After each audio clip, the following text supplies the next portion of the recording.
A few years back, I worked at a hotel. When I started, I was working at the front desk during overnight hours. The hotel was pretty average size, maybe a little bit large. We don't have any restaurants or bars connected or anything like that, but have lots of rooms. I would sit behind the front desk, and most of the time overnights, nothing happened. Here and there, people would come or go, but most people didn't need to talk to me. This made my job really easy, and I didn't mind being up all night. The event that I'm going to tell you about occurred at just after 2 o'clock in the morning one night. I was working behind the front desk, and I faced the lobby and elevators. To my left, there was a lounge area and a hallway that led to rooms on the first floor. Everything was very quiet until a man entered the hotel. He walked inside and went right past me. I assumed that he was staying at the hotel and was just returning to his room. The guy was pretty average height, light brown hair, mid-30s. He walked down the hallway and was gone. About 5 minutes later, though, he walked by again, this time going to the other hallway. I still didn't think anything of it, but I soon saw him another time. He was once again walking past from one hallway to another. It was sort of behind me, but still in plain sight. It seemed a little bit odd, but there was nothing wrong with it. Several minutes later, I went to go get some water. There was a dispenser in the lounge, and you had to walk past the hallway to get there. As I was passing by, I noticed somebody in the hallway a ways down. I looked and noticed that it was the same guy. He was standing outside of a door, and it appeared as though he couldn't get inside, but was trying to.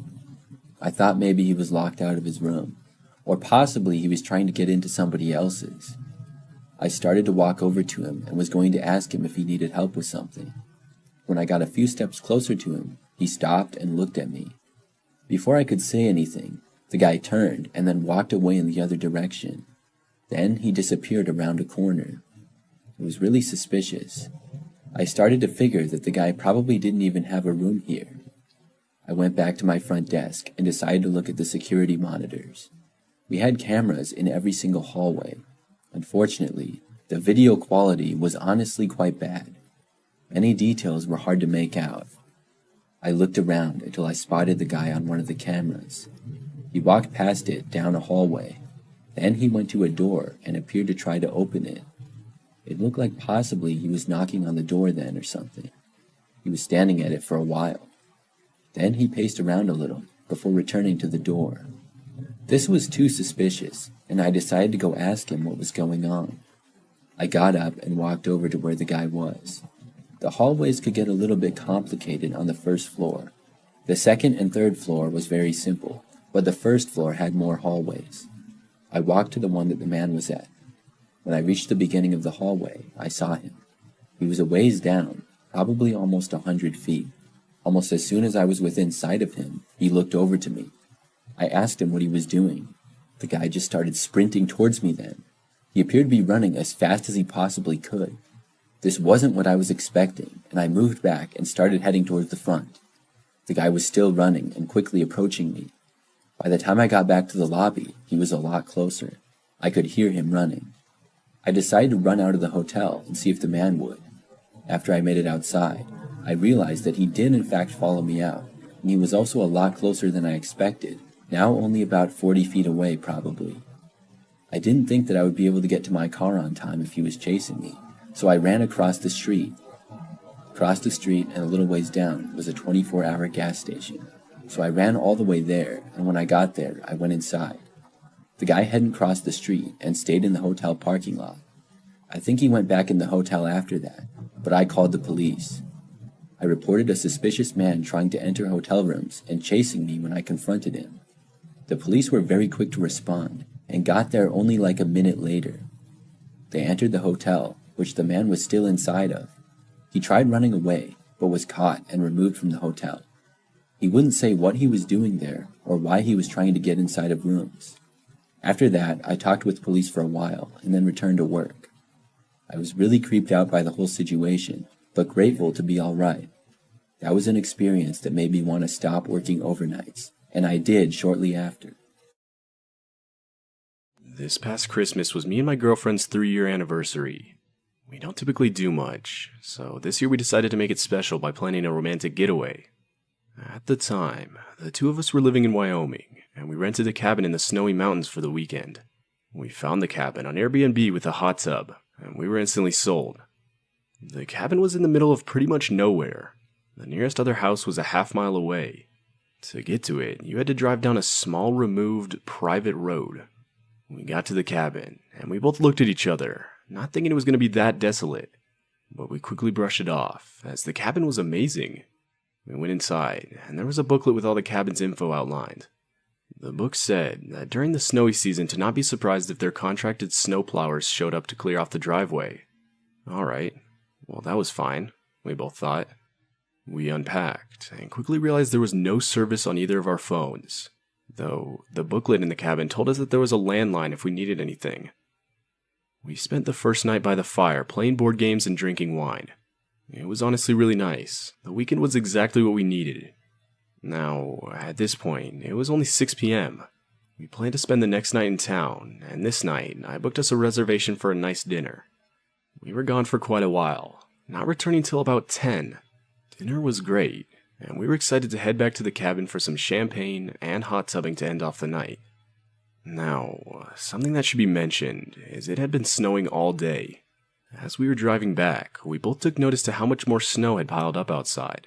We drove down the private road and got to the driveway, though I stopped the car in front of the house with my headlights shining. My girlfriend looked at me confused. There were clearly fresh tire tracks on the driveway, and I asked her if she saw them too. We both knew this couldn't have been us, as we hadn't even driven on the driveway itself, just the nearby street. Immediately, though, we remembered the snowplowers that could have stopped by. But the issue was, we saw the tire tracks because of the snow. And who plows the snow in the pitch-black dark? We also knew that once we were at the cabin, we had no cell service on our phones. We both agreed to head back into town and message our Airbnb host, and ask him if one of his friends had stopped by the cabin. We got into town and sent over a text.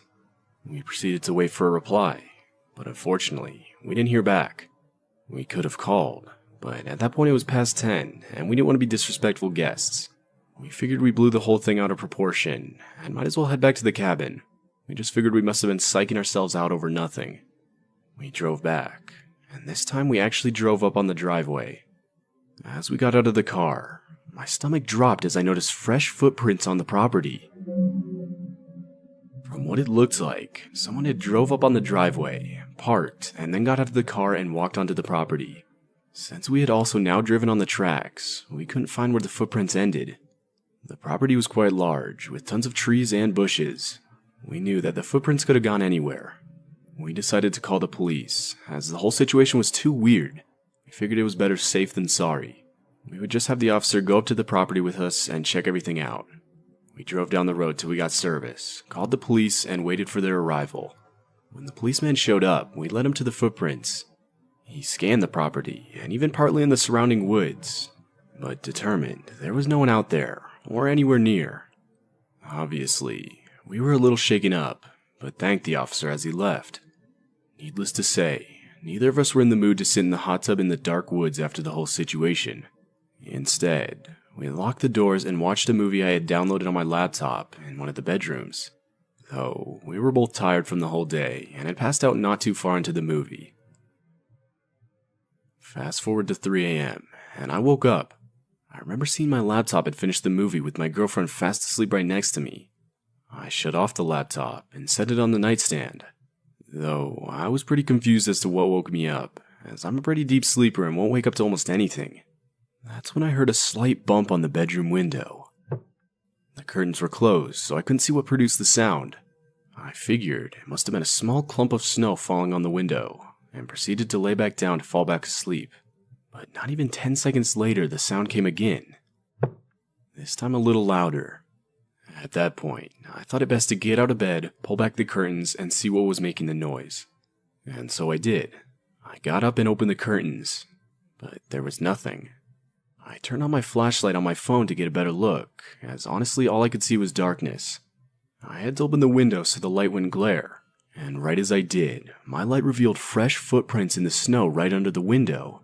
I was instantly put on edge. I proceeded to point my flashlight into the darkness, I swear I could see a figure just standing there in the snow maybe 10 yards out. The footprints under the window led exactly to where the figure was standing. My heart dropped, but I stayed calm.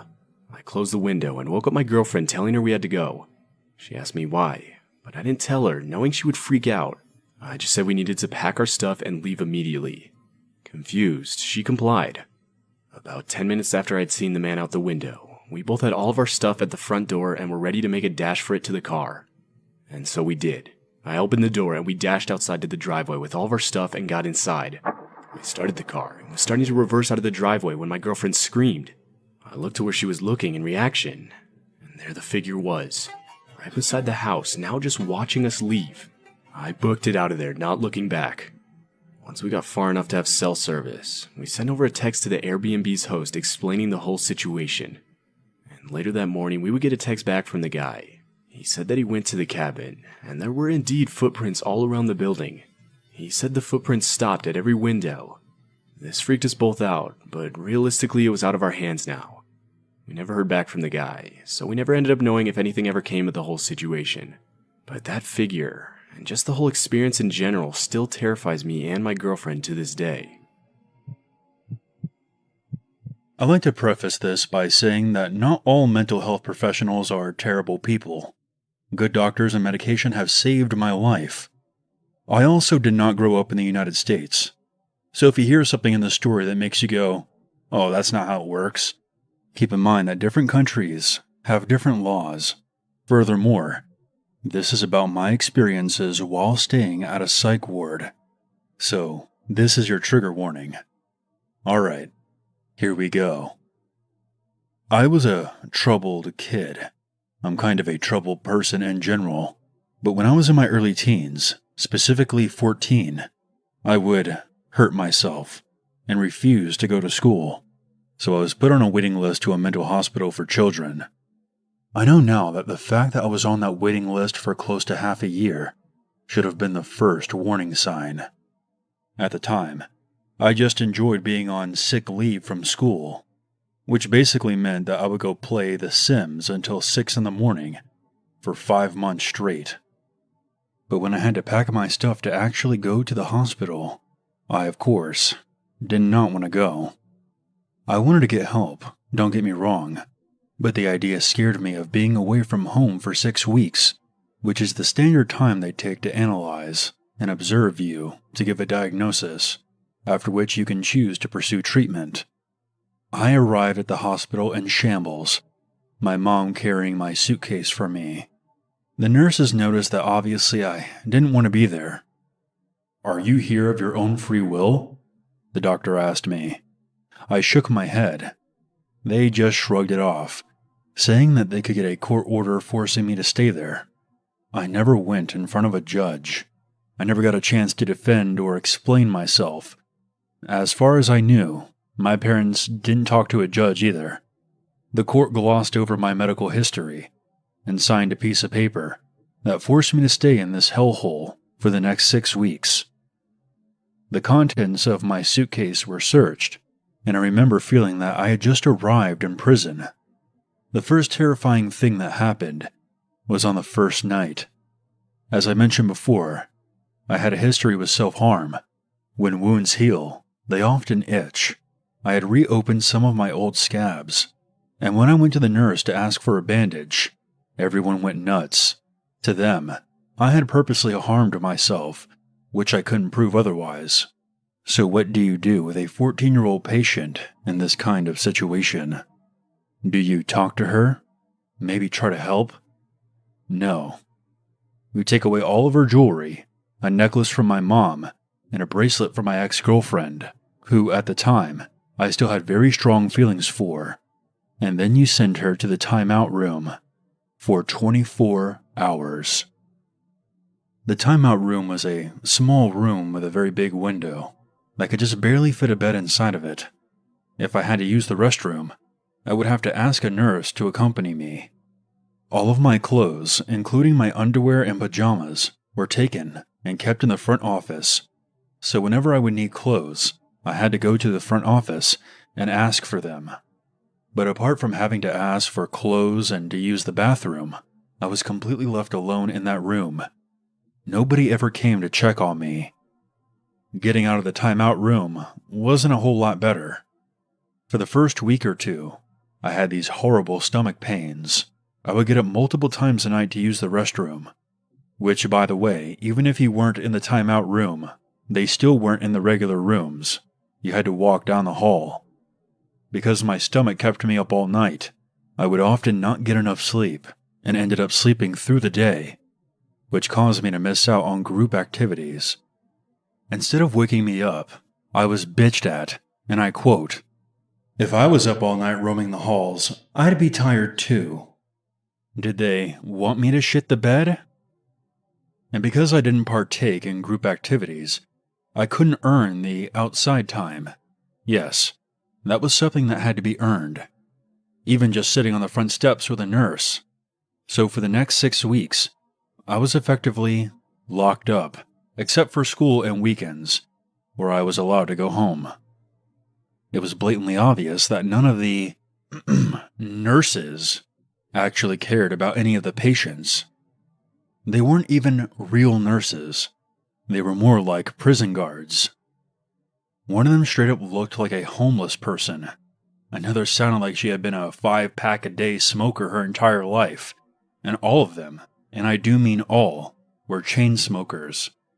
Every free second they had, they would use it for a smoke break. Right outside the open door, too. So that all the other kids who were currently going through nicotine withdrawals could smell the smoke. Within 6 weeks of staying at the mental hospital, I saw a psychiatrist a whopping 2 times. Once for a general introduction, and once for an IQ test. Anyone who has ever struggled with mental illness probably knows that phrases like, "just pull yourself together," or "get over it," are the least helpful things that one could say to a mentally ill person. There was one instance where another patient, who was an arachnophobe, came running out of her room, practically having a panic attack because she had woken up to a spider directly in front of her face. Do you know what they told her? "Stop being such a baby. It's just a spider." They gave her a broom to get rid of it herself, which obviously she could not do. My roommate and I ended up helping her. Both of us are scared of spiders as well, mind you. But possibly the most outrageous thing that happened was on my second to last day, someone had told the guards that I smuggled in a razor blade. So they pulled me out of breakfast and searched me from top to bottom, stripping my clothes off, with the door to the nurse's room wide open. When they didn't find anything on me, they tore apart my room. They didn't find one there either. They did find one lying on the floor in the hallway. It was even still in its wrapper. I was not the only patient who engaged in self-harm. As a matter of fact, there wasn't a single female patient who didn't struggle with that same affliction. That blade could have belonged to anyone. They had no proof it was mine.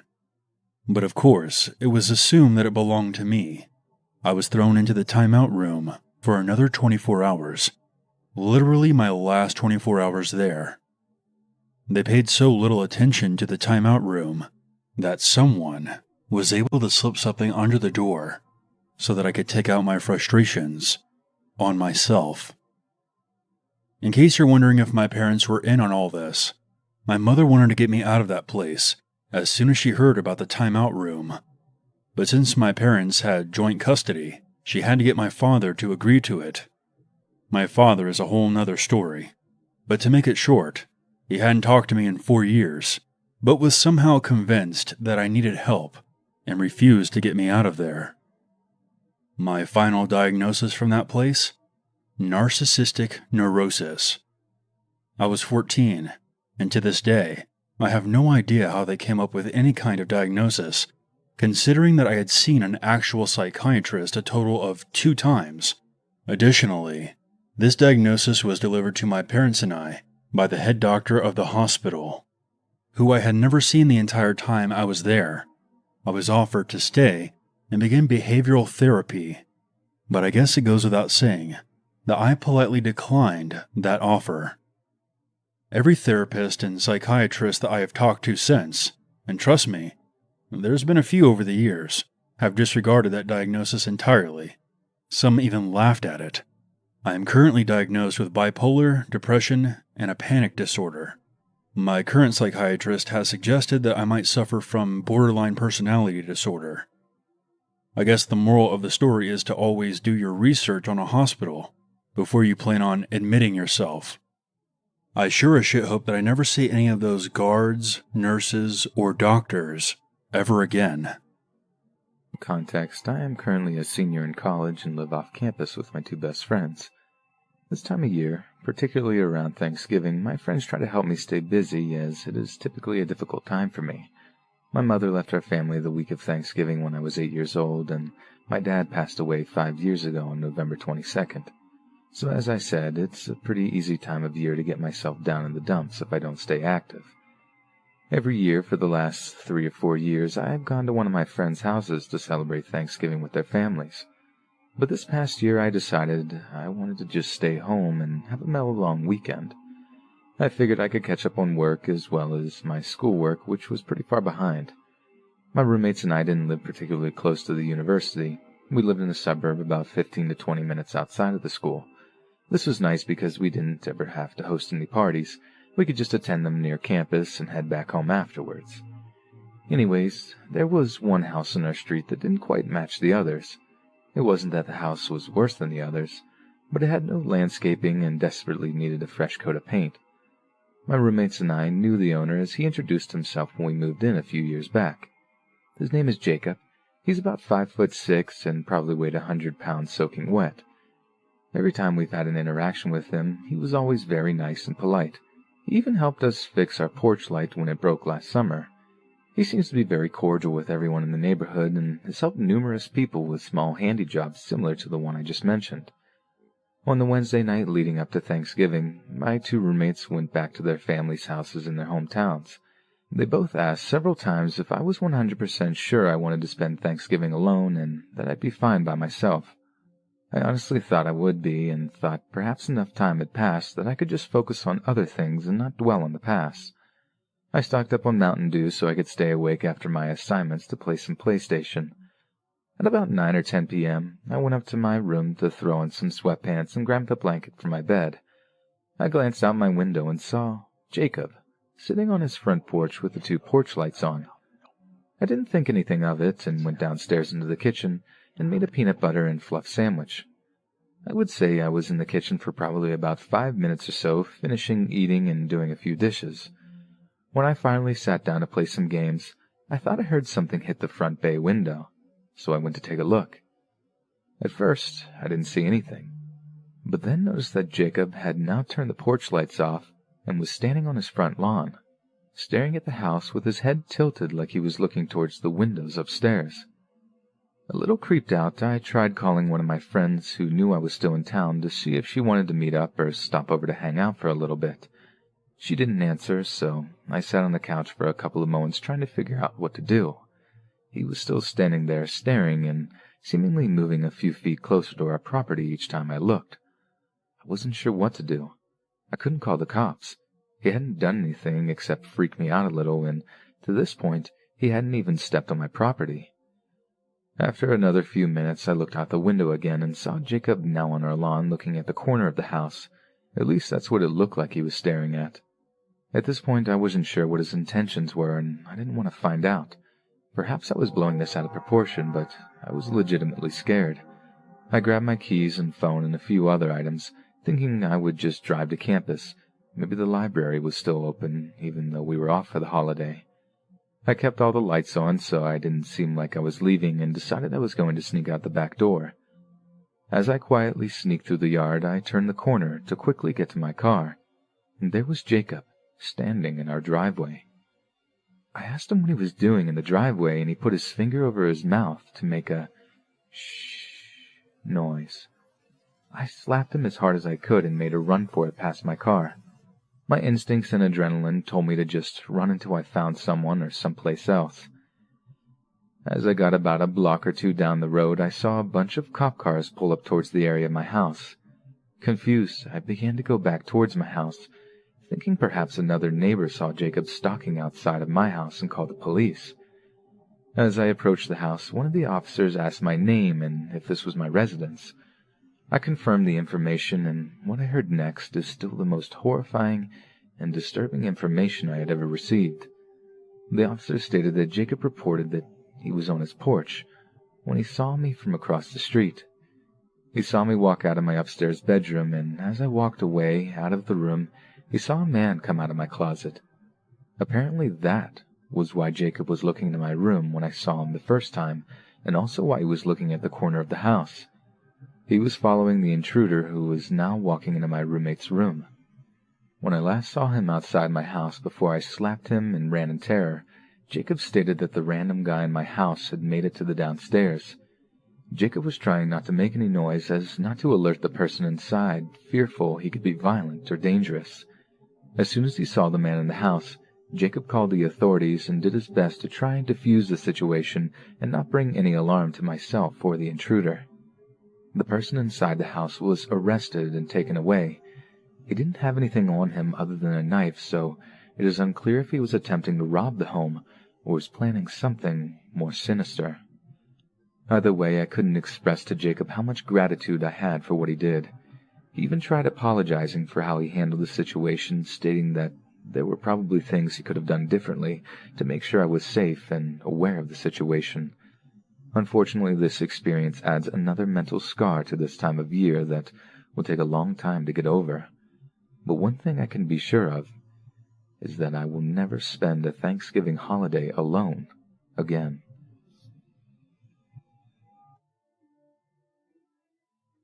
This happened during autumn of 2013.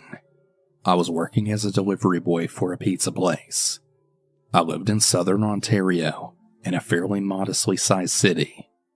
I was doing what was possibly the longest drive that I'd ever taken for a delivery.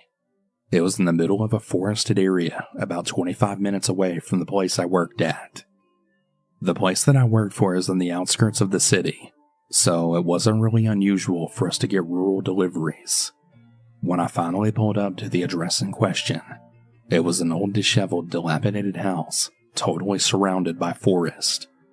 I called on my boss and I asked him twice just to make sure this is the correct address. I could tell he was in a crappy mood, so I didn't want to bother him any further. I just took a deep breath and then walked to the front door of the house. There was no doorbell, so I decided to knock loudly just to make sure that the residents heard me.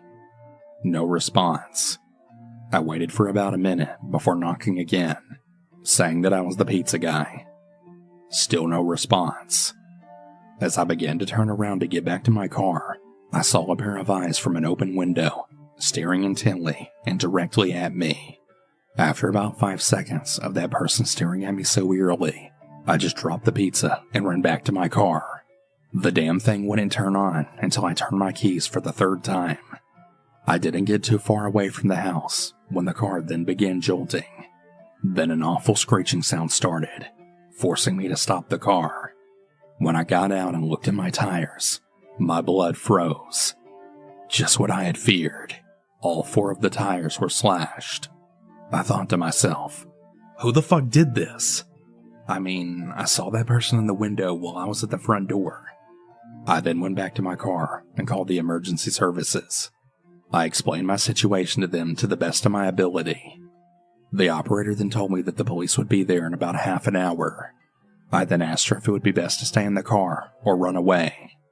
She said that it would probably be best to stay in my car. I waited anxiously for the police to arrive while I was still on the line with the operator. What happened next utterly broke me, and I truly hope that nobody else ever has to experience this level of fear. While I was examining my surroundings, I looked in the overhead mirror and I saw that same person before that was in the open window, right in the middle of the road behind my car. I could tell now that it was a man, eyes open even wider than before. Then I could ever so slightly see a demented smile then spread across his face. I just swung open the door and fled into the woods, not giving a second crap about me and my life. I ran until I was nearly out of breath, then hid behind a log and some shrubs. I waited for what felt like an hour, until I finally heard a siren wailing in the distance. I gathered all the stamina I had left and ran back to my car. By the time I got back, police were inspecting my car.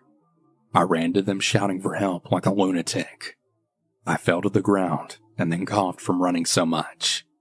2 officers then picked me up and questioned me. I told them the situation, and they sent most of the officers in the house, but one stayed with me for company. Eventually, the officers came out with a knife, obviously the one used to slash my tires. One officer said that it was probably some sick, insane couple who did this, given that I saw the man. Unfortunately, they were never found, and that still really pains me to this day. I obviously quit my job right after that, and I began working in a department store in the city. But I'll never forget the look on that man's face when he stared at my car in the pitch black darkness. This story takes place in the Great Smoky Mountains National Park in Tennessee. For those who are not aware, the Appalachian mountain range is approximately 480 million years old, and I've always wondered, while hiking in the park, about what kind of animals once roamed the hills we hike today. In the summertime, the dense vegetation and the abundant rhododendrons can take you back to a prehistoric age when the dinosaurs would have foraged among the same hills the hikers now casually walk, basking in the unparalleled beauty that is the Smokies. This event happened in late December, when the leaves fall off the deciduous trees, opening the hills to your eyes, allowing you to see the contours of the land as you hike. Me and my girlfriend were staying in the small town of Weir's Valley, which is approximately 45 minutes west of the bustling tourist trap of Gatlinburg. We'd stayed in Gatlinburg in years past and decided that this year we wanted a small cabin, far from the normal hustle and bustle of the late December tourist rush. Many of the locals spitefully call this period from Christmas to New Year's Hell Week. Knowing this, we decided to stop at a small hiking store and inquired about a day hike that would take us far into the backcountry. They pulled out a map detailing the western end of the park and showed us multiple trails that would fit our description. We ended up settling on a trail that was about 4 miles one way, with a massive waterfall as the reward at the end of the trail. We arrived at the trailhead at about 9 in the morning, and there was only about 1 car there already. Perfect. It was an elderly couple getting their packs ready for their hike, and we were excited at the lack of hikers. As our goal for the day was to try and not see a human being for the entire hike, the first half of the hike was entirely uneventful. We reached the waterfall after about 2 hours or so, and sat down and took a lunch break before departing back towards the trailhead. Before I continue the story, I want to make a note that we had not seen a single person the entire hike so far. We had not even seen so much as a plane flying overhead. That's why we turned the corner on the trail and we froze in our places. There was a girl walking alone about 50 yards ahead of us. Now, normally it's not uncommon to see people hiking alone, but they typically look the part. They usually have a hiking pack, hiking shoes, and they'll almost always acknowledge you and ask you how your day is before you go in your separate ways. Not this girl. First and foremost, she did not look like she belonged out there. She looked like she was about 15 or 16 years old, and she did not have a bag or any wallet. She was about 15 or 16 wearing tennis shoes, which was odd considering that this rugged trail demanded heavy hiking boots. We were shocked to see her out this far by herself, and we were even more disturbed that we didn't see her before turning the corner on the trail. She essentially appeared out of nowhere. After me and my girlfriend exchanged concerned looks, we decided to continue down the trail as normal, as we didn't want this girl to turn around and see us just standing there and spook her. We made ourselves known as best as we could by kicking rocks with our boots and talking to each other. This girl didn't turn around and acknowledge us or even respond to us one time, even when we said hello. After about 50 yards of following her at a distance, we reached a creek crossing with a rudimentary path of dry rocks as the only way to cross. She put her arms out to balance herself, and we both noticed that when she put her arms up, it didn't look right. Unless you had terrible balance, there was no reason to balance yourself on this little creek crossing. Calling it a creek is almost giving it too much credit.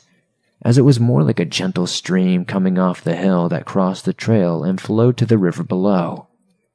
The water at its deepest was no more than 6 inches, and if you had halfway decent hiking boots, you could simply walk through the water without getting your feet wet. Wanting to be considerate of our fellow hiker, we decided to wait behind her as she arduously crossed the creek. She took way more time than she needed to cross, and it felt like she was deliberately walking slow to creep us out. We crossed the creek in about 30 seconds time after watching her take 2 or 3 minutes. Keep in mind, this creek was maybe 15 feet long at that, and as I mentioned, maybe 6 inches deep. I decided to cross before my girlfriend, because I had a nauseating feeling in the pit of my stomach about the entire situation, and I wanted to put something between her and my girlfriend. Because I had my eyes glued on this girl, I wasn't paying attention to where I was walking, and my foot slipped from the rock and fell into the water, making a very loud splash. Even though this girl was less than 20 feet ahead of us, she still did not turn around and acknowledge us.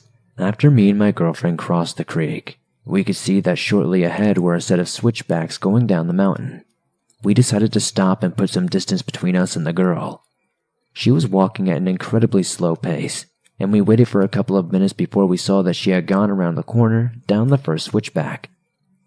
Me and my girlfriend had a brief conversation about what the heck just happened, and we collected ourselves and continued down the trail. We didn't think anything much of it, we just tried to continue going without being unnerved any further. We thought that was the case, and so, when we turned down the first switchback and saw something terrible, well, we saw nothing at all. The girl had vanished, unless she took off at a sprint as soon as she turned the corner. We should have seen her. The switchback was very gradual, and we could clearly see the next 5 or 6 switchbacks below us. The leaves were gone off the trees, allowing us to see every foot of the trail below. Even if she started running, we would have heard her. The main river was about 500 feet below us, and the rushing water was barely audible from where we were standing. She either vanished, hid behind a tree from us, or somehow managed to sprint a quarter-mile down the mountain in complete silence away from us. We had absolutely no idea what to think, so we once again stopped to collect ourselves. We were terrified and were not sure whether to go back up the mountain or continue down as planned. After a hurried deliberation, we decided to proceed down the trail as normal. We never saw her. As we reached the trailhead, we ran into a group of hikers, and we figured we'd ask them if they saw a teenage girl hiking along without a backpack. They gave us a strange look, and said we were the first people they'd seen on the trail all day. We simply thanked them and continued, as to not scare them. I've always heard of paranormal things happening in the Smokies, from Bigfoot to skinwalkers to a group of wild mountain people living primitively within the park. I've always entertained these stories because who doesn't love a good ghost story? I've never anticipated having an encounter of my own in the woods. The scariest thing to me about the encounter all these years later, though, is that we never saw her face. Because my parents had separated before I was born, I spent my time growing up between each of their houses. Each summer until I turned 19, I stayed with my dad in rural Missouri. He had grown up in the area himself, and most of his family still lived there. Without much to do, like going to the movies and stuff, I would fill my days hanging out with my older cousin and getting into mischief. Many of our long summer days were taken in wandering the surrounding woods. On one of these journeys, we came across a big lake setting quietly by itself out in the middle of nowhere. The water was crystal clear and filled with tons of monstrous fish. We asked the adults if they were aware of its existence, but none had heard of it. That was probably the reason for it having so many large fish. No one living in the area had fished it, and any who had in the past allowed its location to be lost. We would fish the pond 3 or 4 times, coming away with a stringer full of lunkers on each occasion. On the 5th occasion, we hoped to accumulate enough for a big family fish fry. The summer holiday was starting to wind down, and we figured a fish fry would be a great way to cap it off. It was a warm Saturday morning when we headed out. We started about an hour before sunup because the walk-in took over an hour. Besides, the fish stopped biting by the hottest part of the day, and we hoped to get back to my dad's house by early afternoon. The beautiful sight of the pond came into view around dawn. It didn't take long for us to get our first bites, and for the next 3 hours the fish came quickly, one after another. Our limit was caught by 10:45, and I was rearing to get going. We had a 90-minute walk back with 2 5-gallon buckets packed to the top with fish, so I imagined another 30 could be added to that. To my displeasure, my cousin thought it would be refreshing to take a dip in the lake before we left. He tried to pressure me into joining him, but I didn't know how to swim at the time. I just wanted to get back, but he was older than me, so he was in charge. I plopped my tail onto a rock and waited while he did his thing. There was an old rope tied to a tree, probably from 100 years ago, and he wanted to swing from it. It looked unsafe to me. However, my concerns were laughed off, and he stripped down to his boxers, setting his clothes on the ground next to me. He climbed the tree a little way and grabbed the rope. Pushing off, he swung out just a short distance before the rope snapped right above him. He'd made it out far enough to hit the deep water, but probably not as far as he intended. When he hit the water, his body made a dull thud sound. It certainly didn't sound normal and likely hurt. I was planning on laughing at him and saying I told you so, but as the seconds passed, he never resurfaced. The situation was quickly becoming scary. I looked around to see if he came up somewhere farther away, perhaps floating unconscious because of the hard contact with the water, but still nothing. I began to panic and waded out as far as I dare, looking into the water for him. Unfortunately, the water became cloudy with every step I took and made it impossible to see. Soon it was clear to me that he had drowned. How, I had no idea. Perhaps if I could have swum back then, I may have been able to help him, but it was too late now. I was helpless to do anything more than pack up and head home. On the entire walk back, a small nugget of hope lingered in the back of my mind that he had tricked me and would pop up at some point. This didn't happen, however, and the dread I carried of telling my family grew with each step. I tried several times to find the words, but with each attempt, I would break down and choke on my tears. Ultimately, I could only manage, "Mark drowned." They got the point after that, and once I was able to pull myself together, I led my dad and uncle back out to the pond. Mark's body was still nowhere to be found. With no other options, we went into the sheriff's office to report the drowning. When I realized where we were headed, I started freaking out.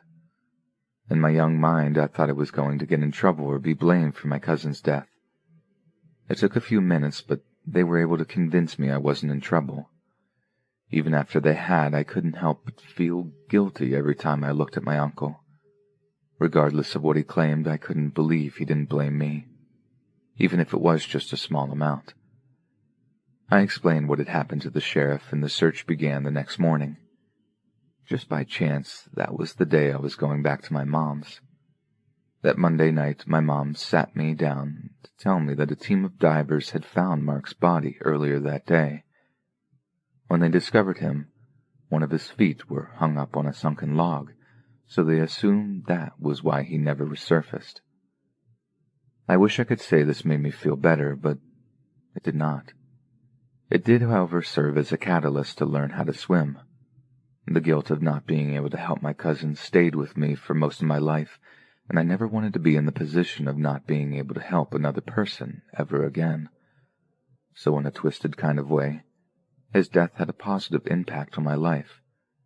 However, if I had the choice, I'd still prefer that he be with us. I used to live in a 2-story house in Boise, Idaho. Both floors were meant to serve as a single-bedroom apartment. I lived on the second floor, and the floor beneath me was vacant. I entered and exited the apartment through the back deck, and would walk down a wooden stairs to the driveway. There was a door in my living room that led downstairs to the second apartment, but it was deadbolted from my side. In turn, there was a door at the bottom of the stairs that was deadbolted from the other side. The entire time I lived in the second-floor apartment, I never had anyone living underneath me. I would occasionally ask the landlord why that was, and he would always shrug and say that the building had a bad reputation. It had caught fire in the late 80s and 2 people had died downstairs. One extremely stormy evening, I was watching football in my living room when the power went out. I sighed and gathered some candles and a flashlight and decided that I might as well turn in early, even though it was only about 9 o'clock. I climbed into bed, but since I wasn't very tired, I spent a good hour tossing and turning. When 10 o'clock finally came around, I was about ready to get out of bed and just start making shadow puppets with my flashlight, just to pass the time, when I heard a door slam from somewhere in the house. I shot up in bed. I knew for a fact that I was alone in my apartment, and no one was supposed to be downstairs. The next second I heard heavy feet charging up the stairs from the downstairs apartment, and someone had begun putting their weight into the door that led into my living room. I leapt out of bed and grabbed my cell phone to call the cops. I locked myself in my bedroom and frantically told the operator that there was someone in the house trying to get into my apartment. There came a tremendous banging on the other side of the door, like someone was wielding a sledgehammer or an axe, trying to break it down. The operator confirmed that she could hear what was going on, and that the police were on their way. I stayed on the line for what felt like another hour, hysterically telling the operator who my parents were, and to tell them I loved them in case I died. In retrospect, I probably should have just grabbed my keys and simply leapt out of my bedroom window and into the driveway and floored it out of there in my car. But I wasn't exactly thinking straight. I was convinced that I was about to die. When the police arrived, their wailing alarms drowned out the noise of the thunder and rain. They breached the house from the ground floor, and I heard them beneath me screaming, "Police!" and the noise on the staircase abruptly stopped. I heard more of the policemen on the back deck, knocking on the glass of the sliding door, and I ran out of my bedroom to let them in. Before I could even ask if they caught the intruder, they quickly rushed me out of the house and into the rain, claiming that the house was on fire. I waited in a patrol car in my pajamas, pretty damn wet and upset as the policemen ran in and out of the building with flashlights. After the fire truck had arrived, a police officer got into the car with me and offered me a towel, and then started to ask me questions about the intruder. I told him all that I knew, which wasn't much. The officer then explained that upon entering the house, the bottom door of the stairs was deadbolted shut, as was my door at the top of the stairs, and there was absolutely no damage to either door. Upon entering the house, the officers were overwhelmed by the smell of smoke and immediately called the fire department, assuming there were flames raging inside the walls. Despite the smell, the firemen concluded that there was no fire anywhere, and besides myself, there was absolutely no evidence that anyone had been in the house. The landlord arrived shortly after, as I sat in my living room in the dark, drinking whiskey right out of the bottle, muttering about how I wasn't crazy. I definitely heard the sound of someone attacking the door. He told me that the previous tenants who lived downstairs had been a single father and his disabled son. One night, the son had accidentally set a fire to the carpet in the living room, and the father and son were both trapped in the stairway, unable to open the door to the second floor, and had died of smoke inhalation. I moved out the following month. I'm 20 years old and I live in Canada. This story took place during the 2016 clown craze in October, about 10 to 20 minutes before my Subway store was going to close. To make things a little easier to understand, I've got to give a brief explanation of the layout of our store. So there's the front door that customers walk through, which is completely made of glass. Then there's the windows to the left, if you're standing behind the counter facing the front. The bathroom is beside the swinging door that employees use to get to the sandwich unit. This all began while I was finishing doing dishes in the back room. I was the only person there because they rarely had more than one employee for the closing shift, unless of course it was for training purposes. Really, only one employee is needed, even though it might not be a smart decision. There hadn't been any customers for a while, and I really had to go to the bathroom, so I started making my way to the swinging door by the sandwich unit, when all of a sudden I heard the bell ding at the front door, indicating that a customer had entered. I was honestly a bit annoyed because I'd been putting off going to the bathroom for a long time, and obviously I can't leave someone unattended in the front store. Before I even turned around to take the person's order, and I know it's going to sound odd, but I heard the generic sound of a clown's nose honking. It sent shivers and goosebumps through my entire body. As I hesitantly turned around to confirm what I had just heard, there was someone standing at the door with a bright orange afro and white face paint. Beyond that, they were dressed extremely casually, though in a plain green zip-up hoodie and black jeans, which almost made it creepier. They stared at me and smiled from ear to ear. Before I could even think of doing anything, they gave me a sinister little wave before quickly running out of the store and around the left side window. I was frozen in place. I was wondering, was this really happening? Or better yet, why was this happening? I didn't know the clown craze reached my small town. I just stared at the window for what felt like 10 minutes. Once I came to, I ran to the front door and just locked it. There was no way I was letting anyone in, even if we weren't closed yet. But before I did, I poked my head around the corner to make sure that lunatic was gone for sure. Well, I didn't see anything. He was gone, I thought. I couldn't see him anywhere.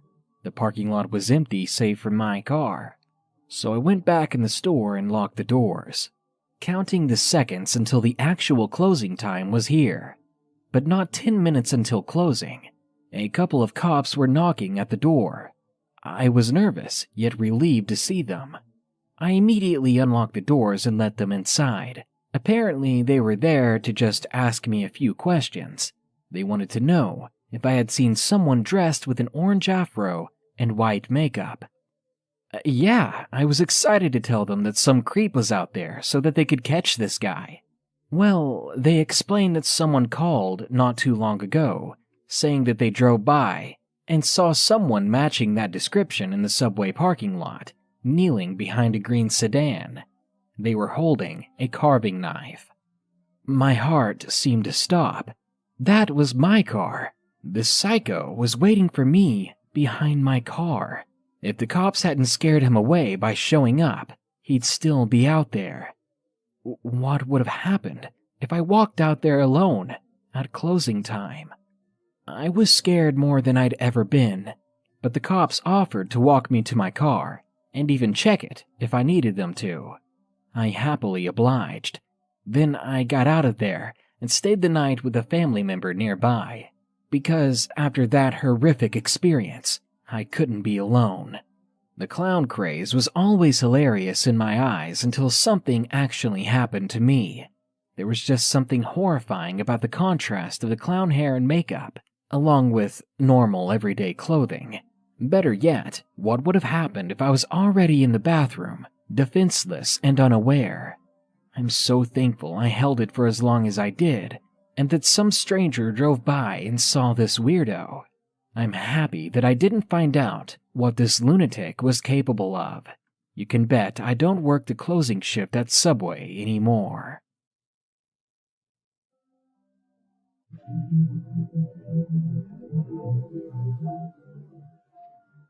Craigslist is almost never the first place I go when I need to buy something, but sometimes you can get good deals on things that would otherwise be really expensive. At the time, I was searching for new workout equipment. Weights and machines are really expensive to buy new, so Craigslist was the perfect way to find used ones for cheap. Anyways, I scrolled through the site for a few days before eventually finding a posting that looked really good. It was a set of weights for a pretty good deal and was posted only a few hours ago. The poster's name was Mary, so I sent her an email and told her I was very interested in her weight set and would like to pick them up as soon as possible. Mary replied just a few minutes later, saying that she was available tonight when she got home from work at 7. It was a little bit late, but it wasn't too big of a deal for me since I wanted them as soon as possible. I agreed, and she responded with her address. Of course, I looked it up to see where it was and what the house looked like. It was 20 minutes away in a small neighborhood that I was actually familiar with, as one of my old friends used to live nearby. The house was regular sized and didn't have any real defining features other than the fact that it looked pretty old, but nothing looked too strange or gave me bad vibes, so that night I drove down there. The place was at the end of the road in a cul-de-sac, so I parked on the side of the house by their mailbox and made my way up to the front door, which was already opened. I didn't want to just walk into the house, so I knocked on the open door a few times to get their attention. A moment later, a man comes down from the hall. Hi, I was supposed to meet with Mary to look at some workout stuff she had posted on Craigslist. The man's face lit up, and he said to come on in. He told me that Mary would be down in a few minutes as she was changing out of her work clothes. This definitely made me cautious, but he sounded genuine and believable, so I followed him into his living room where there was a set of weights on the ground. However, aside from the weights, there was nothing else in the room, no furniture or decorations at all. I think the man saw me looking around, as he quickly said that they were in the process of moving out and that's why they were trying to sell the weights. Still skeptical, I looked at them for a second, but immediately noticed that a few plates were missing. I asked him if this was everything, as I thought I saw more in the pictures. He smiled again, telling me that Mary might know where the other ones are, but then he just stood there looking at me. I got really uncomfortable and asked him if he could go check on Mary to let her know I was here. He waited for a moment, and then he agreed and walked up the stairs. I was obviously beginning to worry that Mary might not even be a real person at this point, so I listened intently to make sure he was talking to someone. After a few seconds of silence, I went over to the bottom of the stairs and looked up towards the top. The man was standing there at the top, just staring at the wall, probably waiting up there to make it seem like he actually went to ask someone. I fell into a panic, knowing now that this was all a lie and I was likely in the middle of something horrible. I started to quickly walk towards the front door, trying not to alert the man, but as soon as I turned around, I heard heavy footsteps rushing down the stairs. He called out for me to wait as I ran straight out the front door and into my car. Strangely, as I drove away, the guy ran out the front door and around the side of the house. I pulled over after driving out of the neighborhood and called the police to let them know what happened, in hopes that they could figure out what was going on. I didn't really know what the man's plan was, but I was confident enough that he was up to something. The officers later came by my house and I gave them more information. They told me that the house I met him at had nobody living there for over a year, which made chills run through my body. Of course, though, I couldn't really give them much helpful information other than a description of what the man looked like. And other than that, all they had to go off of was the weights that he'd put in the empty house that may have fingerprints on them. It worries me that he might still be out there trying to lure people into abandoned homes, but I'm also glad that I was able to make it out of there before he did whatever it was that he planned on doing. Before my husband and I got married, we were living together in a mediocre apartment complex in a similarly mediocre part of the city. Now, it wasn't an especially dangerous place, but security at the complex was severely lacking. For context, I once had my car stolen right out of the parking lot in broad daylight without anyone noticing. Another issue with the complex's parking lot was its shortage of spaces. This was usually more of an annoyance than anything, but on one occasion, it had put me in very real danger. I was still finishing my degree at the time, and I had night classes that, in combination with an hour-and-a-half commute, left me getting home on most nights well after 11 p.m. Often I was lucky enough to find a space in the main parking lot by my building, but there were a few occasions when I found myself having to park in a much farther lot. The lot was very poorly lit, it had no buildings near it, and usually had very few cars in it. It was creepy in and of itself, but what really scared me about it was the extended walk from it. As a 21-year-old woman, I had already had plenty of experience with creeps, late-night walks, and unpleasant combinations of the two, but usually those walks were down a street or somewhere more public. Walking alone through this big, dark, empty lot really made me feel like sitting prey. No one had noticed when someone stole my car in the middle of the day. Why should I expect anyone to notice if something happened to me there in the middle of the night? With all this going through my head most nights to begin with, there was one evening in particular when getting out of my car just felt like a really bad idea. Now, I'm not a superstitious person, but my intuition was buzzing from the very minute that I unlocked my door. I'd only taken a few steps when I had spotted a man standing stock still right by the dumpster near my building. He didn't have any trash. He wasn't looking through it. He wasn't smoking. He wasn't doing anything. He was just standing there looking at me. I was still all the way across the parking lot, but other than getting back in my car, there was no way around him. The dumpster was squarely in the middle of the two entrances to my building, so no matter which way I went, I'd have to walk directly toward him. My keys were already between my fingers, but I wasn't feeling very confident about whether this would help or not. I'm not a strong person, and I'm also only about 5'3". More than anything, I felt silly for being so afraid, but I knew in my gut something was wrong. This man had appeared out of nowhere. I'd driven past the dumpster on my way into the lot, and he hadn't been there. Also, I knew what everyone in my building had looked like, and there's absolutely no way that he would have had time to get there from another building between when I passed the dumpster and when I parked. As I got closer, it became increasingly obvious that I wasn't imagining the man staring at me, especially because, as I got closer, he turned his body so that he was always facing me, kind of like a sunflower, just rotating in place, always watching me. Then came the moment when I had to pass him to get to the door. I felt really silly doing it, but I turned around and walked half backwards as I got close to passing him. I left a really wide space between us as I drew near by walking in the grass instead of on the sidewalk, but I still didn't want to turn my back on him. Eventually, though, I had to, and the second I did, I heard footsteps. Not just footsteps, but running footsteps. They were coming toward me, and really fast. So I ran too. I sprinted to the building, ran up the steps to the door, entered the pen as quickly as I could, and then hoped to hell that he wouldn't be able to follow me.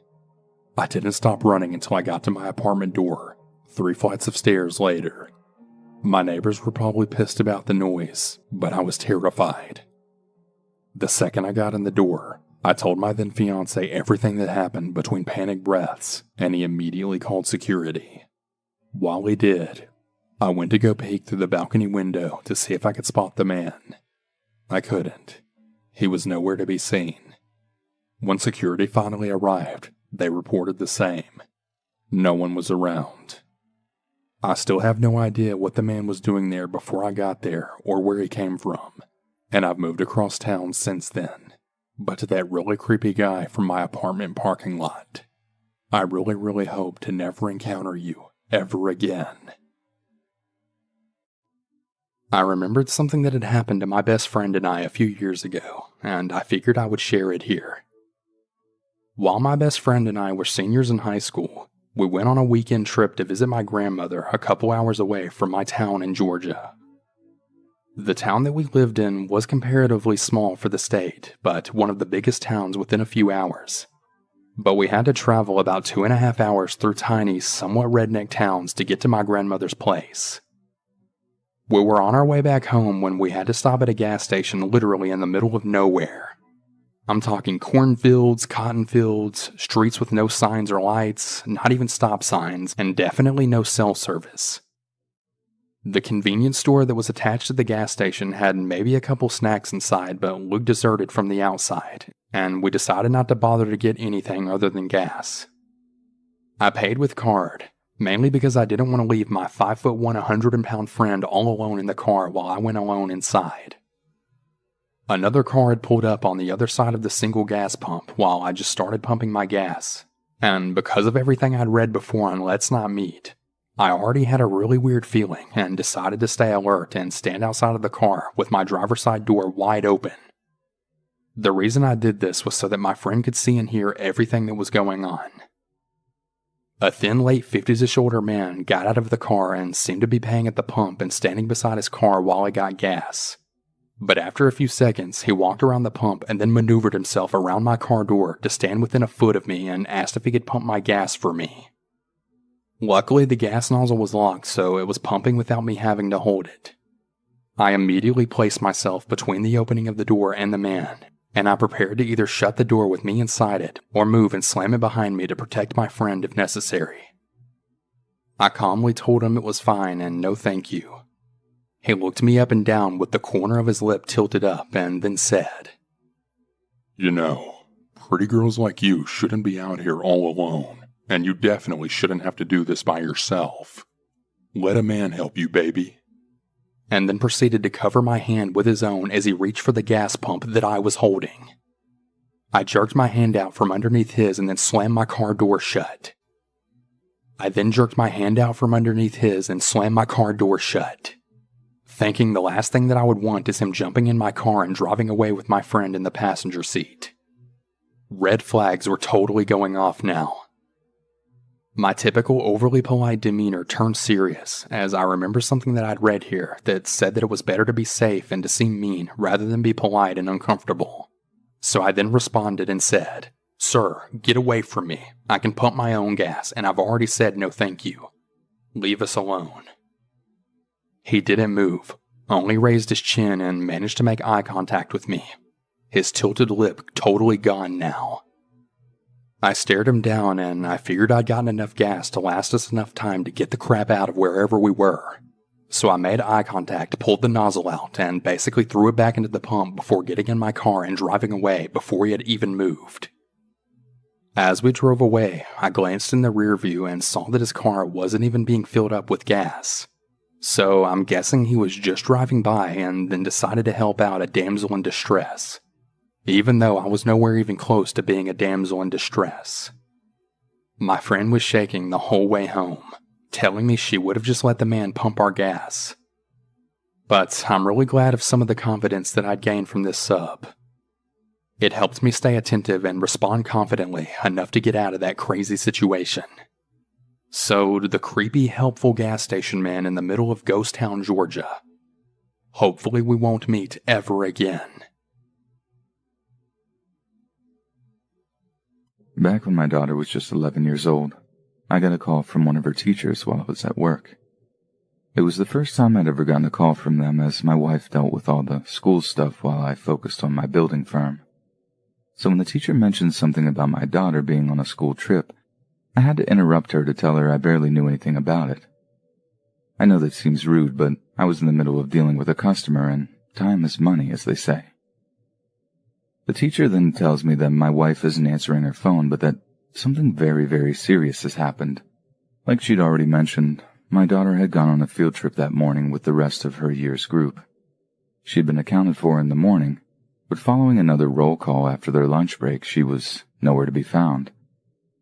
Obviously, I'm already furiously anxious at that point, but I'm managing to keep it together, right up until I ask where my daughter is lost.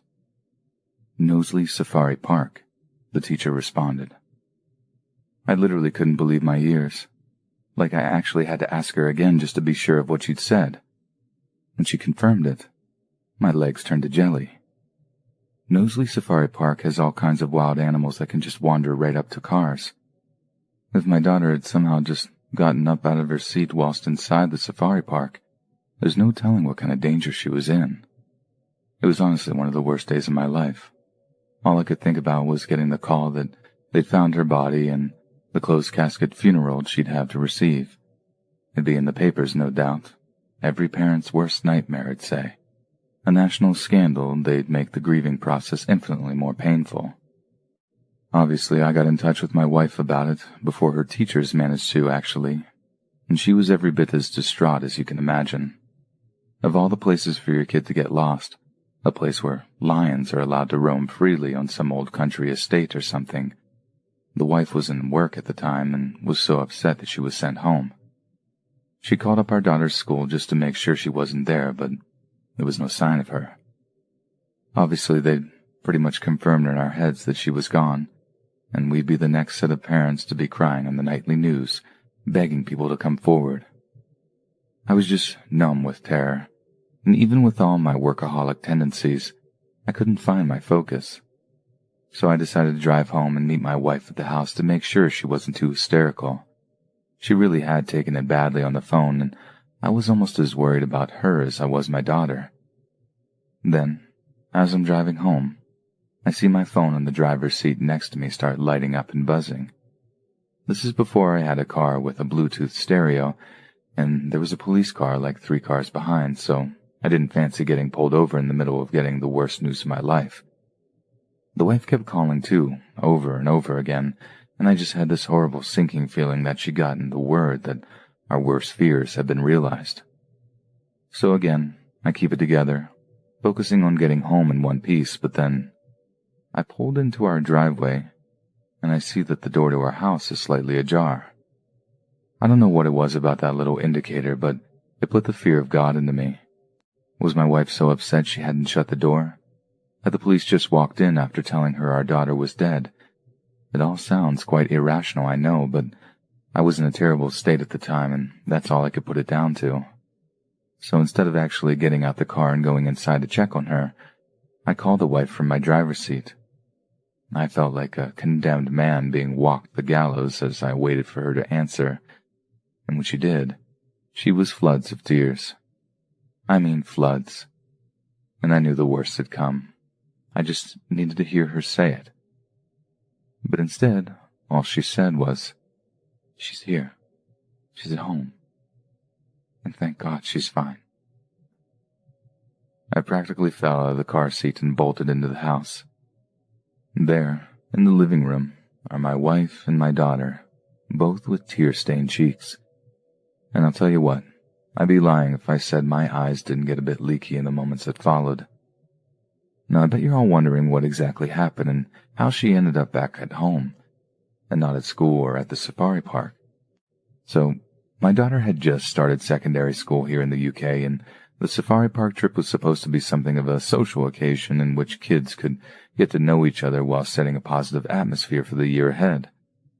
But as it turned out, after the morning registration, my daughter and her friends had something of a falling out, and right before they were due to get on the coach, someone said something very mean to her. So instead of following her friends onto the coach, our daughter just slipped away without anyone noticing. She said she spent about half an hour or so in the library, but was so upset that she decided to just walk home. Having known about the spare back door key we keep under a plant pot in the backyard, she was able to let herself into the house. Then right about the same time she's making herself beans on toast to cheer herself up, her teachers do their second head count of the day, and that's when the whole saga kicked off. It was most definitely one of the worst experiences of my entire life. I know she was okay in the end, but I can't understate the terror you feel as a parent, knowing your child is either missing or in danger. I mean, it's completely irrational. I'd like to think I'm quite a patient and understanding person. You have to be in the building trade. But the teacher told me my daughter was lost.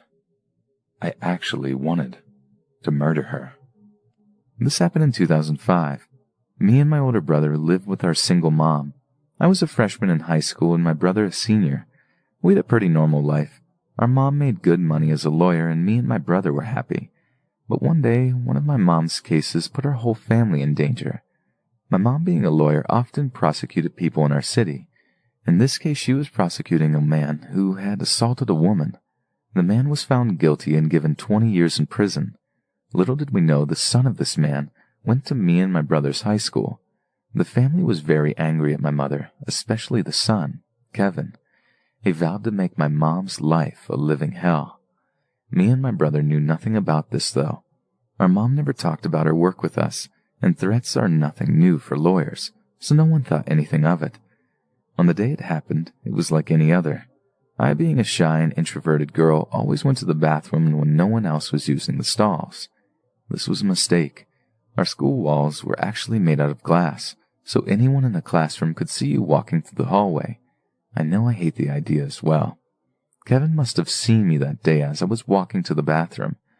I was playing on my phone in one of the stalls when I heard the door crack open. Usually I'd brush it off as another girl who needed to fix her hair or use the bathroom. But this time something felt off. A feeling of dread and fear welled up in me, and instinctively I pulled my feet up off the ground. They laughed and whispered my last name maliciously, and almost instantly I knew he was a boy, and almost instantly it got worse. He started banging his hands on the stalls, slowly getting closer towards mine. Now absolutely terrified, my mind raced with horrific thoughts of what he would do to me. Blinded with fear, I made a horrible decision to run past him towards the door. I jumped out of the stall and sprinted as fast as I could. This unfortunately didn't work.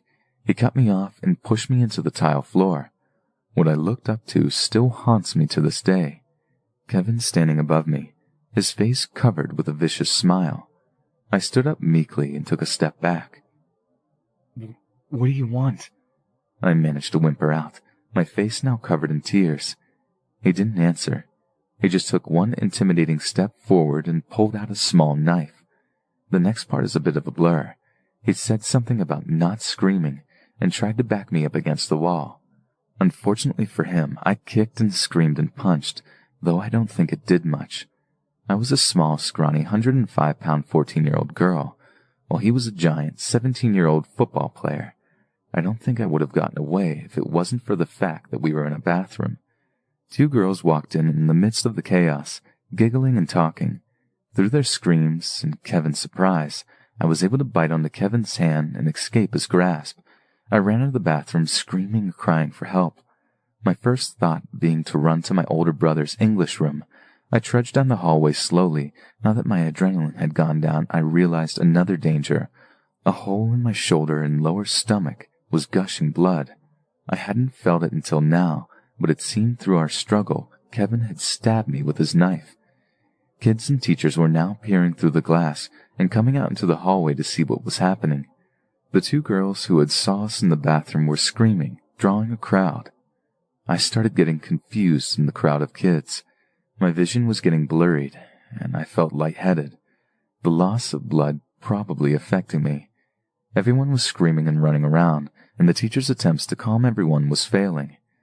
Luckily, I found my brother through this. If I hadn't, I might have died. Running into him, he grabbed my shoulder, making me look up. This part is also a blur, but my friends and brother told me what happened next. My brother told me I had slumped over onto the ground right as I found him. My best friend also in the hallway told me my brother had yelled something like, "Help! My sister is bleeding!" This got the attention of everyone, and some teachers ran over to me and my brother. Students started calling 911 as a teacher and my brother tried to stop the bleeding. My brother has a big temper, so he started yelling at everyone and asking who had done this. The girls thought Kevin might still be in the bathroom, so my brother ran over there. I wish my brother hadn't gone to the bathroom, though, because all of the other kids followed him. Kevin apparently hadn't moved from the spot near the wall, and he hadn't even tried to hide the knife. My brother then proceeded to try and beat up Kevin. Luckily, though, classmates held him back. I was taken to the hospital, and Kevin was arrested. Kevin had actually damaged some organs when he stabbed me near my bladder, so I had to have immediate surgery with only a 40% chance of survival. They then put me in an induced coma because of the pain, and so I wouldn't rip any equipment connected to my body. I survived, but was in a coma for a month. When I was taken out of the coma, it was a tough recovery, partly because of the coma, but also because of the trauma of almost being stabbed to death. The school had covered up the story by the time I woke up. No one was allowed to talk about it, but the kids spread rumors anyways. I decided to recover for the rest of the year before going back to school, and then I returned to my everyday life. Though things have not been the same since that experience, my brother became really overprotective, and my mom quit her job, and Kevin was never seen again. I also have had recurring nightmares of Kevin since the incident. Now that I'm an adult, things have settled down for our family. And you know what? Even though Kevin tried to kill me and put me in a coma, I hope he's got himself figured out now. He obviously needed help, and none was given to him. Kevin, if you hear this, answer this question. Are you afraid of knives now? Because I'm afraid of bathrooms. Back when I was still a senior in high school, me and my mom went on a trip to the movies. It was this regular mother-daughter bonding ritual we used to have. Catch a movie, critique it, and then hit up the Bob Evans next door for dinner. We'd always pick up my dad something in a takeout box too, and I really miss those days. But anyway, we have our food and drive home, just like we always did, and the rest of the night was uneventful. But the next morning, I wake up to a Facebook friend request from a name I didn't recognize. Thinking it might have been a mutual, I just accepted, but then like 5 minutes later, I get a message from the same account that says something like, "Hey, I know this might sound a little weird, but I saw you at the Bob Evans last night and I wondered if you might like to go out sometime." So I'm like, how did someone figure out my name? Did they overhear my mom say it or something? Like, I get he was polite, but it still creeped me out. Why would you go to those lengths to find me? And he must have been looking for hours. Immediately, there's all these red flags, so I had no intention of accepting his invitation, but at the same time, I didn't want to be a jerk to him. So I messaged him back like, "Hi, yeah, I was there, but I'm actually kind of seeing someone right now, and I don't think they'd be too happy if we went out." At first, their reply was encouraging, and they seemed to take it on the chin. They say like, that sucks. Sorry if this is awkward now." I respond, "No, don't worry. You didn't know. I hope you have a great rest of your weekend, though." It was a close-ended reply, the kind that's designed to just end the conversation. Next thing, he starts typing, and I figured he's going to just carry on being gentlemanly, creepily direct, but gentlemanly, I suppose. But no. There's this very subtle shift in his tone when he says, "I just figured, since I went to all this effort to find you, you might give me a chance." This is where I saw a kind of, opportunity. I had literally zero clue how this guy had found me, and I didn't like the idea that just anyone could look me up online no matter how innocent their intentions were. So I straight up asked him, "How did you find me?" He starts typing, then stopping, typing, then stopping, and I can tell he's thinking of the right way to phrase it. Then he says something like, "Where there's a will, there's a way. I can find anyone online. It's easy. When I set my mind to something, I achieve it. Is your current boyfriend an overachiever like that?" I distinctly remember him using that term, overachiever, and was honestly so cringe. If I wasn't put off before, I certainly was then. But still, I wanted to find out how this creep had managed to track me down. So I might have done something stupid to get him to talk and said, "Honestly, no, and it's kind of hot that you're so smart and stuff. So, how did you do it?" He responds, "I was the one who swiped your mom's card," he replied. So, a liar too. He wasn't some hacker. He just worked at the Bob Evans. So yeah, he probably had overheard my name, then just matched it up with the name on my mom's card. Then bingo, he finds me on Facebook. I had to hold back from just letting loose on this guy. But if he was that much of a psycho, then I figured it was better to not make him mad. "Ah, sneaky. I like it," I replied. "But like I said, kinda seeing someone right now, so thanks, but no thanks. Bye."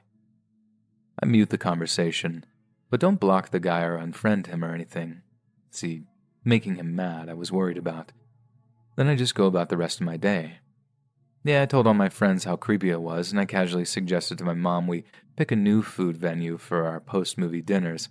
But other than that, I just went about my day as usual. It's kind of weird how this pattern repeated itself.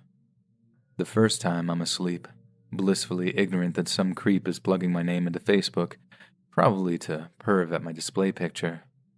The second time I had him on mute, so I had no idea what was going on in that little message thread. It wasn't until later on that night that I opened my messenger on my phone and actually saw the little 44 notification count next to his name that I realized he'd sent me other messages. And yes, it did say 44. He'd sent 44 different messages, mostly rants, and he'd been sending them on and off all day. But it wasn't until I actually read what they said that I started to freak out. I'm not going to type up everything I remember him saying, and I'm pretty sure a lot of you will be able to guess the majority of it. Think nice guy style put-downs coupled with threats of actual violence. He basically said that if he'd managed to track me down online in a few hours, imagine what he could learn by the end of the week. He said he had friends that would help him break into our house.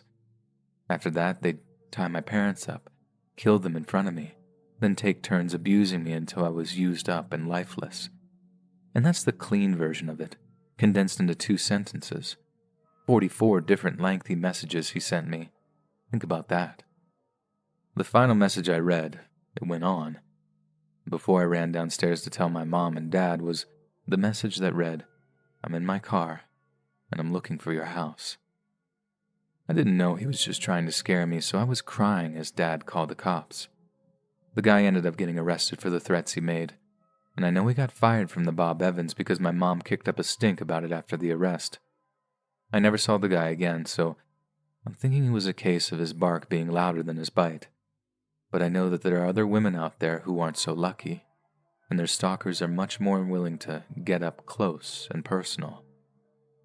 I just hope we can one day live in a world where men don't act all predatory and creepy with women they like. Like, it's so counterintuitive to what we want in a man.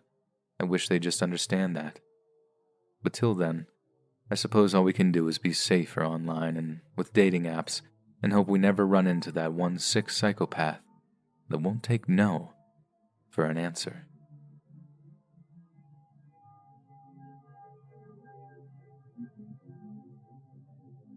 I opened up my home as an Airbnb, and within the first month I ended up unlisting it from the website and scrapping the entire idea. You see, my wife and I have been trying to sell our old home for over a year before we decided to turn it into an Airbnb, so we didn't really have strict rules about the place. As long as it was kept nice and the guests cleaned up after themselves, our plan was to let anyone stay there for as long as they needed to.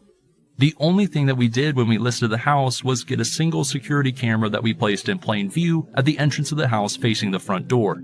That way we could see anyone who entered the home. Now, the first 2 guests that we hosted were so friendly and kept the house very clean, so my wife and I were actually very excited that we decided to take a chance on renting out our old home. That quickly changed though when one day I checked the camera after our 3rd set of guests had supposedly left.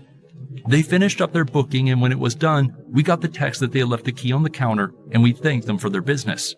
When I checked the camera, however, I noticed that was facing the opposite direction, and all I could see was the wall behind it. I called my wife, who was still at work, and let her know that I was going to be running over to the old home to check on it and fix the camera. And then I got into my truck and made my way down the road. The house that we listed for Airbnb was only about 25 minutes from the house that we currently lived in, so I got there in no time. However, it was around 7:30 at night, so the driveway was pretty dark when I pulled into it. I figured that they must have just turned the porch light off and forgot to turn it back on before leaving. Again, it was no big deal, but I definitely noticed how dark it was. I carefully made my way up the gravel path into the front door of the house, and this is where things took a serious turn. As I reached out for the handle, the door ended up swinging open on its own without me even touching it. I was really confused by that, so I took a second before walking inside, but as I looked into the house, I couldn't see anything unusual. Eventually, I mustered up the courage and made my way through the threshold and into the home. That was when I felt something hard hit me from behind. I dropped to my knees and then turned around as fast as I could to see what had hit me. And that was when I saw someone standing in my house holding something in their hand that looked like a bat or pole of some sort.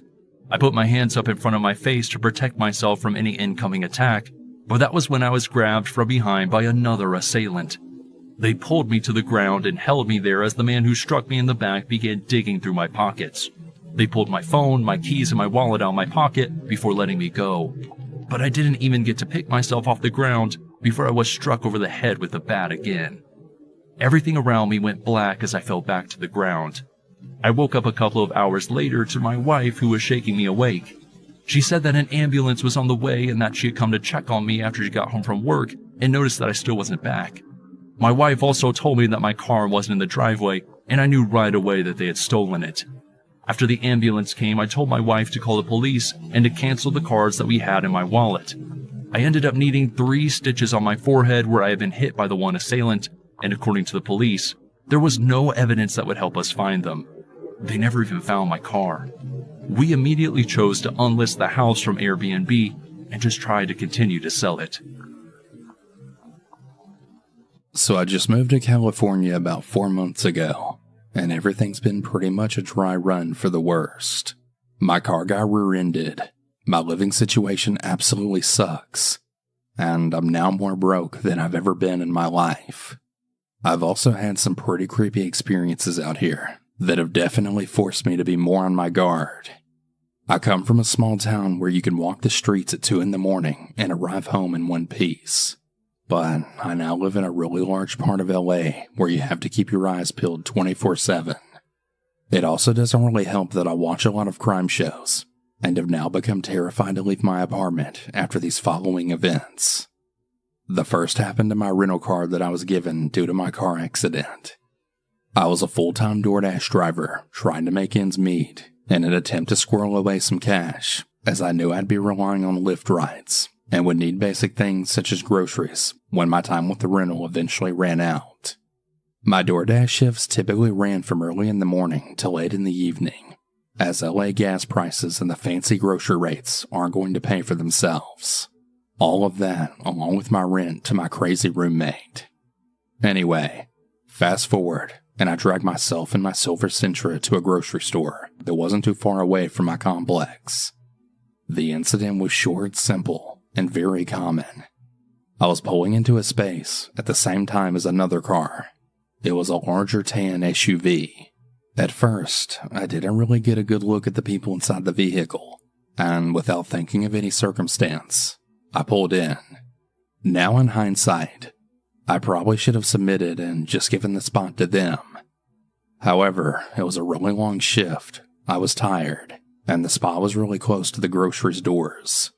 It was dark outside after all, and I figured the shorter walk would be safer. Now, to this day, I can't tell you what possessed me to stay put. Normally I would have gotten out and just put my headphones in without thinking, but this time, something stopped me. I looked back and I noticed the car had parked diagonally behind me. I could easily look back from the driver's side window and see them, and they pulled in so their faces were towards me. There were 2 very oversized men in baseball caps, just looking at me. There was something in the stare that kept me locked solid in the vehicle. I locked all of my doors and kept looking back every so often. They kept their eyes glued on my every move. I felt a terrible feeling wash over me as I then put the car in reverse and exited the lot. Not much of a story, I know, but I really do wonder what the 2 large men would want with a 5'3" petite woman like myself. The worst part of the story is that I really believe I saw the same men in a different parking lot just a few days later. They were parked already and took no note of me, as I luckily sped off into the night. Fast forward 2 weeks, and I'm back at Enterprise. Well, it's the day I have to give the car back, and I'm dreading it. I should also mention that I really don't know anyone in the state of California, and I'm 2,000 miles away from my hometown. I knew that I'd be stranded at home from then on out until I found a car. Sitting at home without any weed can really be a major crisis in a time like this. The one lucky part of this story is there happens to be a dispensary about 3 minutes away from my complex. Well, I decided to take one for the team and walk there. I just head to toe, covering my skin. I also made sure to leave early so that there would be more people around.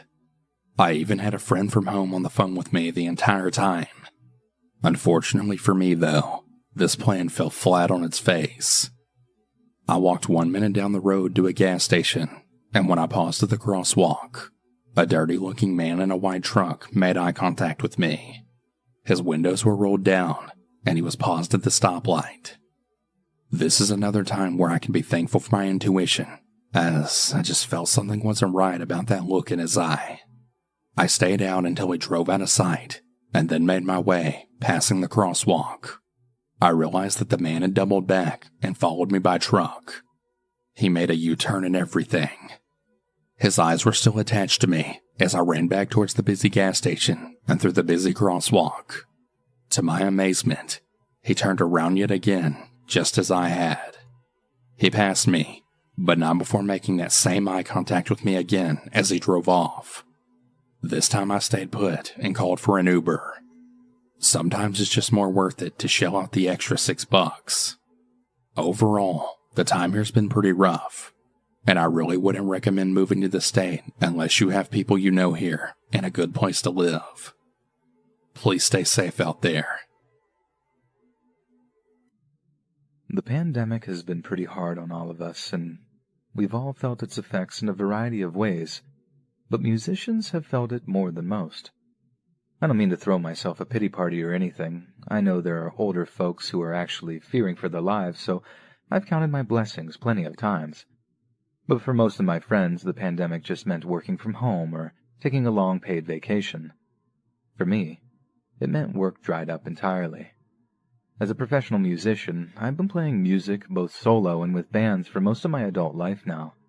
It's fun, but it can be really tough on occasion, and this pandemic has been the toughest time I'd ever experienced. I had to do something, anything to pay the bills, so when the drummer in my band said that he was making some pretty decent money for working for Postmates, it immediately sparked my interest. I think the real selling point was how it had benefited his health. Us musicians tend to be much more familiar with a bottle and a glass than an elliptical machine, so riding a bike and getting paid to do it seemed like a great way to get back into a fitness regimen. So, dust off my young brother's old mountain bike, oil up the gears, get myself a Postmates driver's account, and I'm pretty much ready to go. I mean, it's kind of messed up that there were no background checks or anything. Like, I literally could have been anyone, but hey, I wasn't complaining at the time. I needed the money, I needed it bad, and there were much worse things than delivering acai bowls that I could be doing. But being a delivery driver brought a whole host of new occupational hazards, and there was one particular incident in the summer of last year that I've thought about almost every single day since it happened. So, I get this one job delivering Thai food over to a place in Brentwood, just this little single-story house that barely stood out from the rest. Postmates has us doing the whole contactless delivery thing by that point, but I always used to hang around just to make sure whoever it was got their food. Sometimes you had some pretty elderly people ordering from us, since some didn't have any other means of getting food without exposing themselves. It meant a lot to me to know that I was helping like that, even if it was in such a small way.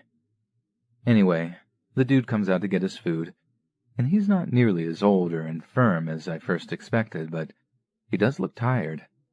And not just like my neighbor's dog was barking last night kind of tired. He looked like he was over his own life, just a deep exhaustion set into his eyes. He thanked me through his mask and told me Postmates had been a godsend since his wife left. I could relate hard to that. My long-term girlfriend had left at the start of the pandemic too. She just couldn't handle the stress, couldn't be so far away from her parents during such a difficult time, so I knew what he was talking about. Like I said, he seemed sick and tired, but he didn't hint at actually being depressed or mad or anything like that. He just seemed to be doing that macho guy thing of internalizing all of his feelings, and, again, hard to relate. Like I said, I often stuck around to make sure people got their food, and I'd also make a point of thanking people if they tipped big, and boy, did tired guy tip big. Right as I'm about to ride off on my bike, I make a point of telling the guy how grateful I am that he was so generous with his tip. It's literally people like him that mean I don't have to pawn my guitars to pay the rent. He just kind of nods, then says, "Just don't make the same mistakes I did, kid." I wasn't a kid. I was 28, but the weight of experience in the guy's voice, I just took it on the chin. The very next day, I get another delivery up that way, so I decide to cycle past the guy's house. I'm not 100% sure why, I guess I'm a creature of habit or something. But as I roll up, I can already see that something is horribly wrong. There's a cop car sitting in the guy's driveway, and his gate is blocked off with blue and white police tape. There's one cop sat in the driver's seat of the cruiser, and he gets out to ask me why I'm gawping at a crime scene. I ask him what happened, and he tells me to move along before turning his back on me. But then on the fly I say "But, officer, that's my uncle's place."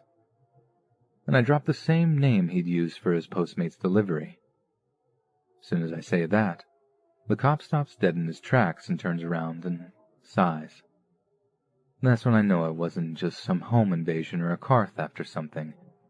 That's when I knew it was darker than I could have imagined. The cop says something like, "Look, I'm sorry, but you're better hearing this from the next of kin. Besides, homicide doesn't have a full picture of what happened yet." "Is he okay?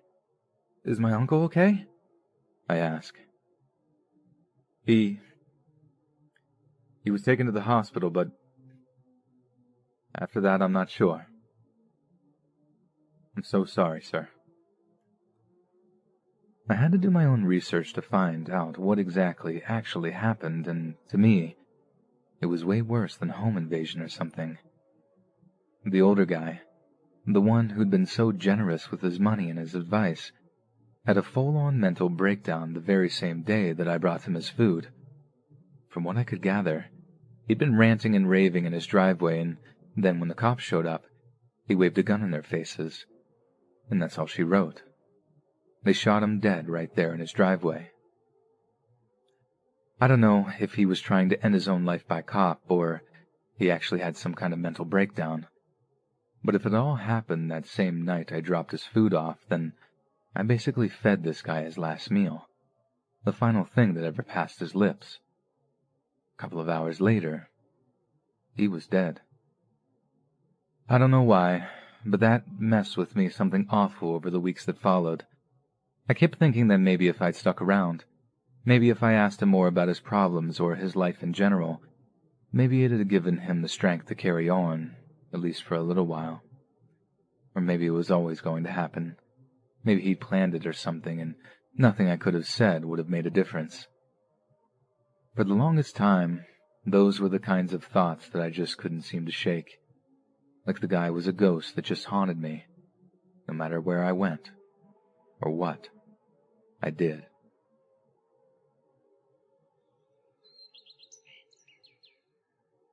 Paid a few more dollars than any other job I could land, so I figured why not. I remember landing a construction job a year into working this night shift security job. I enjoyed construction a lot more, and I desperately needed to get my life back on track. Being on night shift really messed with my mood and general well-being. The construction job I got had roughly the same pay, so it was a no-brainer even if I had to do a little bit more manual labor. As much as I disliked the job itself, I really liked all the people that worked at that museum. They were actually really cool. I went ahead and gave them my 2 weeks' notice and told them that I would stick around for as long as they needed me to find a replacement. They hired some skinny, pale guy named Justin. When I first met him, he seemed like he was a decent enough guy. After all, it really wasn't my problem once I left. After a couple of shifts with him, though, I noticed that he was an extremely awkward and very strange person. He did this thing where he would change the tone of his voice mid-sentence. It was really strange, and it almost made me feel like he had some kind of mental issue. Trust me, I wasn't being judgmental or anything, and if you heard it yourself, you would probably have had the same concern. Not that I thought that he was dangerous or anything, just a little out there with a possible mental illness, maybe even a speech impediment. But anyway, it was my 3rd or 4th shift training him, and it was an ordinary night just like any other. As weird as he may have been, he seemed somewhat depressed or sad. I caught on pretty easily as he didn't make much of an effort to conceal it. We were making the usual trip throughout the entire museum, which was honestly a pretty long walk. We were probably about 10 minutes into it when I finally just asked him why he seemed so sad. He told me that he was really lonely and couldn't get a girlfriend.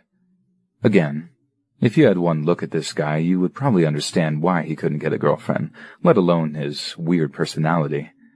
I tried telling him that there were plenty of fish in the sea and that he could probably have some luck on the internet. Online dating wasn't as big back then, though. He kind of shrugged his shoulders and just continued being sad. Whatever. I didn't know what else I could tell him. After that point, it became gradually weirder and weirder with each passing night. It was really strange. For instance, he would start going on these massive monologues about the most random things in the world. I only had to stay for a couple more shifts, but it honestly became really intolerable being around this guy. There was one night where he talked for at least 15 entire minutes about the environmental harm of pizza crust. Yes, literally pizza crust. It made absolutely no sense in the world. I tried interrupting him a couple of times to ask what was up, but he just cut me off and even started ignoring me after a certain point.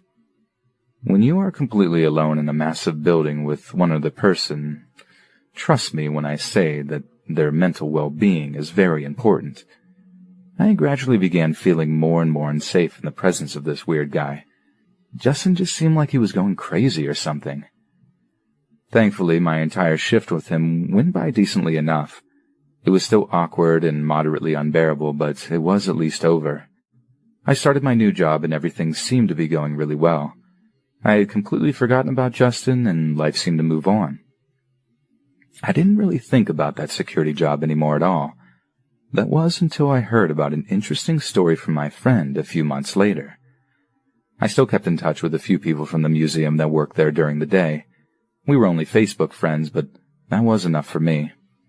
One of them messaged me to ask me what I thought about that guy Justin that replaced me. I was honest with her and told her that I thought Justin was really strange and possibly insane or something. And she typed back, "You're going to love this then." She then proceeded to tell me about Justin being fired for completely destroying an entire exhibit on night shift.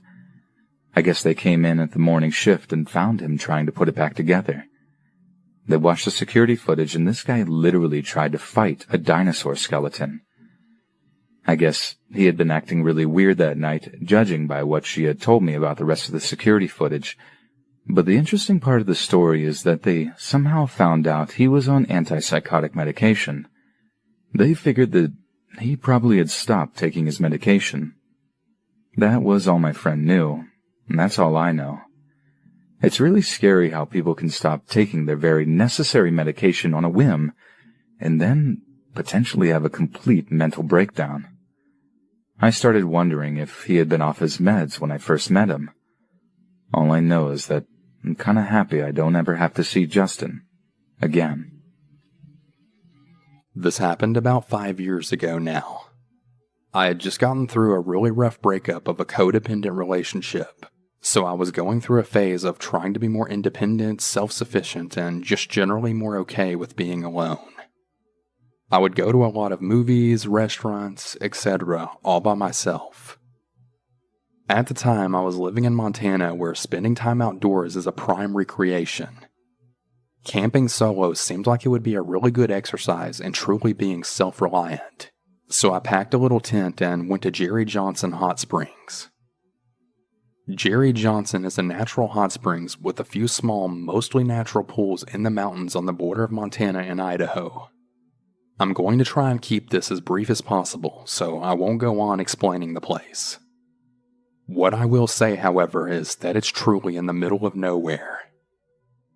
From the interstate, it's about a 1/3 mile hike across the bridge and into the woods. And from the interstate, it's about a 45-minute drive in either direction before you reach any kind of civilization in the form of a gas station.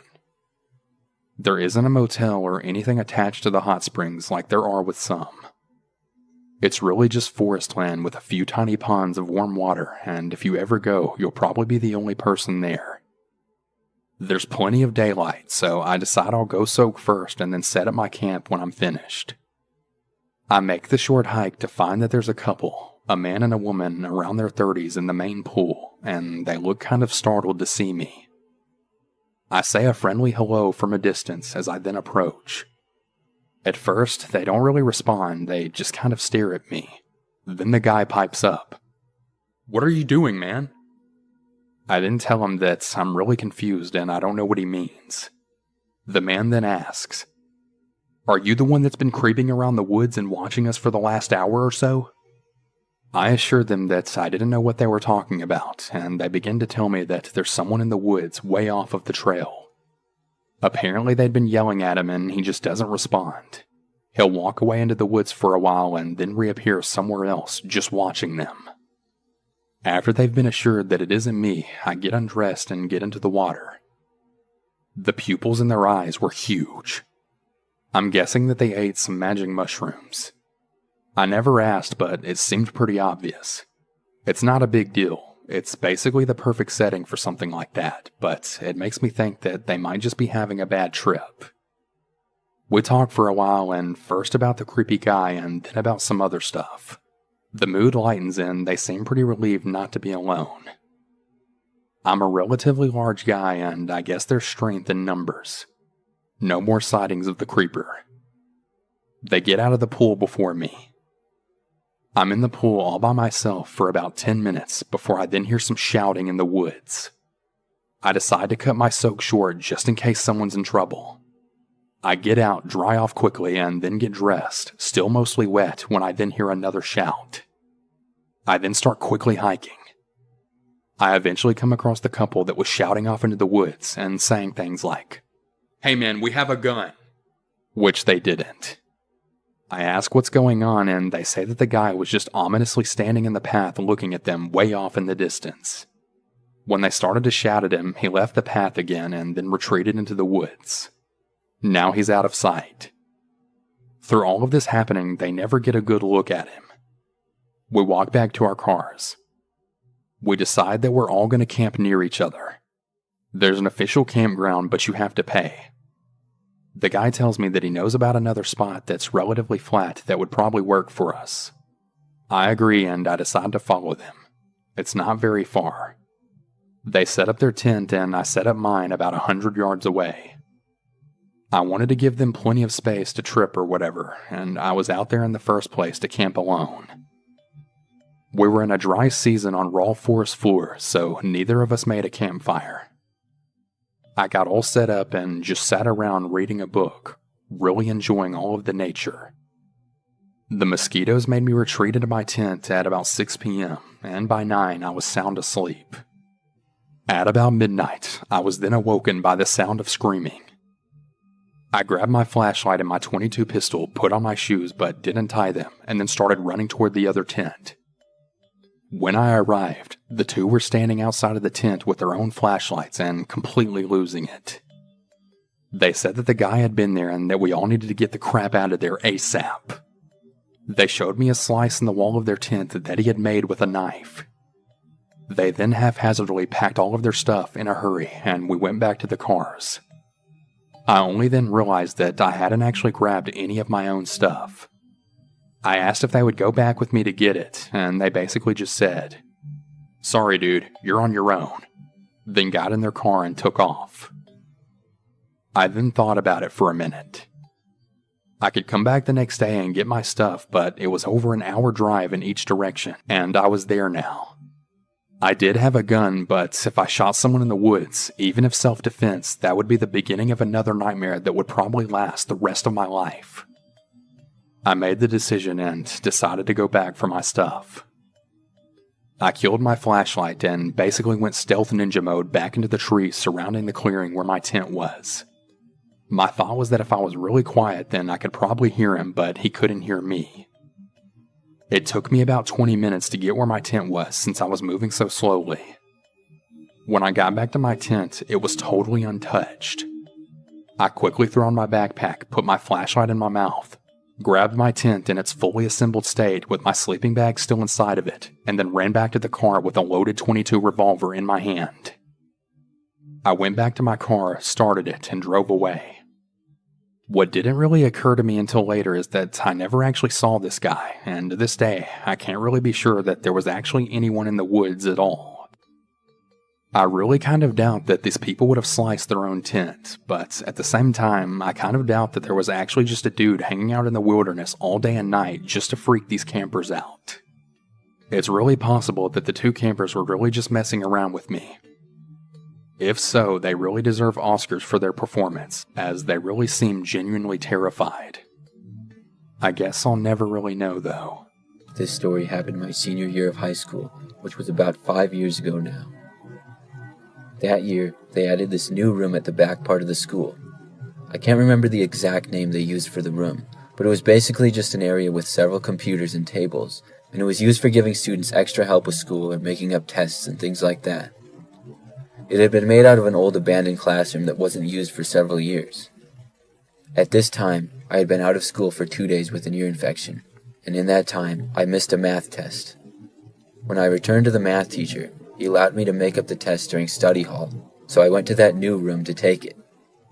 The teacher, Mr. Marcus, didn't want to have to go to the room and watch me take the test, so he let me go by myself and said he trusted me not to cheat. I walked all the way over to the room, which was pretty much on the complete opposite end of the school. And once I got to the room, I sat down and began the test. It wasn't too long of a test, but it was a really important one. Right when I got to the third question, the telephone in the room started ringing. I didn't want to get up and answer it, but I figured it was probably Mr. Marcus. I walked over and picked it up. When I did, I was told we were under a lockdown and there was a suspicious person in the building. I was scared being all by myself back in this room with nobody else there, and there wasn't even a classroom next to me I could go to, because this classroom was between two locker rooms for the gym, which was also nearby. I did what I was instructed to do and shut the door. As I did, I decided to take a quick look out into the hallway. It was completely empty and quiet as well. I went back in and decided to turn off the lights. I went out of sight of the door and went towards the back. Then I took out my phone and used the screen to give me some light to try to do more questions of the test. However, I couldn't really focus with us being in a lockdown. Suddenly, I heard the door to the room that I was in open. It was at that moment that I remembered I hadn't locked the door. Quickly, I ducked down underneath the table that I was at. I could see just barely from under the table a small amount of light coming in from the doorway and saw boots on the ground. At least they appeared to be boots, as I couldn't really see much. I was terrified, and I held my breath so that I wouldn't make a sound. Whoever was in there stood in the doorway for a while, and then the door shut. I barely heard footsteps walking into the room. I was literally shaking, trying not to make a sound. The room then went completely silent and remained that way. I slowly breathed in and out as quietly as I could. I was expecting at any moment to feel someone grab me from behind or something like that. But then, out of nowhere, I heard the sound of a computer falling off a desk to the ground. Then I heard the noise of a man yelling and screaming. It seemed as though whoever was in this room had gone into a rage and was screaming and smashing things. I opened my eyes and looked over. I still couldn't really see anything, but I could hear where all the noise was coming from, and it was at the opposite end of the classroom to my left. I was terrified and knew I needed to get out of there. The exit was directly in front of me and to the right, and the noises were directly in front of me to the left, so I figured I had to make a run for it. I took a deep breath, and then got out from under the desk and ran as fast as I could, as whoever was in there continued to seemingly destroy things in the room. I ran forward to the door, and was just barely able to see where I was going. I stumbled into a chair just before the door, but I was still able to make it out. I heard the man yelling as I left the room, and sprinted down the hallway. I ran all the way to the front end of the school, where I saw a police officer. I yelled where the guy was and that he was destroying things. Another officer led me out of the school. After some time, I was able to calm down, and they ended up catching the man. I got to go home right after that. I feel so lucky that I made it out of that room, because obviously whoever was in there was very dangerous. Okay, so I have something of a confession. I get totally out of control when I have a crush, and I suppose if you were to phrase it so insensitively, then I guess you could call me a stalker. It probably took way longer than it should for me to realize it too. Like I just figured I was, I don't know, intense, passionate, whatever you want to call it. When actually, what I feel for guys is, well, as my psychiatrist put it, it's unhealthy. Whenever I have a crush on a guy, it builds and builds until it's almost completely out of control. Sure, I get the usual stuff at first. Butterflies in my tummy, that giddy euphoria people feel when their crush is around. But I get other things too.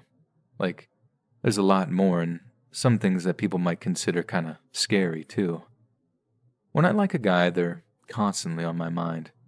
They're usually the first thing I think about when I wake up in the morning, and usually the last thing I think about before I sleep too.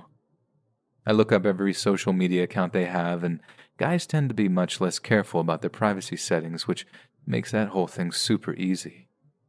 I make sure to see every single post, every comment, every friend, every photo they're in. I check their social media accounts usually more than 4 or 5 times a day. I also Google them online, hoping to stumble across anything new. For years I told myself that I just like knowing things about my crushes. Like, isn't that the point of loving someone? To know them as well as you know yourself? Well, again, according to my psychiatrist, not in quite the same way as I imagine. I track down where they live and spend way too long on Google Street View just admiring the place. I never go by or do anything though. I never want the crush to know how obsessed I really am. That would be absolutely mortifying. My psychiatrist says this is how I know what I'm doing is wrong and why he knew we could make progress if I put my mind to it. I also tend to get real jealous. I try not to show it, but I have to admit that seeing them having fun with anyone that isn't me, that really tears me up inside. I grow to hate their friends and family immensely, self-inserting myself into every little moment of their lives and telling myself, it better be with me, more fun, more special, more magical and memorable. How intensely I like someone tends to be based on how long I spend around them and in what context. Like the less I see them, the less I like them. The more I see them, it's like I'm exposed to something they're pumping out, like seeds taking root in my brain almost. A good example would be this. In 5th grade, I liked this guy. In 6th grade, the same guy, I became obsessed with him. Summer rolled around and I stopped. School started, I started liking him again. Repeat for 8th grade. Then he moved away for good and I stopped liking him for good. It was like I couldn't live without him for the longest time, but then, out of sight, out of mind too. I know that's not how other people function. Normal people miss someone no matter how far away they are, and no matter how long it's been since they saw them. Not me though, and I think that might be the only saving grace for some of these guys. I can't control my emotions even with the medication I'm given. It's one of the biggest challenges I face with my condition. If I didn't care so much about what I thought my crush thought of me, I would show up to his house and look in through the window, hoping to see him. I would pester all his friends to get every bit of info about him. I thank God sometimes that I've not gone too far, that I still have one foot grounded in reality even if the other is hovering over the abyss. Judging from what I've said so far, I'm guessing that most of you would assume me to be a violent person, like how a lot of those psychopaths and let's not meet stories end up being. But in fact, I'm the opposite of that. No one I know would ever think of me with such thoughts. I'm bubbly and kind towards those who are kind towards me. I never resort to physical confrontation. It's just not my personality. No one even has a clue how obsessive my thoughts get, and aside from this little confession, I tend to keep things that way. I hate how I get so attached to people, but as my psychiatrist says, at least you're self-aware. I've liked someone for 6 months currently, and I despise myself for it. I pretend not to be obsessed all the time and refrain from speaking about the person 24/7, even though I want to, because I don't want friends and, most importantly, my crush knowing about my condition. Like I'm terrified I will ruin my life because people would judge me for it without getting to know me. I guess that's part of why I'm writing this too. Bottom line is, I need help on how to cope with these feelings if I can. I surprisingly let go very easily. You know that kid who moved in 8th grade, that I was obsessed with for like 3 years? When I found out he was moving, I was shocked and sad for about 15 minutes and then didn't really care. It was like whatever bug inside my brain just said, oh well, on to the next one I guess. So, my issue is just how to handle my feelings when I like someone. Keep in mind, this is just a light description of my issue. I felt a lot more than what I described here so far. I hope I get over my current crush over the summer and don't have any classes with him next year, since I would probably fall for him again. I rarely get crushes, but when I do, they better watch out. I've only had 4 crushes in total in my life so far, and 3 were part of my obsessions. Anyway, that's about it. I hope I could provide some insight into how female stalker types work, because all that yandere stuff is just a bunch of bull. That's like a guy's projection, the ignorance of thinking that guys and girls think or act similar, when honestly, the reality is much more insidious, and arguably, much more terrifying.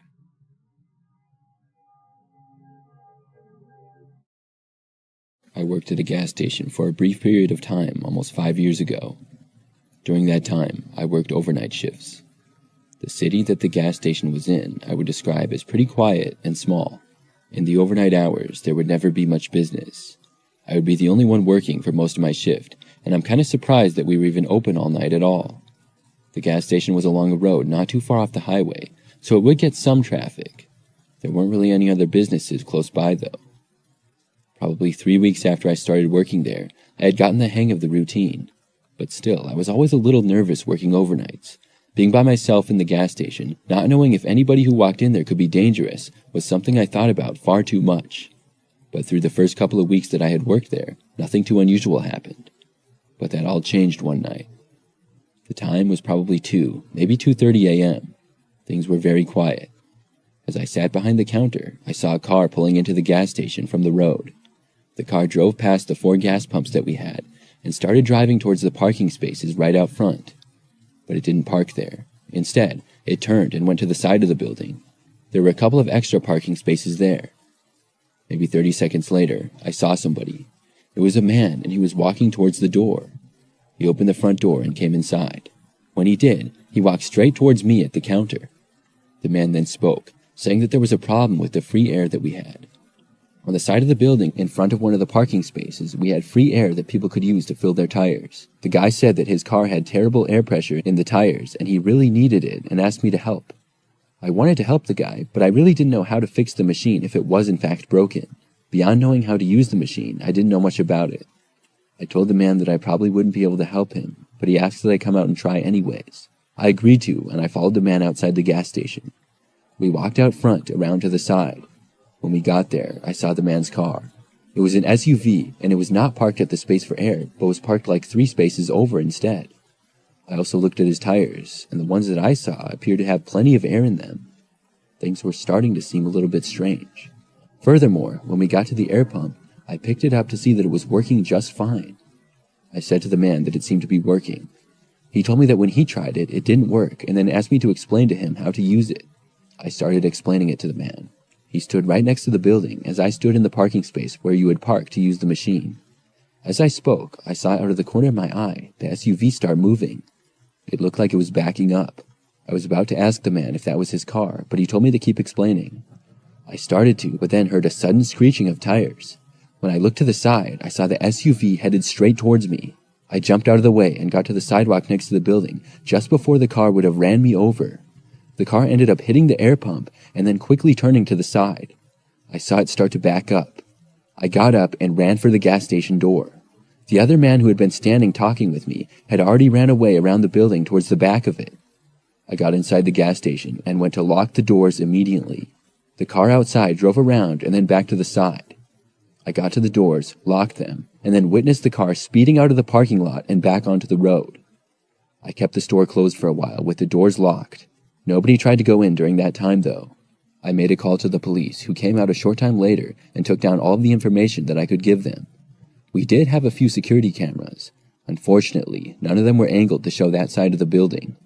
One of the cameras at the gas pump saw the car speeding away, but the quality was not nearly good enough to show the license plates. All I could give was the make and model of the car and a description of the man. In the end, that was enough to make me quit that job. I gave my 2 weeks' notice the next day and got another job after that. Working overnights at a gas station wasn't for me, and I have a lot of respect for the people that do it. I'm not sure why those guys tried to run me over either. I could have been seriously injured that night. 5 years ago, when I was in high school, we were having a very normal day. I was in my 5th hour class, which was my last class of the day, so I was excited to go home. It was gym class, and we happened to be outside playing Foursquare in one of the parking lots behind the school.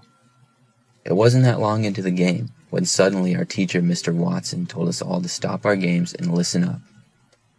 He announced that the school was in a lockdown, and we all needed to go inside and he would get us to a classroom. I wasn't too excited about this, and I was afraid we would be locked down until after school was supposed to get out. Mr. Watson began waving us all inside, and as he was distracted, I saw an opportunity to run away and get to my car. I know it was a dumb thing to do, but I was scared of the lockdown, and I was already outside, so I decided to make a run for it. Mr. Watson didn't even notice me leaving, and I began making my way to my car. At our high school, it costed a lot of money to park in the school parking lot, so they had a free one that was farther away than I parked at. The only problem was to get there it was maybe about a 10-minute walk, and it went through the woods a little bit. I jogged down the path and through the woods. I had to stop and start walking to catch my breath from the run. I stopped to text my best friend Casey that I had left the school and asked what the lockdown was for. As I was standing there on the path, though, I started to hear some noises coming towards me. It sounded like another person running. I figured it was another student running away like I had to go to their car. I looked into the direction of the noise, and I could see through the trees where the path curved that it was a grown man running. Immediately, I got a bad feeling, and I jumped behind a tree in the woods. The man slowed down and came around the corner. I held my breath and hoped that he wouldn't see me. He had dark hair and a goatee, and walked a ways past me.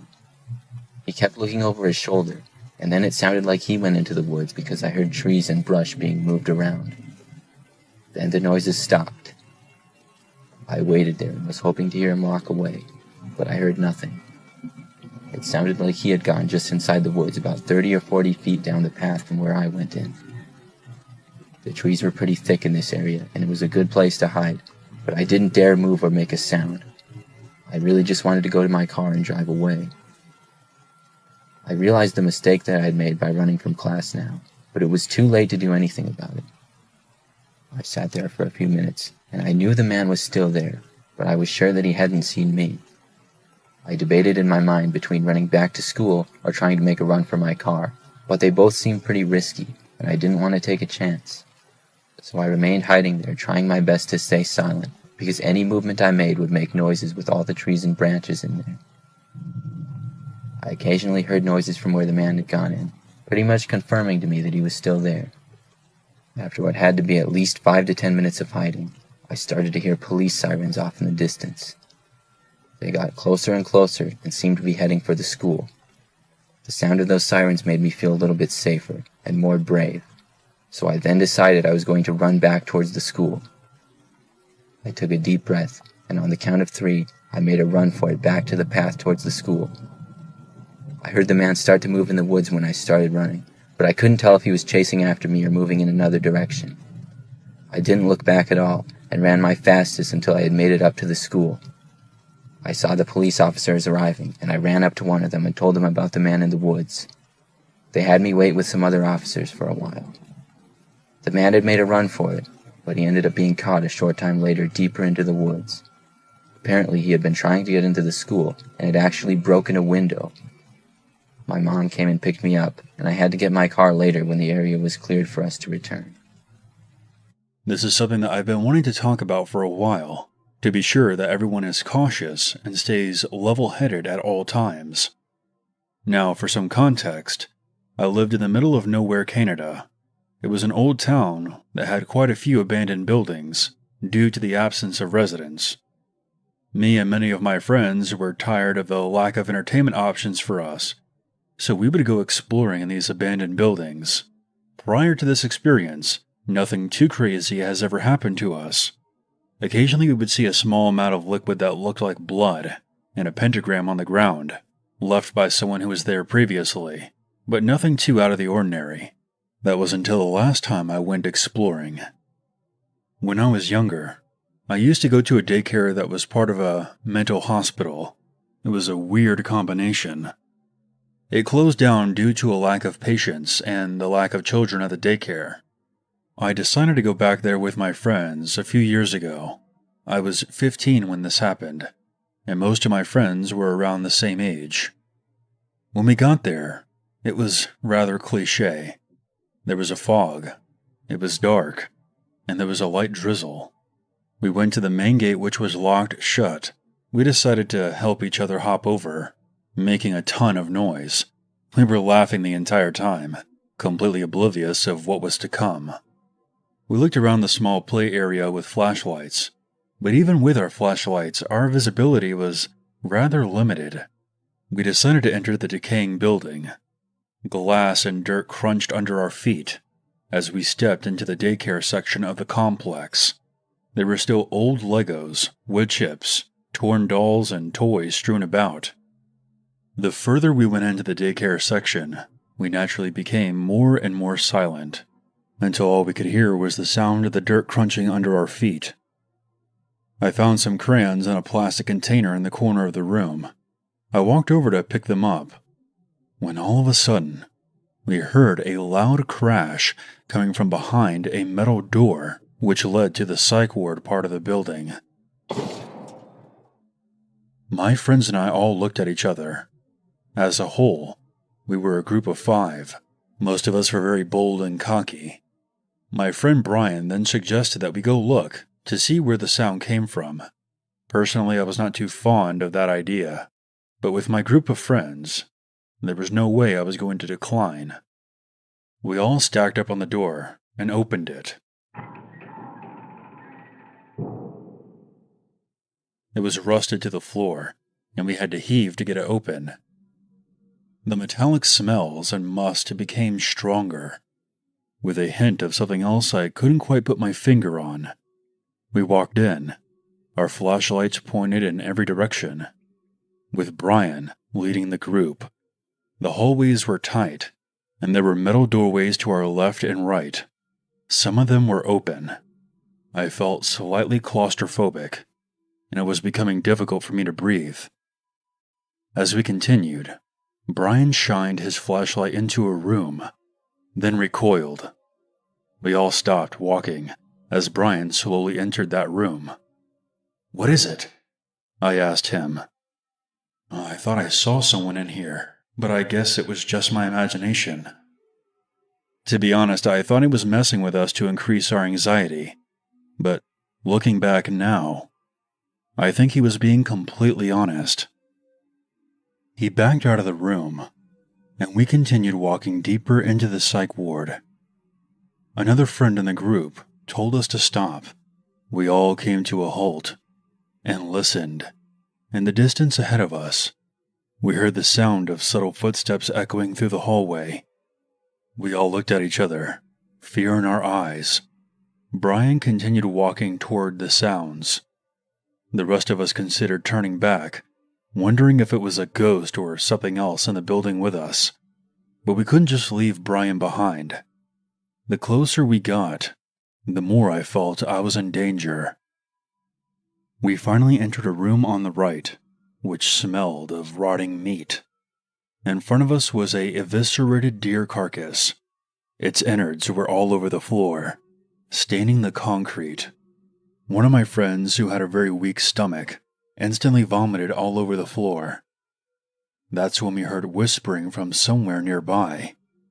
Brian shined his flashlight to the corner of the room, where a man with short hair was standing with his head down. He wore a bright green shirt, stained with what I assumed was blood. He didn't have any socks or shoes on his exposed, damaged feet. The man was twitching sporadically. We stared at him for a solid 30 seconds before he made his first move. He looked up at us with a haunting grin that sent shivers down my spine. "You guys here for the feast?" he asked. This kicked us all over the edge, and we bolted out of that room all the way back to the daycare center. The door was still open, and we decided to try and slam it shut. But the rust and the heaviness of the door almost kept it open. It took 3 of us pulling with all of our strength to close it. Just before we did, I could see the silhouette of the man watching us from down the hall, his white teeth being the only feature that I could see. As we sat behind the door, catching our breath, we looked at each other for confirmation that we all saw the same thing. After a while of labored breathing, we heard a light tapping on the door. That's when we decided it was time to go. We booked it out of there and ran back home. A year after we visited that spot, the police went there to do a routine check of the area, and they found that man.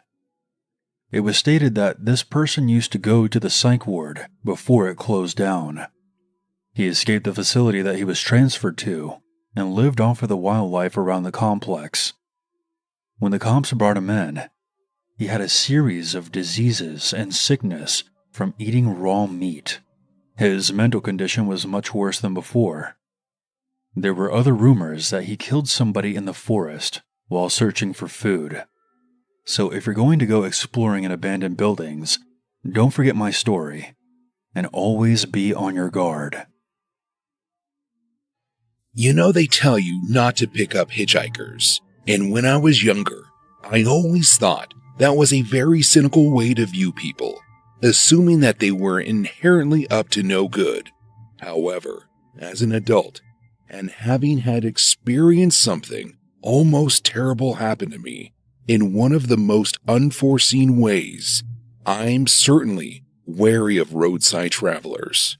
You see, I was driving down the road about 5 years ago, and it wasn't on the highway or anything, but the speed limit was 45, which to someone standing still is pretty fast. As I was making my way down the road, I noticed an older woman standing along the side of the road. She looked to be around 50 years old, and in her arms, she was cradling what looked like a blue blanket. So immediately I assumed it was a mother and her child, stranded on the side of the road. I decided to pull up to the woman and ask her if everything was okay, and that was when she told me that her ex-husband had kicked her and her baby out on the side of the road after the two had an argument. So I asked if I could help in any way, and she asked if it wouldn't be too much trouble on my part to give her a ride to town, which was only about 2 miles away. I figured it was no problem. The only issue was that I didn't have a car seat for the baby, though she assured me that since it was such a short ride, she would hold him in her arms as long as I drove slow and safely. So she hopped in the car, and we were off. And about a minute into the drive, I couldn't help but notice that she hadn't taken her eyes off of me. It was like she was staring daggers into my head. And when I finally turned to face her, I noticed that she had put the blanket down on her lap. It was empty. She hadn't been carrying a child at all. Instead, in her right hand, she was now wielding a small knife of sorts. As soon as my eye line went toward the knife, the woman began to get very aggressive. She began yelling at me, but I couldn't make out a single word that she was saying. I begged her to please calm down. Just tell me what she wanted. All I can really remember is asking her not to hurt me. This was when she pushed the knife lightly against the side of my neck and told me not to try anything. All she wanted was my car and my phone, and then everything would be okay. She told me to slowly pull over, and I complied without question. I was fully prepared to give her my car. I knew that my life was worth more than my belongings. But then she made a mistake I would have never expected her to make. After I put the car in park, instead of forcing me out of the car and then hopping into the driver's seat herself, the woman with the knife unlocked her door and got out of the car. She told me to stay there, and she began to walk around to the driver's side. I saw the opportunity and threw my car in reverse. I pushed the gas down just enough to gain traction, and then I forced it into reverse. Once I was about 100 feet down the road from the woman, I put the car back into drive and sped past her as fast as I could. After I got back to my house, I notified the police, and they said they would look into the situation. But other than that, I haven't heard anything. All I know is that looks can be deceiving. I thought I was helping an innocent woman and her child, but in reality, I almost became a victim.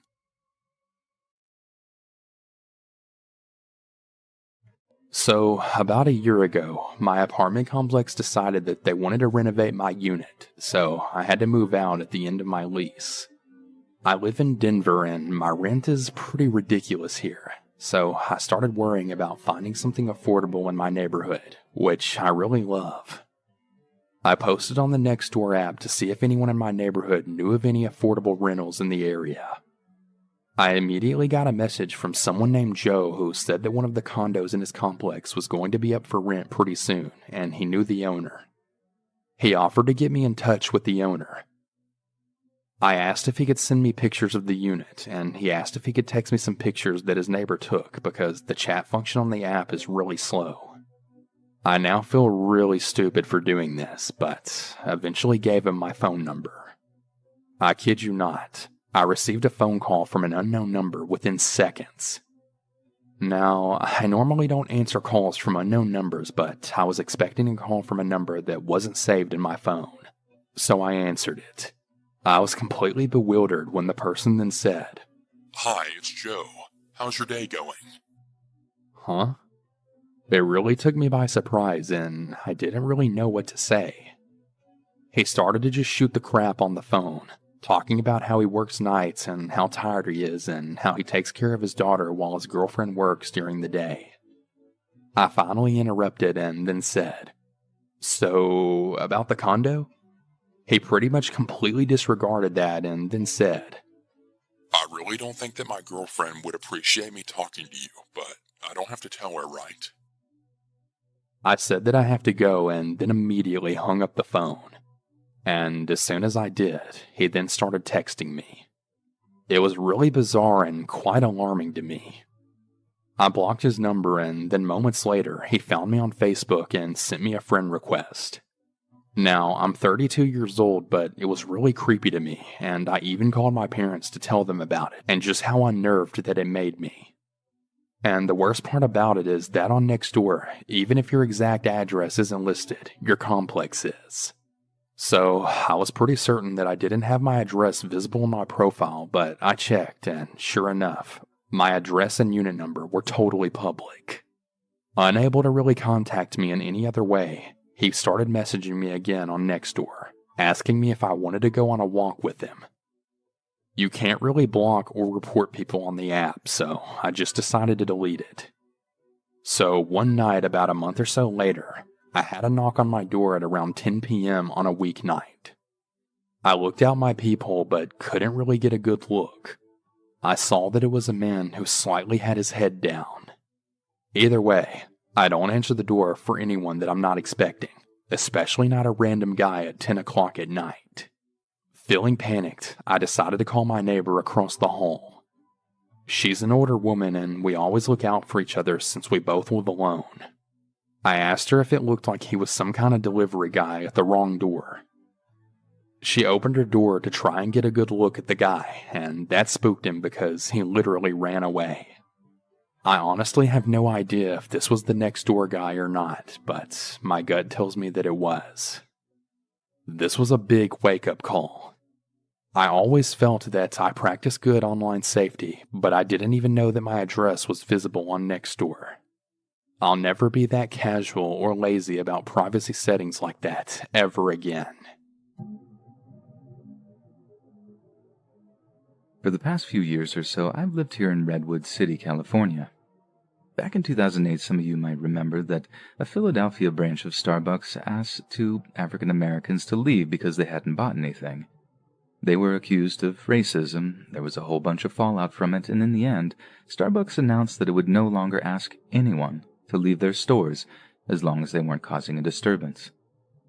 From what I heard, this prompted a bunch of trouble with homeless people hanging around Starbucks outlets and generally making a nuisance of themselves, but I can't really speak to that because the only homeless guy that ever showed up in my local Starbucks was Steve.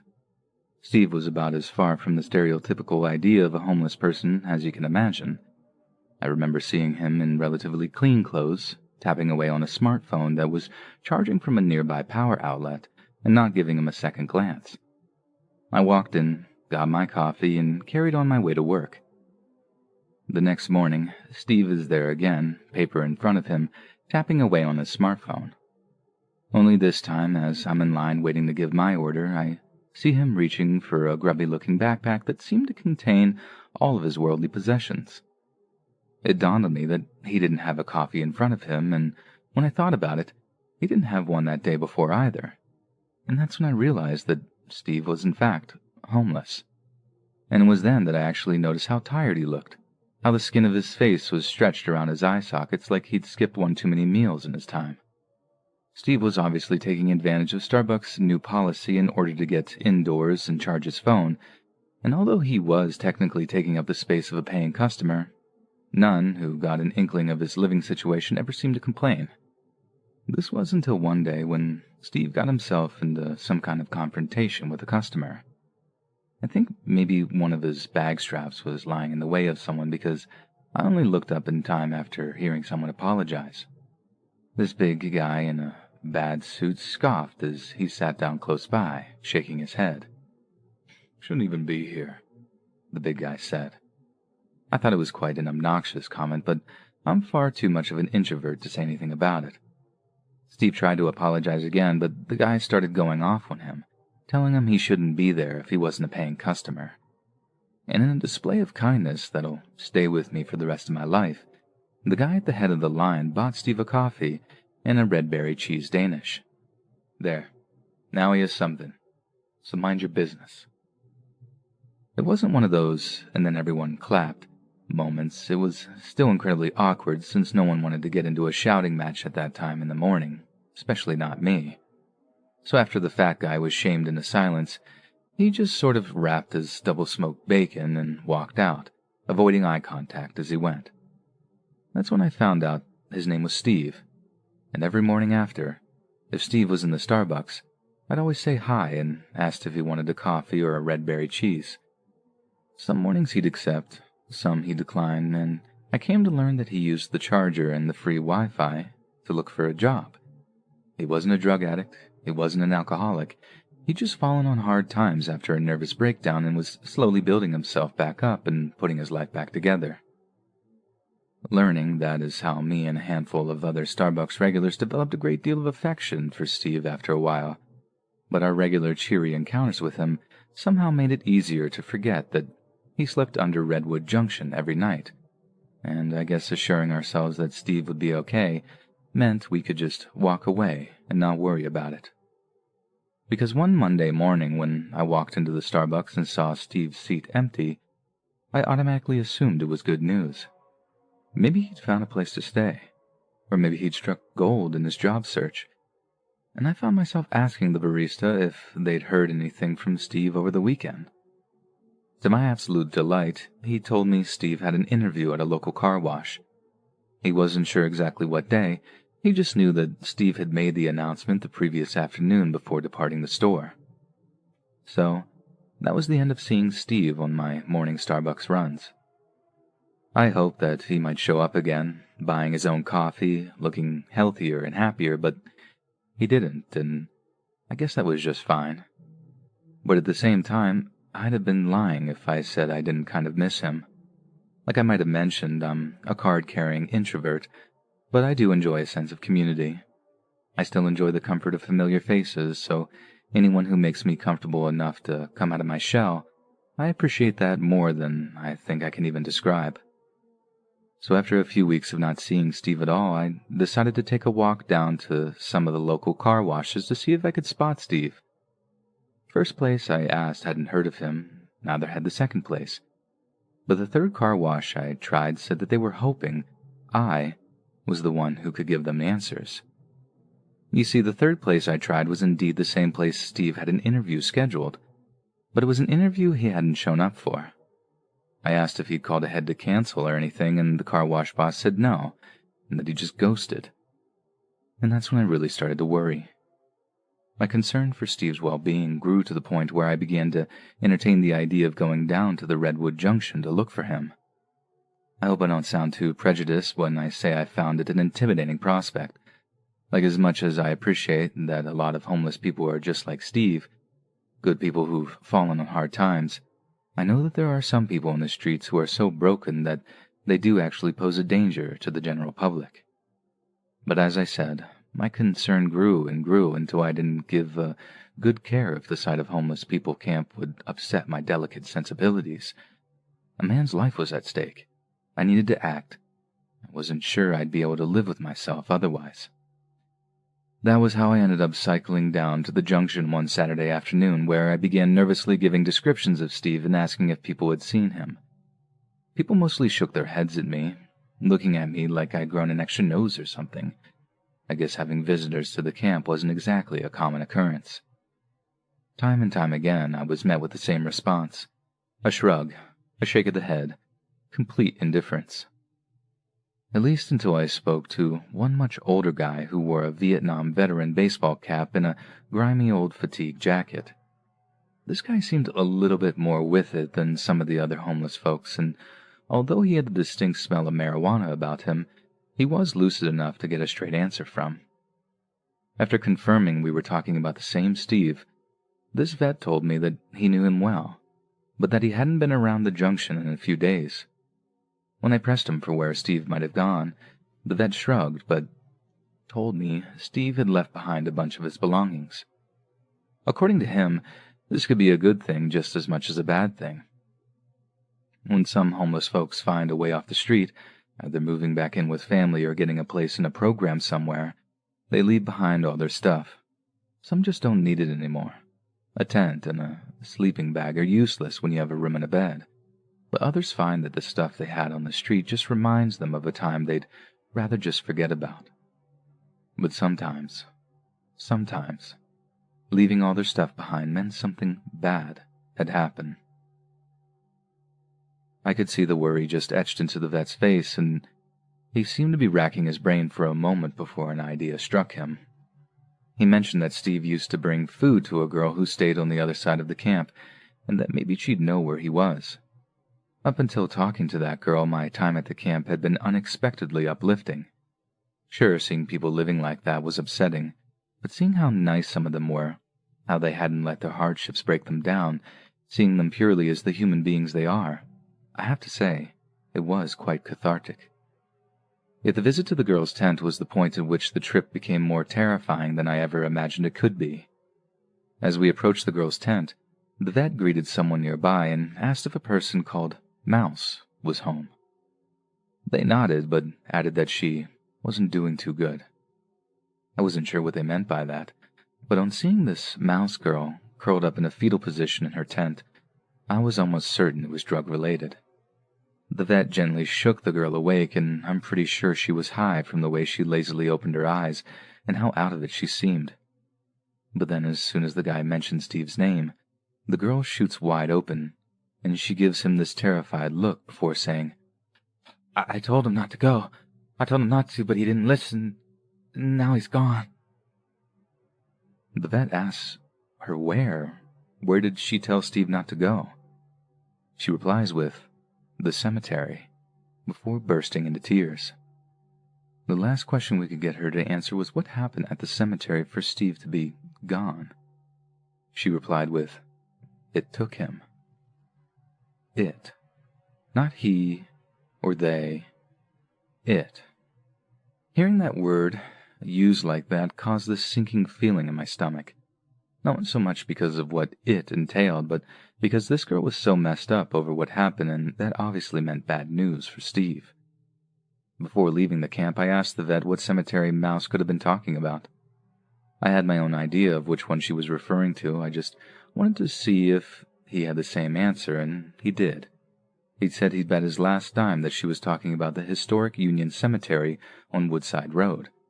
And I agreed, because the historic Union Cemetery is right across the street from the hand car wash where Steve was scheduled to have his interview.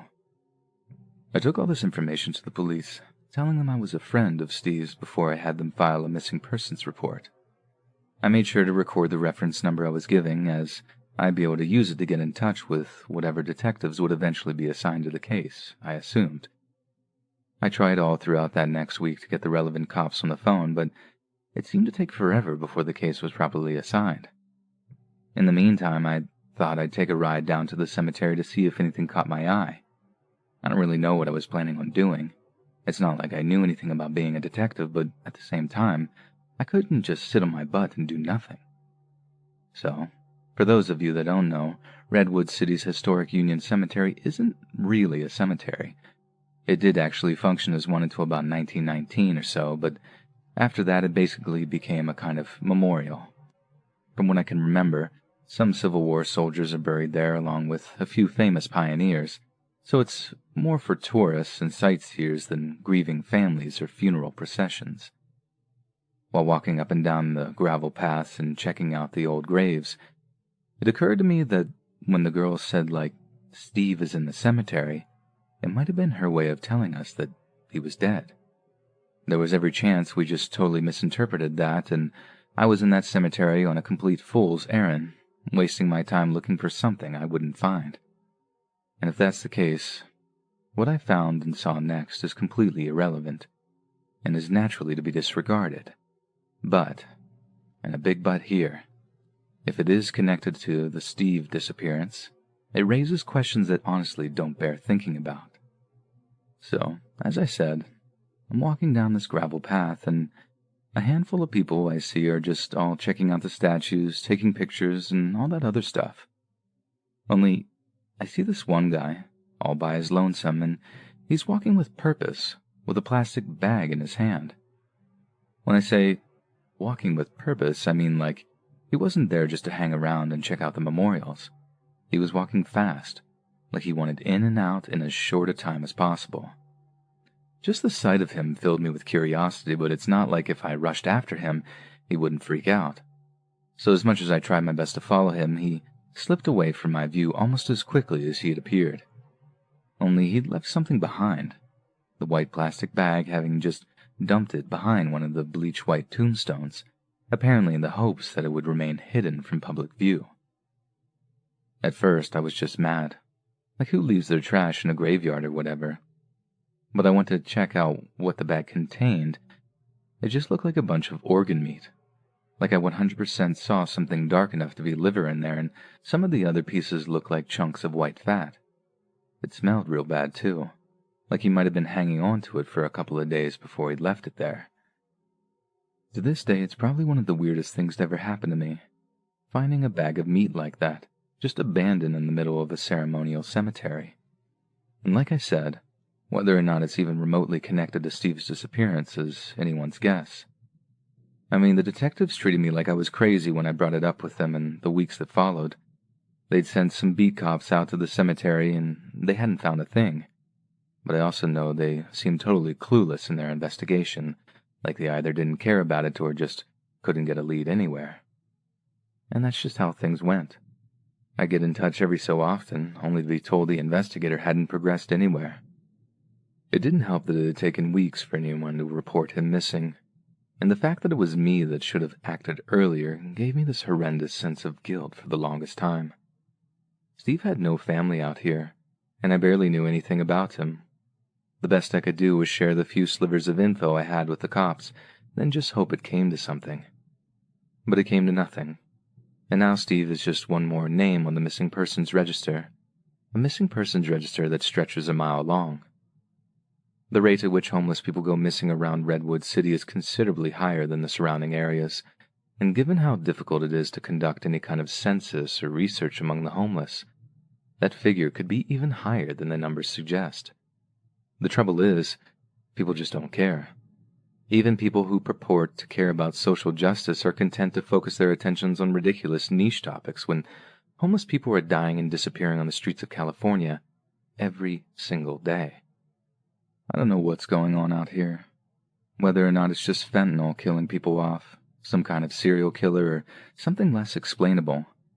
But something is killing homeless people at a totally disproportionate rate, and all kinds of other weird stuff is going on to boot. I just pray that whatever it is can be identified and stopped before more people like Steve are lost. People who try so hard to tread water, only to end up slipping beneath the waves. For quick background info, I was 12 years old when this occurred. I'm 14 now. I have 2 younger brothers. For the sake of this story, we'll call them Dylan and Tyler. They share a room on the 2nd floor, and the room is at the front of the house with a balcony door facing the street. Straight behind their room is a hallway, and my room is on the left of that hallway if you're looking from the front of the house. There's 2 windows facing the side of my house and my room. At the time of this story, I was in my brother's room watching Tyler play a video game. I think it was Cuphead. This will be important later. This took place in mid-July of 2019. It was nearing the end of the day. I and my mom had decided to order in for herself and my dad. Nothing out of the ordinary, right? Well, about 10 minutes later, my mom randomly starts walking in my brother's room and looking at the shutters on the door. Me and my brothers don't really pay any attention until we notice she keeps doing it, and she looks much more nervous than normal.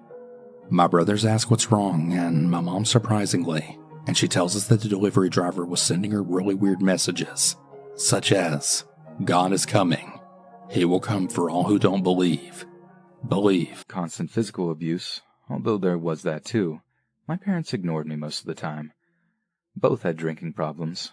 My mom only worked part-time so she could, as she said, be there for her kid. But she really spent the majority of her free time in a bottle or bed. My dad was the main breadwinner, working as a over-the-road truck driver. He was away most of the time, leaving me alone to take care of myself.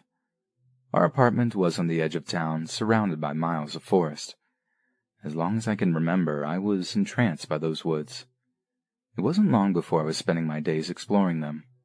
My love of nature only grew from there. I soon realized neither of my parents were paying attention to my comings and goings, so I began camping out in the woods overnight, here and there just to see if I'd be missed. But as I figured, I wasn't. From there, I began spending weeks at a time camping throughout the vast forest. We all know all good things must end, and one morning, I was caught walking out of the woods by my father. He just arrived back from time on the road. It was early, and he was livid to see his 12-year-old son walk out of the woods at 5 a.m. on a school day. In addition to tanning my hide, I got an earful from them both. This didn't stop me from returning, though. After laying low around home for a week, I waited for my dad to leave and my mom to drink. When I was sure she was asleep, I fled back to my real home. I would slip back early every morning prior to school without anyone noticing. It didn't take long for things to go back to the way they had been before. If I wasn't at school, I was out roaming the woods. I mentioned before I had a series of camps throughout the forest.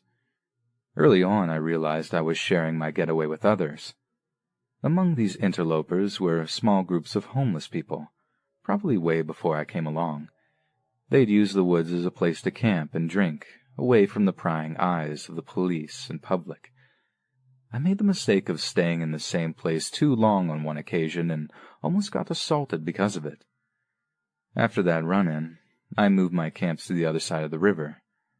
Some nights I would lurk in the shadows and watch them destroy themselves with drugs and drink. Many times violence would break out, and this only reinforced my hate for them. I already saw enough of that at home anyway. As the months passed, I moved deeper into the vast forest, always looking for a new place to explore. Summer came, and with it, more homeless. It wasn't long before they had their filthy little camps all over the woods. However, at that point, I was still safe if I stayed on my side. I was the only person who knew where to cross. River or not, my paradise would be taken away from me, once and for all, by these very same people. One hot summer afternoon, I was down on the banks getting water. I'd heard voices off in the distance, so was keeping my eyes peeled. I'd retrieved my water and was returning back to my camp when I heard a group of people arguing on the opposite side. Curious, I hid and watched. There was a raggedy tent set up, and next to it, 3 men and 1 female yelling at one another. They were too far away for me to make out much of what was said. They all looked like they were drunk, swaying around while they argued. I stayed around for about 10 minutes when one of the men hit another over the head with a beer bottle. The man staggered and fell to the ground. I waited for the man on the ground to move, but he didn't. The assailant then picked up a big rock and threw it down on the man while the others just stood by and watched. He did this over and over, about 3 times, until he looked too exhausted to continue. I had to stifle a scream as I watched this horror unfold, and by now was too scared to move. The female then yelled something at the man and slapped him on the chest. He looked unfazed and instead just stared down at the mess he'd just made. After a minute of doing this, the others yelled something again at him, and they all ran away together. I could finally breathe, but still dared not move in case they returned. I stayed hidden for what seemed like hours before I decided they weren't coming back. I expected the man on the ground to get up, but now I know how stupid that was. I got the crazy idea in my head that I needed to get him help. Drunk bum or not, he was still a human, and I ran the entire 3 miles back to our apartment. For some reason, I was happy to see my father was home. I ran in, short of breath, and began yelling for my parents. I noticed them sitting together on the couch and ran up to them. My dad told me to shut up and then asked me what the matter was. I repeated the story of what I had just witnessed in the woods. Rather than getting help, my dad began yelling at me about defying him. My slurring mom soon joined in, and they both commenced to chewing me out a new a-hole. The worst part was when my mother accused me of making up stories to get attention. I denied this, of course, but she wasn't listening. The rest went the way it always did. My dad pulled off his belt and strapped me across until I began crying, and he told me to shut up or give me something to cry about, as usual. It was clear to me the discussion was over. The man wasn't getting helped. After all, I was just a stupid kid. I crawled off to my bedroom and cried myself to sleep, as I had done so many times. My retreats to the woods had ended. I couldn't leave the house without one of my folks, and going outside was out of the question. Not long after that, I was shipped off to live with my dad because I'd become too much for my parents to handle. I expected life to be much as it had before, maybe even worse. After all, there had to be a reason why my mother was so messed up. I kept my guard up for a long time, waiting for the first beating to come. Instead, I would be given a life I could have never dreamed of. Grandpa Mac turned out to be a loving and patient man, the exact opposite of any adult I'd ever met before. The first time he asked me what I liked to do, I was speechless. No one ever cared to ask. I swallowed the knot in my throat and told him of my love for nature. Expecting the usual laughing and mockery, I braced, but instead his face lit up. He spent the next hour telling me of all the great memories he had of camping with his father. I knew then I had become the luckiest kid in the world. As soon as the spring came, we spent every waking moment hiking the woods and parks throughout the country. The knowledge he passed on to me could fill a library full of books. Even though he's gotten too old for us to go out together, I still visit him on a regular basis and share all the amazing adventures I have been through recently. His body may be weak, but his mind is still as strong as ever. I owe that man more than I'll ever be able to repay, and he did everything just because he loved me. It still took me a good 3 or 4 years until I summed up the courage to tell him the story. Also, I expressed the guilt I felt for keeping it to myself all this time. I was unsure of how he'd react. At first, he sat quietly. A moment or two later, he sat up in his chair and hugged me tightly. This confused me, and when he let me go, I asked him what I should do. His advice to me was to contact the police back home and share the story with him. After that, the responsibility was out of my hands, and I didn't need to be guilty ever again. Once I contacted them, I washed my hands of the guilt. Now that I've grown up, I realize my parents were at fault. I did what I should have. If they chose to say nothing, it was on them. I went off to college, and upon my return at Christmas, Mac let me know that the people responsible had been found, although all but the woman were dead. She shared the location of the man's body with detectives. They wanted to thank me for coming forward and helping them to solve this case after all these years. And with that, I moved on, leaving that terrible part of my life behind me. Until recently, with the death of my father, which seems to have dredged up all these old memories, I've not thought of that part of my life in some time. My love for the woods and its creatures has grown into my livelihood. Now I get to travel all over, discovering and preserving the world's wild places before they are gone. Something I could have only dreamed of as a kid, trapped inside a run-down apartment in New Jersey.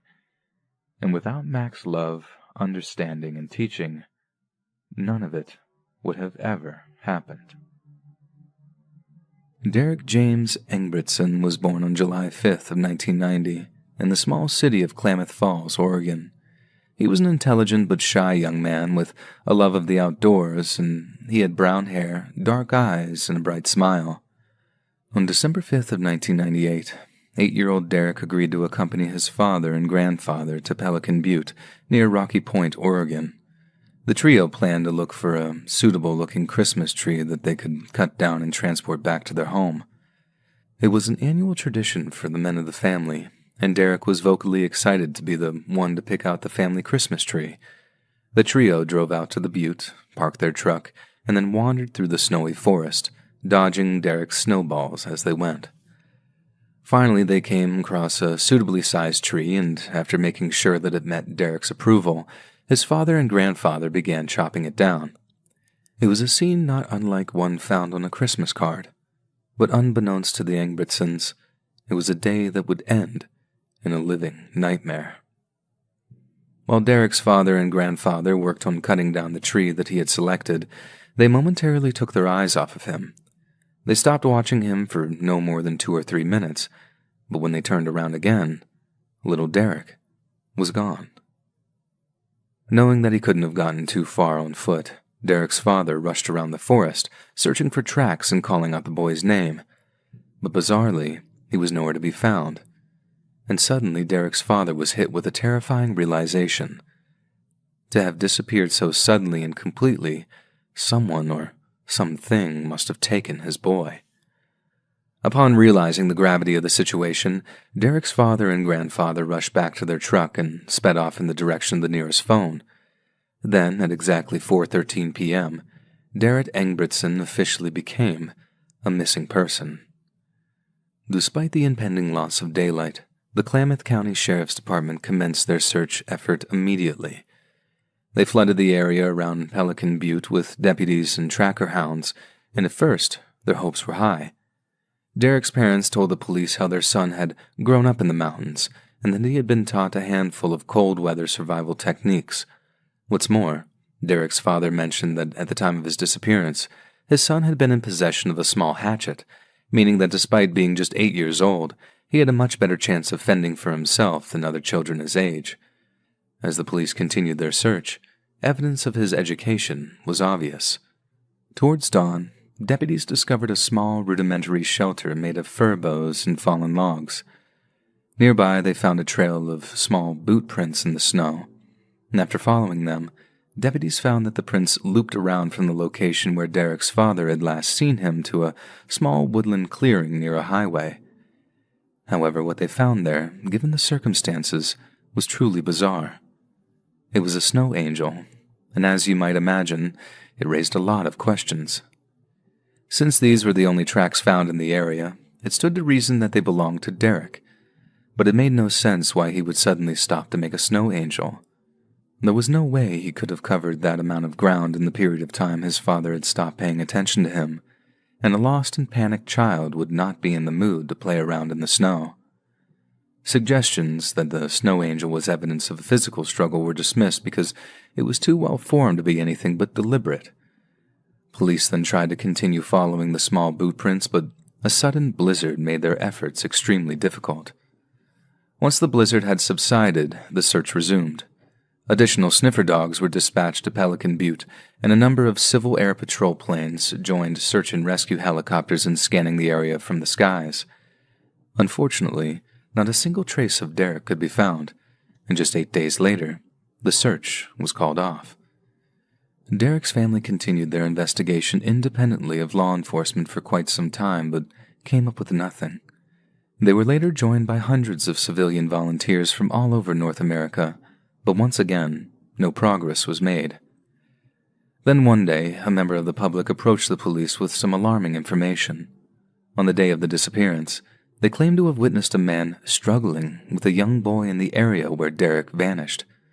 Additional reports were made of an unidentified man driving a 2-door Honda who had been asking passerby for directions to the woods. The police made efforts to track the man down, but were unsuccessful. Less than a year later, on September 24, 1999, Oregon's Harney County Sheriff's Department received a call from a horrified member of the public. They had discovered some graffiti in the bathroom of the Sage Hen Rest area, over 200 miles away from Pelican Butte, and it referenced Derek's abduction. Upon being informed of what the graffiti said, Derek's mother told the media, "I think it's just a big sick joke. If someone took Derek, if they put this on the wall, they were wanting to be caught. If they were wanting to be caught, why didn't they leave something of Derek's there?" Many have speculated on exactly what was written on that wall, but to this day, it has never been made public.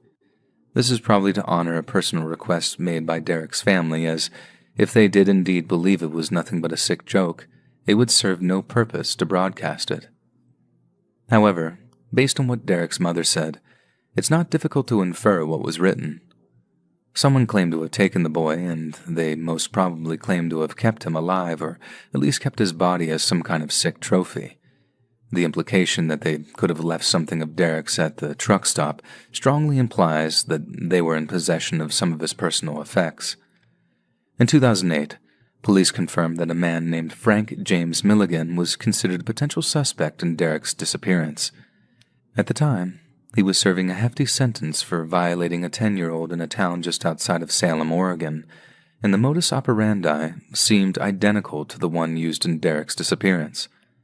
But to date, Milligan has yet to be charged in connection with Derek's case, and an eventual conviction seems less and less possible. But to have snatched Derek out from right under his father's nose, Milligan would have had to have stalked the family through the woods and then creep out without making a sound, impossible given the thick snow on the ground.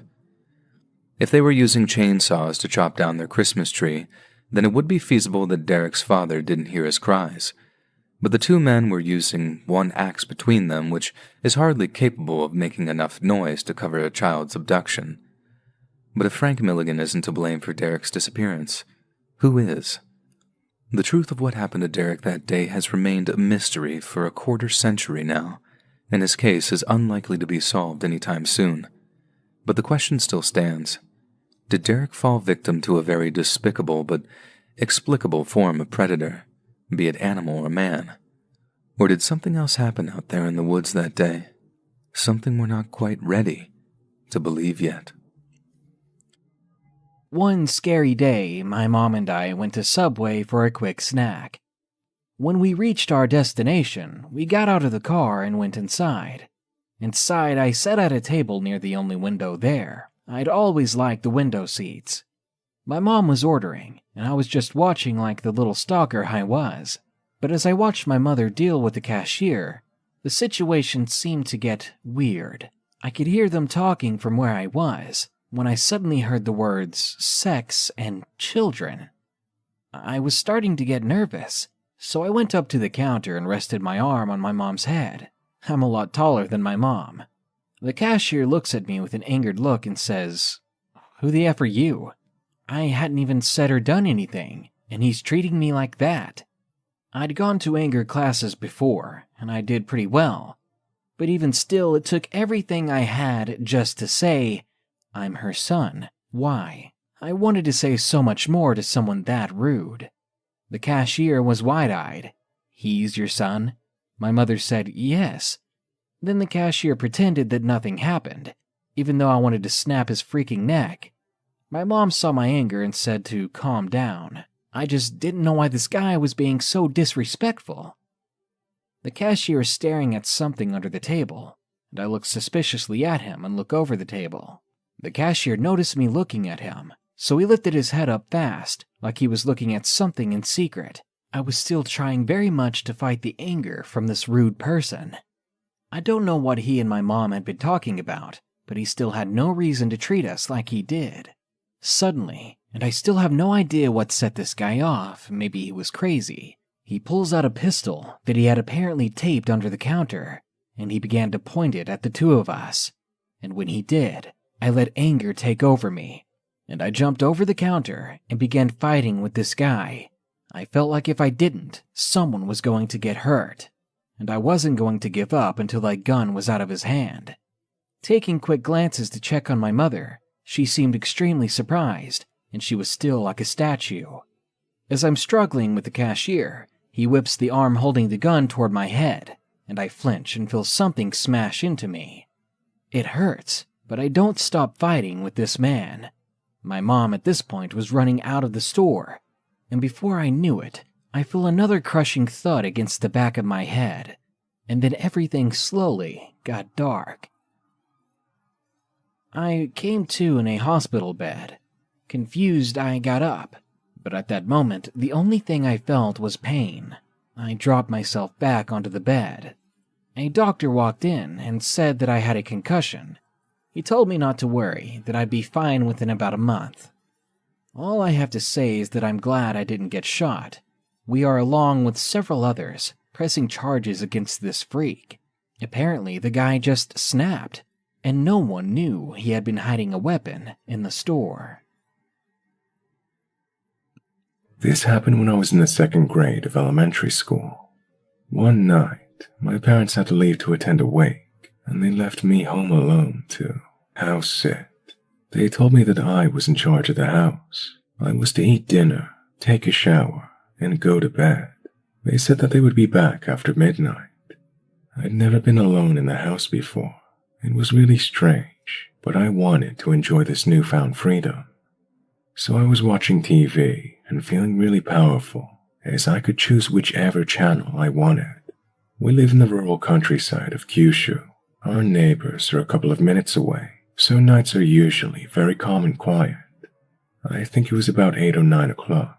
I had just finished watching a TV show, and the news came on. Boring, I thought. I guess it was time to take a shower and hit the hay. I was contemplating this massive decision while reading a manga comic laying down on the bed. Then I heard a knock at the door. Oh, my parents came back early, I thought, as I went to the door. I looked through the frosted glass, and I saw the big shadow of a person there. My mom was only around 4'9", so it couldn't have been her. Maybe it's my dad, I assumed. I called out, "Hello?" A deep male voice replied, "Hi, little girl. Is your dad home?" My dad was a bit of a drinker, and he often hung out with booze hounds. I thought that this might have been one of his pals or something, so I carelessly responded, "No, he's not here. He's at a funeral." There was a short pause. "And what about your mother?" I didn't know what to say.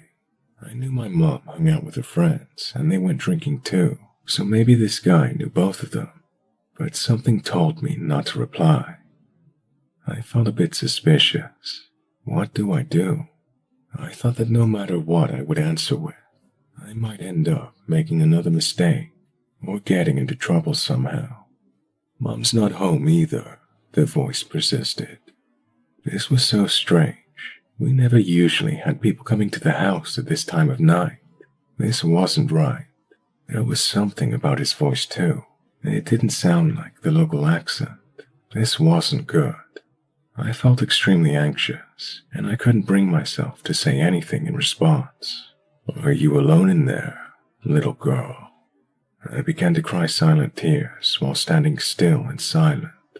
"Can't you open the door for me? I have something I have to give to your dad. I'm just here to drop it off," he said in a voice so extremely sickly.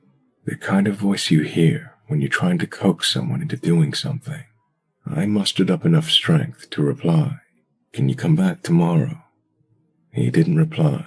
He just started to violently turn the doorknob. I understood this man's intentions now, and it felt like an arrow of ice went through my heart. My throat closed up, and I couldn't breathe. I couldn't scream. Then came the sound of his fist punching the frosted glass. "Open it," he roared again and again. "Please stop," I pleaded. "It's so loud," I said.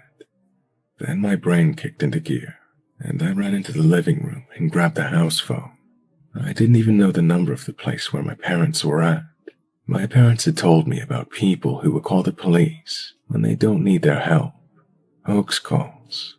I was nervous, thinking I might get into trouble for one of these calls.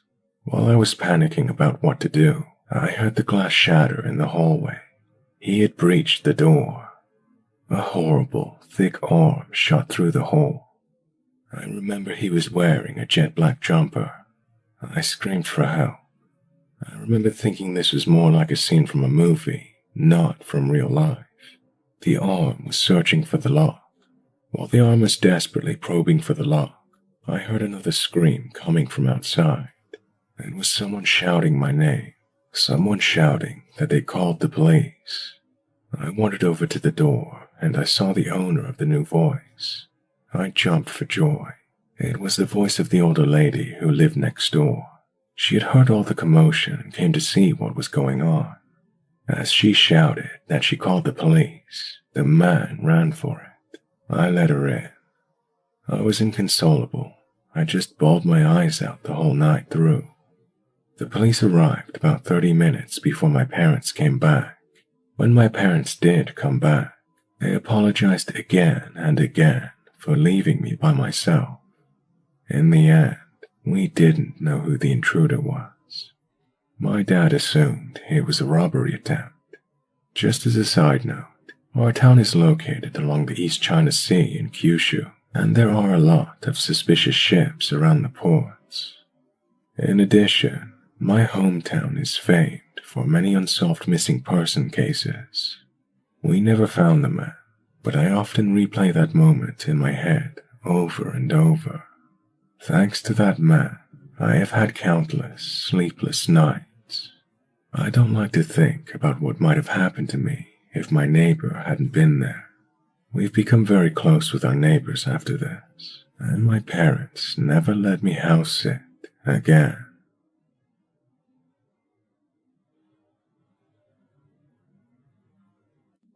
I live in a small studio apartment. I like my place a lot, even though it has some details that always made me really nervous living here. The wall facing the street is basically just a giant window, and I also live on the second floor, so my window is very close to the streets below. The marquee looks very easily climbable and gives direct access to my window. Even though that makes me a little uncomfortable, nothing really ever happened, and it just stopped bothering me a couple of months after I moved in.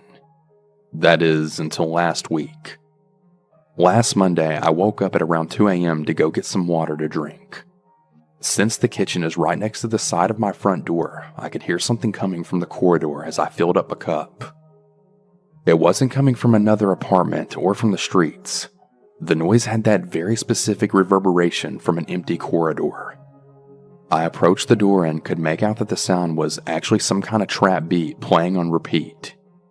At first, I thought maybe that was just some drunk guy messing around with his phone before getting to his apartment, but after laying in bed again, I could still faintly hear the same beat coming from the corridor. It kept playing and playing until I fell asleep about an hour later. 7 a.m. rolls around and I'm woken up by someone ringing the doorbell. It was a cop. A bunch of them, actually. The landlord and some of my neighbors were also there. Even with the place really crowded, it was really hard to miss the trail of blood that went from the corridor window to the far end of the wall. The cops said that someone was leaving for work early in the morning when they came across the blood smears and then immediately called the police. He questioned me and the neighbors. The place was scrubbed and we went on with our lives, but I couldn't stop thinking about it. Every single day I always come home and walk over where the blood was, and I always wonder what the heck happened in the corridor that night. Now, I was a little bit uncomfortable living here before, but now I'm definitely really spooked out. I wonder if I'll ever figure out what happened. This story happened to me when I was a freshman in high school. It's still the scariest moment of my life. It was about a month into the school year, and it was a Friday. I remember that I was in my second hour class. It was math, and we had a test that day. I was pretty good at math back then, and I was able to finish the test pretty quickly. I felt good about it, and I saw that we still had 30 minutes of class left. I asked the teacher if I could go to my locker to put my math stuff away. She said yes, and I headed out the door.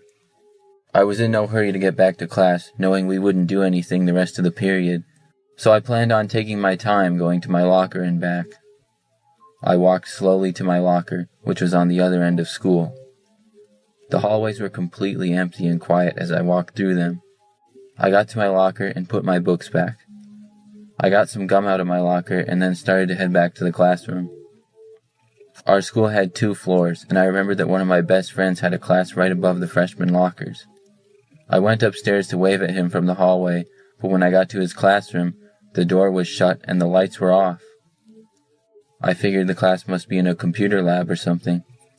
When I walked down the rest of the hallway, I noticed that all the classroom doors were shut and the lights were all off.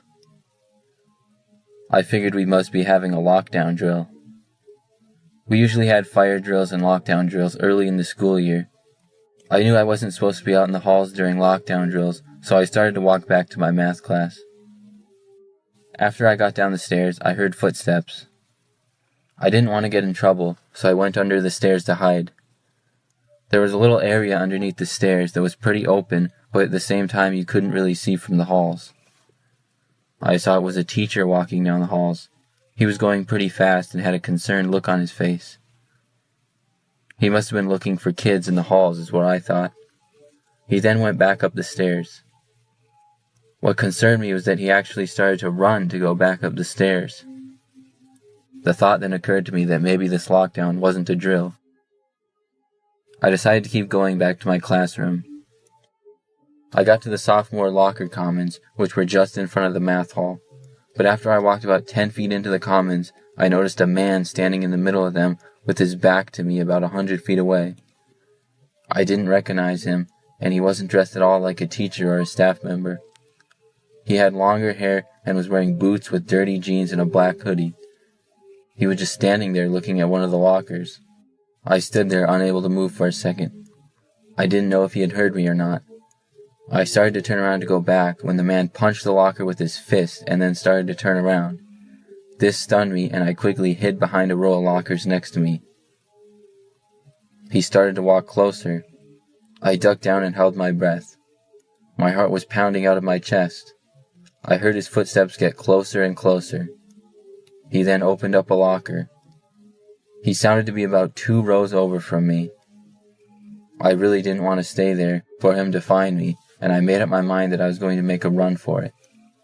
I listened to make sure he was far enough away, but it suddenly got silent. It was silent for what felt like forever. I tried my best not to breathe or move a muscle. Finally, I heard his footsteps start again.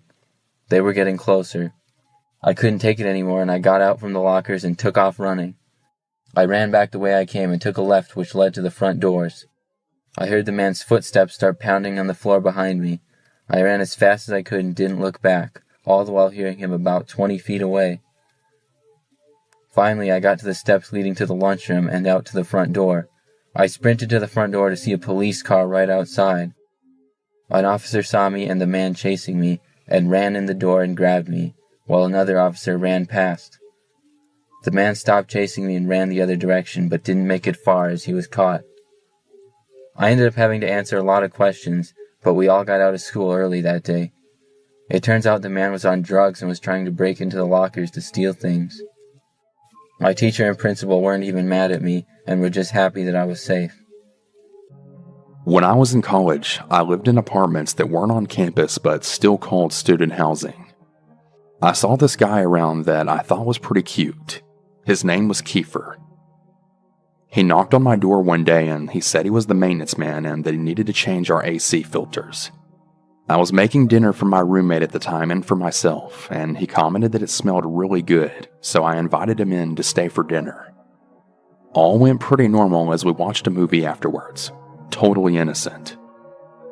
At about midnight or so, I kept telling him that I was really tired, trying to hint for him to leave.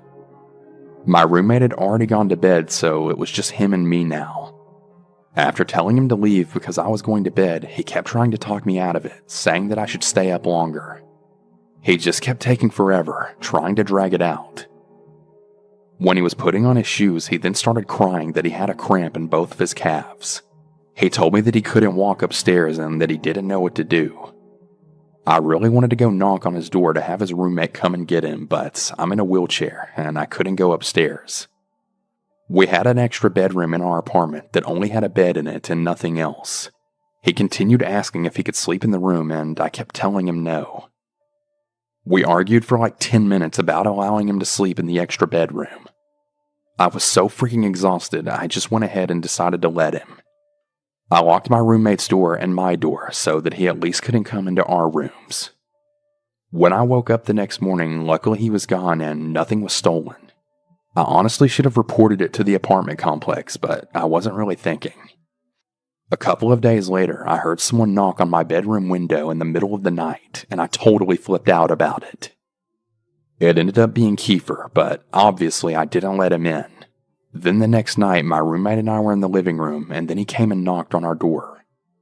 Ashley, my roommate, answered it, and he asked for me, and she said that I was asleep already. His response? No, I know she's not asleep. I look inside y'all's window, so I know she's awake. Yeah, Kiefer was definitely a creep. One of the strangest Airbnbs that I ever experienced wasn't actually a standalone house, but instead it was a room in this large house. The host had listed 4 different rooms on Airbnb, and then all of the guests just shared the large common area. It wasn't too bad to get used to on my first day there. I mean, sure, it was weird to share a house with strangers, but because I was on a road trip by myself and only needed a single room for a few days, it seemed like a sweet deal. Now, the one thing that stood out to me when I met the host and the person who lived in the master bedroom was that they claimed no place in the house was off limits except for the basement. He seemed very adamant that none of us go near the basement. That didn't seem like it would be a problem for me, and honestly, I wasn't even remotely interested in what was down there because I was so focused on the woods that surround the large house that the host owned. It seemed like the perfect place to go for a hike or ride quads. I was really jealous that they got to live there full time. At least, that was the case at first. I started feeling a lot less comfortable once I noticed that the host seemed to follow me around everywhere I went. It was something I could let slide at first though, considering I was a guest in his house. That changed when he approached me in the kitchen on my second night there, though. I was sitting at the kitchen table drinking a glass of water and scrolling through my phone when I noticed the host walk over to me and stare down as if he wanted to talk. So I put my phone down and asked him how his night was going. And without a moment's notice, he began to raise his voice at me. He claimed that he saw me looking at the door to the basement and very loudly told me that it was his private space and to leave it alone. I tried to explain to him that I didn't even know which door was in the basement, but he didn't want to hear it and just continued yelling at me. I ended up apologizing to the host just to get him to calm down, and then I ended up going into my room for the night. As time passed, I had a hard time falling asleep in my room after that altercation, and just as I was about to pass out, I heard the sound of someone knocking on the door of the room next to mine. I listened closely as one of the other guests answered. I could hear the host ask them to follow him, and I just decided to ignore it and continue to go to sleep. However, before I could manage to do that, I heard another noise. Only this time it was one that I'm pretty sure the entire house could hear. Someone was clearly screaming at the top of their lungs on the first floor. At first I was frozen with fear from the bone-chilling scream, but as the shrieking continued I knew that I had to check it out. I wasn't alone in my curiosity though. As I entered the hall I saw another guest that was staying at the house peeking out of her room as well. The screaming continued as I walked through the hall and made my way down the stairs, and as I reached the first floor, I realized something that truly haunts me still. The screaming was coming from the basement. I decided that I needed to get help for whoever was down there, and ended up running back upstairs and grabbed my phone. I called the police as fast as I could, and then quickly got the other guests out of the house. As we sat in the driveway waiting for the police to come, the screaming ended up stopping. I locked my eyes on the house to make sure that the owner wasn't coming out, and I practically jumped out of my skin when I noticed the silhouette of a man standing at the window staring out at us. They slowly backed away from the window and disappeared into the darkness of the house. I watched the door as I fully expected the owner to come out and attack us or something, but thankfully the police showed up before anything like that happened.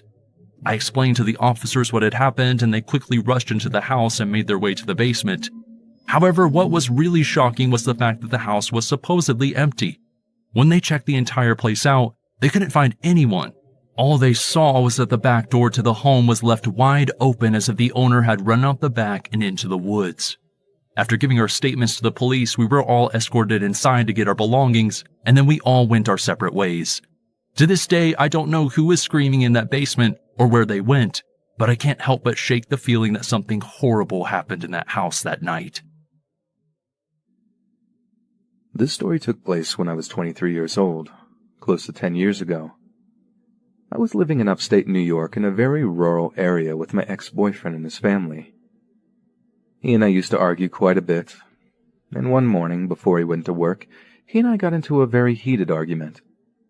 He was 20 years my senior, but during this particular fight, he acted majorly juvenile.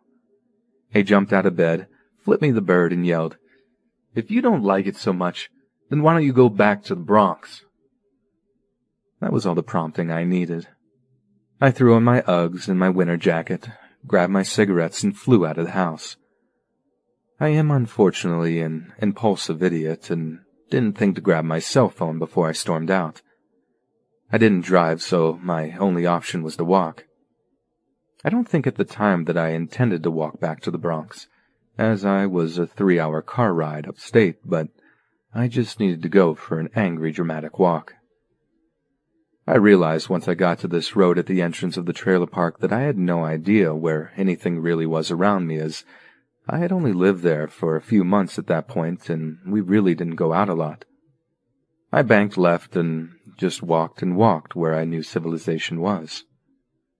I found myself walking alongside a very busy stretch of road with 18-wheelers flying by, spraying me with slushy snow and soaking my shoes.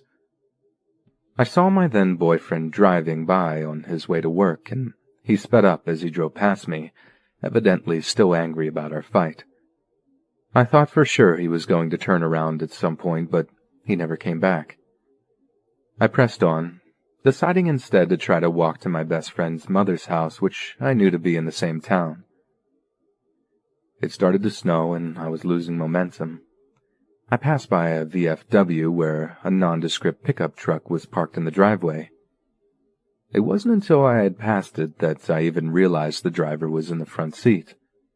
He called out to me, "Hey, honey, do you need help?" My stomach churned, realizing I would have to accept this stranger's offer. I approached his truck slowly and tried to weigh out my options. He was a clean-cut, seemingly normal older white guy. Gray hair, greenish-blue eyes, just average. I blurted out, "Are you a good guy or bad guy?" And cringed at myself for asking such a dumb question. He answered, "I'm a good guy. I wouldn't tell you if I was a bad guy, would I?" I ignored the bells going off in my head and got in the front seat with him. As we drove, I realized I had no clue where my friend's mom actually lived. I knew the name of the road she lived on, but it spanned a good distance, so it wasn't very helpful in terms of finding my destination. I asked to borrow his cell phone so I could try calling my best friend to ask where I was going. I called her 3 times and she didn't answer because she didn't recognize the number. I started to feel inexplicably hopeless. After a few minutes, he asked me where I was from and why I was out in the middle of nowhere in the snow wearing pajamas. I explained I was originally from the Bronx and that I had gotten into a fight with my boyfriend. He paused and said, "Hey, you wouldn't be interested in making a little money, would you?" I chuckled nervously and said, "Oh, no thanks, though." He responded, "Well, I just figured since you said you were from the Bronx," and trailed off. Realizing at that point I was almost definitely in deep doo-doo, I muttered, "Oh, sure. He eyed me up and down and laughed to himself before sneering. Sure, she says. I started to panic big time, but knew I couldn't show my fear. I scoured the scenery for a pillowy snowbank that I could land in if I leapt out of the truck, to no avail. The houses were so few and far in between, I became certain this would be how I met my demise. I'll never know why, but it was at this point that he decided to ask me who I was going to see. I quickly blurted out my best friend's mom's name and her husband's full name. He instantly perked up and explained that he knew the husband and how they used to snowmobile together 20 years ago. I felt the greatest wave of relief when he explained that he knew exactly where his old buddy lived. When we finally pulled up to that big yellow house, it was like arriving to the promised land. I sheepishly asked his name. "Steve," he said, and then asked mine. I gave him a fake name, spat out a nonsense thank you, and ran as fast as I could from his truck to the porch. I crashed through the front door and locked it behind me. I immediately started crying and running through the house trying to find my friend's mom. I had awoken her from a sound sleep, but she didn't say a word about it upon seeing how shaken up I was. Once I knew I was safe with her, I explained everything. The fight, the fleeing, the weird guy and his proposition, and she listened, horrified and curious at the same time. She made me promise to never do anything so reckless again, and that if I ever needed her to call her.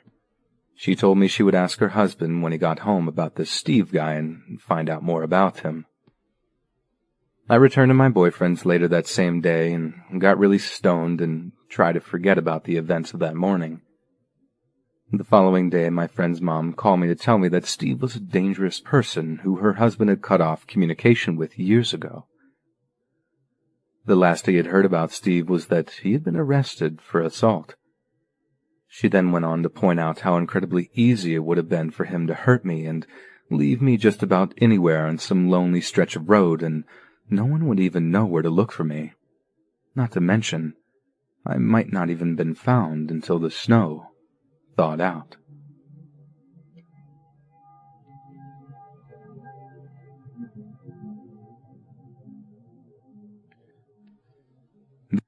I'm here to share with you a really strange story. This is not my own experience. It's my friend's story. And let's call him James. James has been working at a Subway for a year, and he really hates his job, but it pays pretty good. Well, on February 11th of 2016, he almost quit, because he was just having a regular day until this one customer comes in. It's a big guy, very rough-looking. He welcomes the guy, saying that he'd be with him in a moment, because he had to finish up another order. Eventually, they get to his order, and James rings him up at the register. Once everything is done, he hands the guy his sandwich bag. But the guy doesn't move. He doesn't try to take the sandwich. He tries to get the man's attention. Maybe he just zoned out for a second. But the guy completely stops. He doesn't blink. He's just staring straight ahead into nothingness. James was wondering what happened, because it looked like the guy glitched, as if he was an android that stopped working. James even clapped his hands in front of the man to see if he would blink, but he didn't. He didn't react to anything. Freaking out, James runs to his manager to see what needed to be done. Maybe this guy had a health condition. Maybe they needed to call an ambulance. For all James knew, he was having a strange seizure or something. But as he and the manager approach the front of the store, the man isn't there, and the sandwich bag is still on the counter. The manager is annoyed, thinking that James made this up to freak him out. But James is serious, so he talks the manager into showing him the tapes to prove his point about how weird this guy was. They go together since the store was closed to check the security footage. And get this, the guy never shows up on the tapes. James was dumbfounded when he saw it, because there was James making the sandwich for no one. Now, my friend may be a stoner every other weekend when he can, but he's definitely never been known to hallucinate. He still doesn't know what happened that day.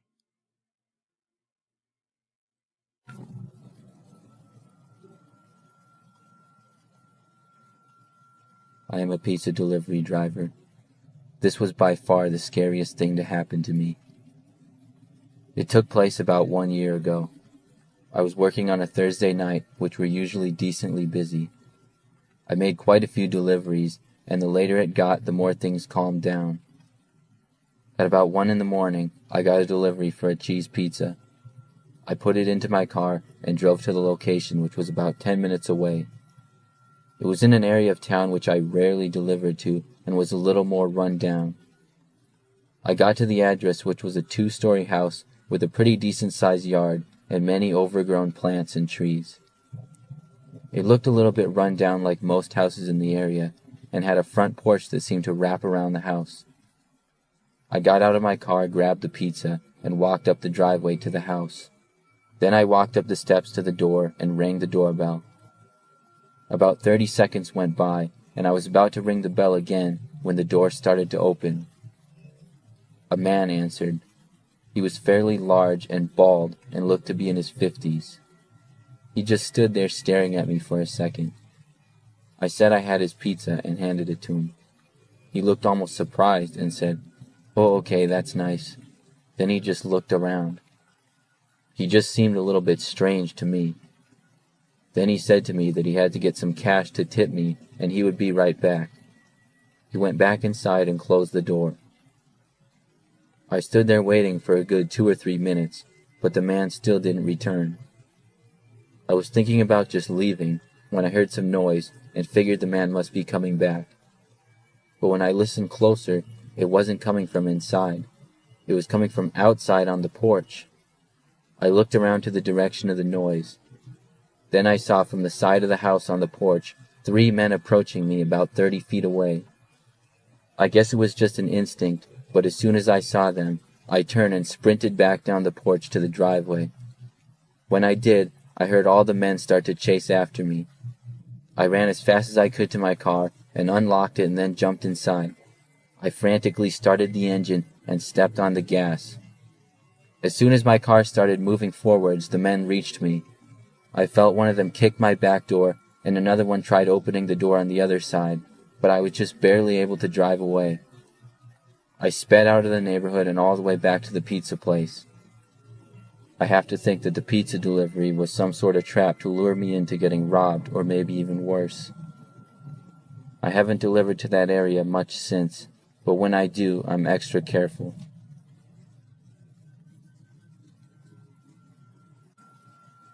In high school, when I was a junior, I took a psychology class.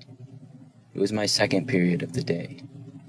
I liked the class, and one of the best things about it was that we were able to take open book tests. The teacher was really chill and let us work together on stuff, including the tests. We also had an option to take the tests in study rooms, which I always did, because it was much more quiet and I just felt more comfortable in there. I was the only person in the class who did this though, because you needed a pass, and the study rooms were all the way in the basement of the school. I guess most students just found that a hassle and would rather work with each other as well. Anyways, one particular Friday, when we had a test to take, I did the usual thing, which was to get the test from the teacher, and then go down to the study room. It took me about 5 minutes to get down there. There wasn't a whole lot at all on that level of the school. Pretty much just the study rooms, and then a couple of storage rooms and some old classrooms that weren't used. I got into one of the rooms and turned on the light. The rooms had carpet floors with a table and a few chairs in each one. They also had a little window for looking out into the hallway. I began the test and searched through my psychology book for the answers.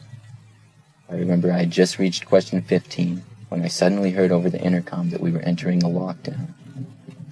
I got a little nervous, but I told myself it was probably nothing. I turned the lights off like we were instructed to, but I didn't see a lock on the door. Our school was kind of old and these study rooms were sort of outdated. I went under the desk and decided to play some games on my phone to pass the time. Several minutes went by without anything happening. Then I heard some footsteps coming down the hallway. I got really nervous knowing the footsteps likely belonged to someone that wasn't supposed to be in the school. I turned my phone off and I got really quiet. The footsteps went down towards the door of my study room. As I hid under the table, I slowly turned my head to look towards the window, and just as I did, I saw a man walk past it. All I could tell is that he was wearing a hooded sweatshirt, really. He walked past without looking in the window, but it still scared me a lot. Then I heard the door open in the room across the hall from mine, and then it shut. He must have gone in it, and at that point, I was seriously considering making a run for it. I was relatively fast, but I didn't know who this guy was. I was trying to psych myself up into running when I heard the door open once again and then shut. I buried my face into the ground and held my breath.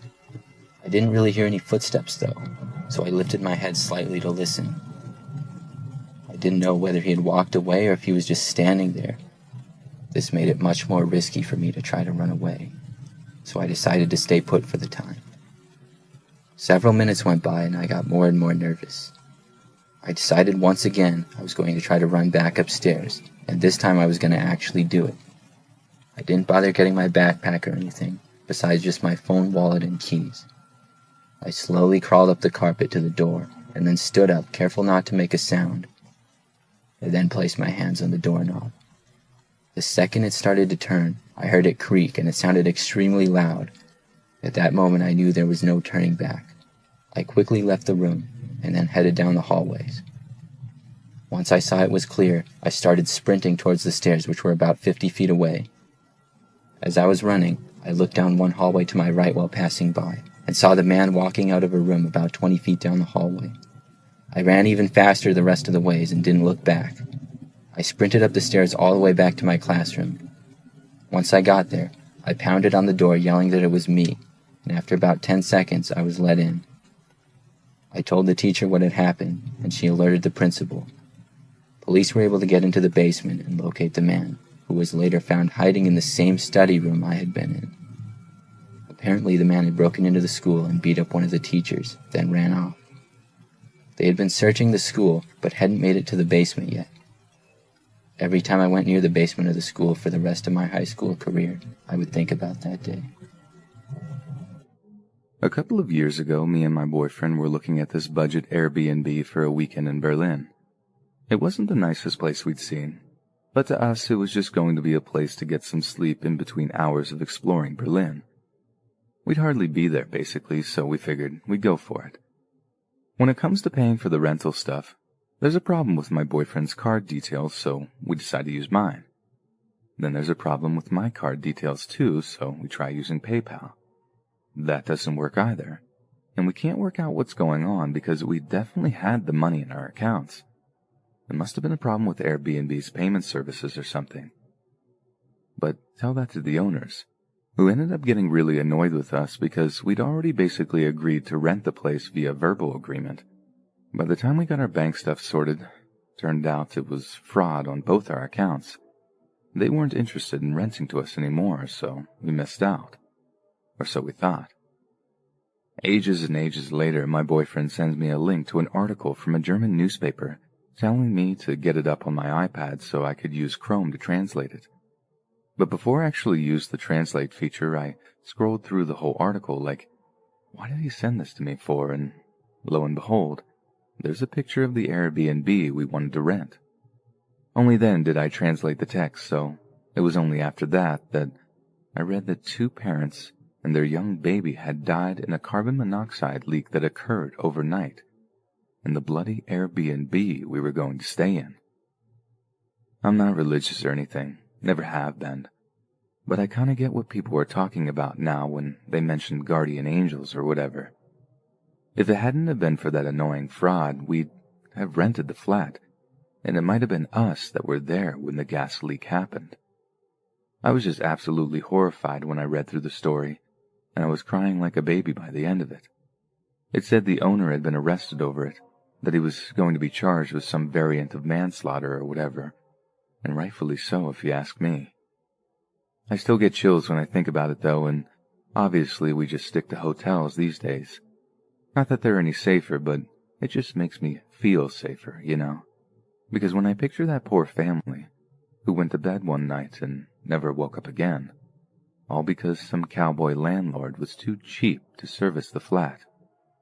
It doesn't bear thinking about.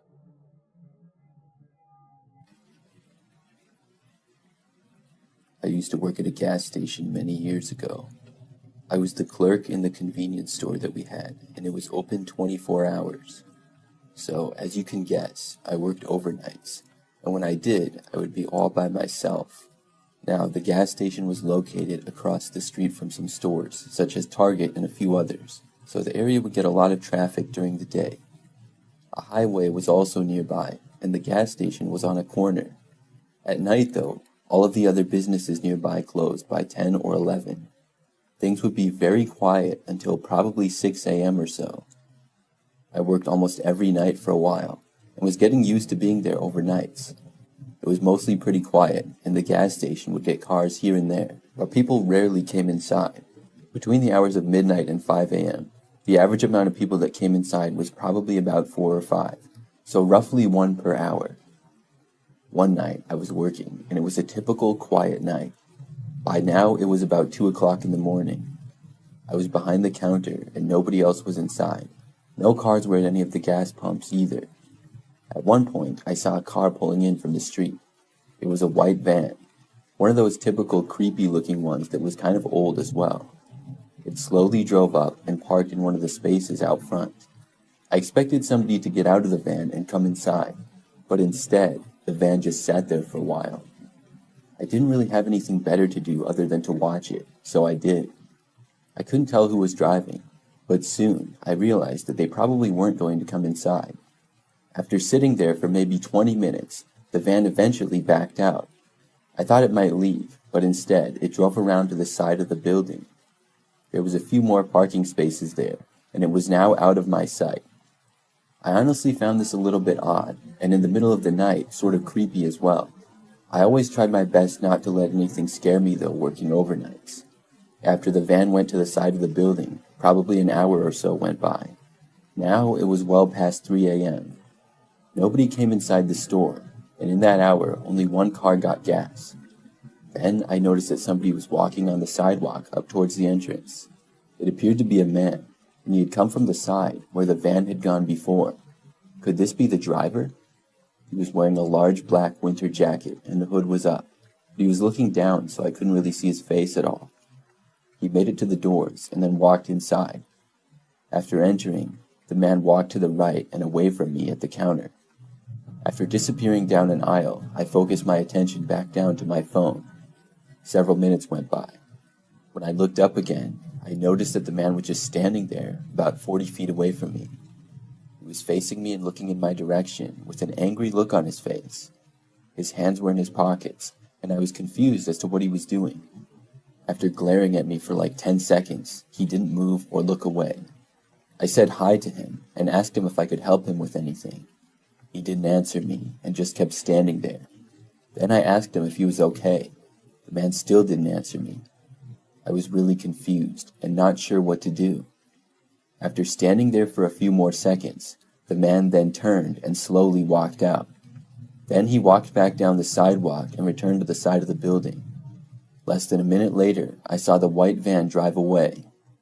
I was really glad that he was gone. The rest of my shift was pretty quiet. Eventually, a few more people came in. I was trying to figure out what that guy was doing, though, for the rest of my shift. His behavior was just really strange. I worked almost every night back then, and probably 3 nights later, I was working and it was about 2 a.m. or so. Once more, I was by myself and there were no customers. It was very quiet. Then I saw a car pulling into the gas station, and I soon realized that it was an old white van, just like the one from the other night. I remembered what had happened the other night, and I just hoped that it was not the same guy. I was already feeling creeped out. The van slowly drove around the gas pumps and over to the parking spaces out front. Then it turned and started to back into one of the spaces. After it parked, the van sat there for several minutes. But all of a sudden, I heard a car door open and soon saw what appeared to be the same man walking around it. He went to the very back of the van and opened it up. A short time later, he emerged holding something that looked like a crowbar. Then he closed the back doors to his van and started slowly walking to the entrance. He was wearing the same thing as the time prior. I had a bad feeling as I watched him slowly walk into the entrance doors. After getting inside, he then turned and started walking towards the back of the store. Quickly he went out of my sight, and everything in the store became extremely quiet. About 5 minutes went by. Then, all of a sudden, I heard a crashing sound. It seemed like the man had hit something, probably with his crowbar. I heard another sound after that. It was like he was just whacking stuff. Several seconds into this, he seemed to move closer, and then I saw him appear in an aisle a ways away. I got out from behind the counter and ran out of the store. They weren't paying me enough to stay in there and deal with it. I ran all the way to my car and got inside of it. Then I called the police. I waited there with the doors locked, watching the store. I was parked behind the gas pumps, so I was a decent ways away from the store. Probably about 3 or 4 minutes after I called the police, I saw the guy leaving. He slowly walked out and went back inside of his van. Then he drove off. Less than a minute after he left, the police arrived. I told them that the man was gone, and we went inside the store to see that lots of things were off the shelves. It was all messed up from the guy whacking it with his crowbar. It was like he had gone on a rampage. We watched the whole thing unfold on surveillance tapes, and the guy was just whacking stuff. Then he calmly left. It was the craziest thing that I had ever seen. After that incident, the police investigated to try to look for the guy. They also had a police officer at the store overnights for the next week or so. The guy didn't come back, and I didn't work there for much longer either. I'm glad that I quit that job, because ever since it happened, I was really nervous working there at night. On the night of the 27th of October, 2013, Tavisha Paris was working his final shift as a pizza delivery driver. The 25-year-old Sri Lankan migrant had moved to the UK to pursue a degree in IT, and had long been employed as a delivery driver to support himself as he studied. But since he graduated with distinction from the University of Sheffield, Tavisha had quickly found himself a well-paid job in the IT sector. The generous pay package meant that it would be much easier to apply for permanent residence in the UK, which would open the door to eventually moving his family over too. His boss was sad to see the back of such a hard-working young man go, but also happy to see Tavisha moving onward and upward in his chosen career path. All he had to do was work one more shift, just one more night, and he'd be starting off his new life as a white-collar professional. At around 10 p.m., Tavisha would have been making one of his final runs of the night as he drove out to Southie Crescent with a customer's order. As he parked his car, unfastened his seatbelt, and opened the driver's side door, Tavisha was greeted by the looming figure of 25-year-old Qasim Ahmed. Qasim wasn't the one who ordered the pizza, but still wanted something from the delivery driver: his mobile phone. Tavisha saw a flash of steel in the dim streetlights as his mugger pulled out a knife and threatened to stab him if he didn't hand over his phone. But Tavisha was brave. Too brave, perhaps. He had worked hard to be able to afford an expensive smartphone, and he wasn't about to hand it over without a fight. There wasn't a fight that night. It was a slaughter. Without so much as an ounce of provocation, Qasim Ahmed plunged the knife in Tavisha's chest, who fell back onto the pavement, gasping as he attempted to stem the bleeding.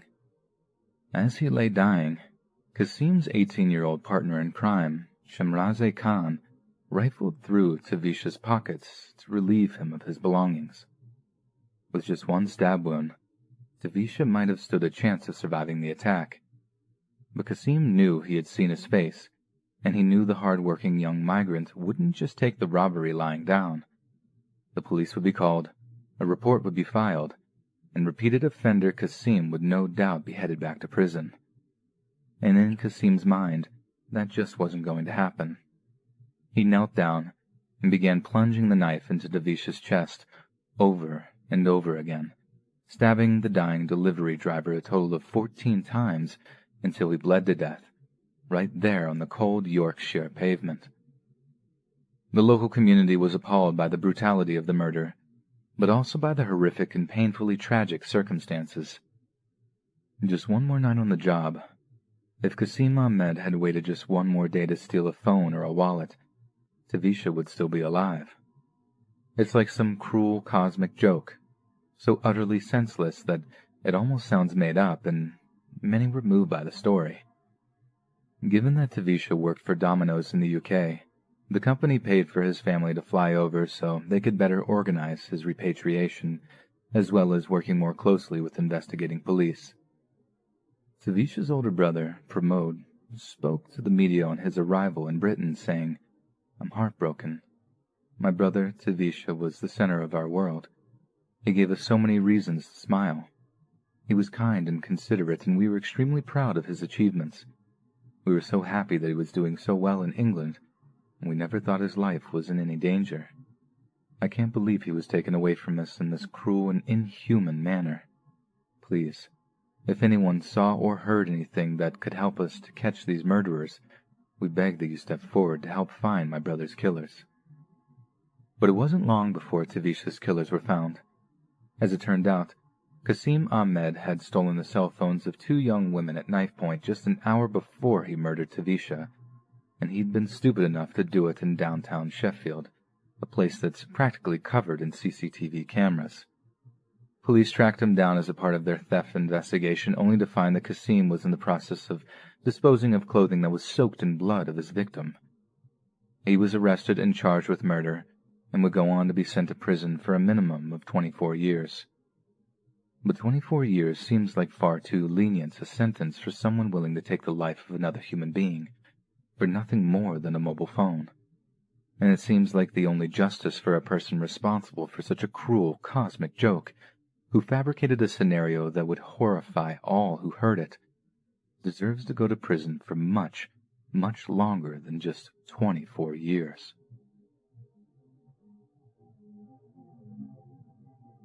Although what I'm about to tell you may sound like one of your run-of-the-mill horror movies, I swear by the validity of it and what I saw. It all started on a very hot July day this past year. My car is almost 20 years old and sometimes overheats on hot days, just like this one. However, until I get a better paying job, it's the car I'm stuck with. This day I was driving through the back roads looking for a family of dog breeders a friend had told me about. I'd been searching for the place for several hours and was approaching the warmest part of the day. As per usual, my car began overheating and I was forced to pull over. I picked up my phone to call my girlfriend, only to see that my battery was dead. After I spent a couple of minutes cussing my luck, I acknowledged that I was going to have to find someone with a working phone. That wasn't going to happen unless I started walking. Soon, I spotted an old farmhouse off in the distance and headed toward it. A trip that would have taken half an hour on a normal day took almost an hour because of the oppressive heat. I had to take several breaks during the course of the journey, but eventually made it. The area around the house looked more like a junkyard. Parts of old cars spread about, and I had to weave through a maze of them to reach the front door. I knocked on the door for several minutes, but got no answer. Thinking maybe that the homeowner may be hard of hearing, I walked around and looked into the windows, hoping to see someone inside. At the side of the house, I spotted the telephone hanging on the wall just inside the kitchen. Now that I knew that there was a phone, I became excited and started calling out for someone. Even after walking all the way around, no reply came. I was about to give up until I saw a woman lying on a bed. I very nearly banged on the window to try and get her attention, but I figured that may scare her, so I went to the front door and let myself in. Now in hindsight, that was just as scary. But before I entered, however, I took a piece of paper from a notebook I carry with me and wrote out a note explaining what I was doing there. Even then, I called out several times as I approached the bedroom. Still no answer came, and I continued toward the room. The closer I got to the woman, the more her appearance began to unnerve me. She was laying flat on her back and staring blankly at the ceiling. I had initially believed she was watching the television that was turned on in the room with her, but her eyes sat completely still. Regardless, I got closer and, once I was within a few steps, handed her the note.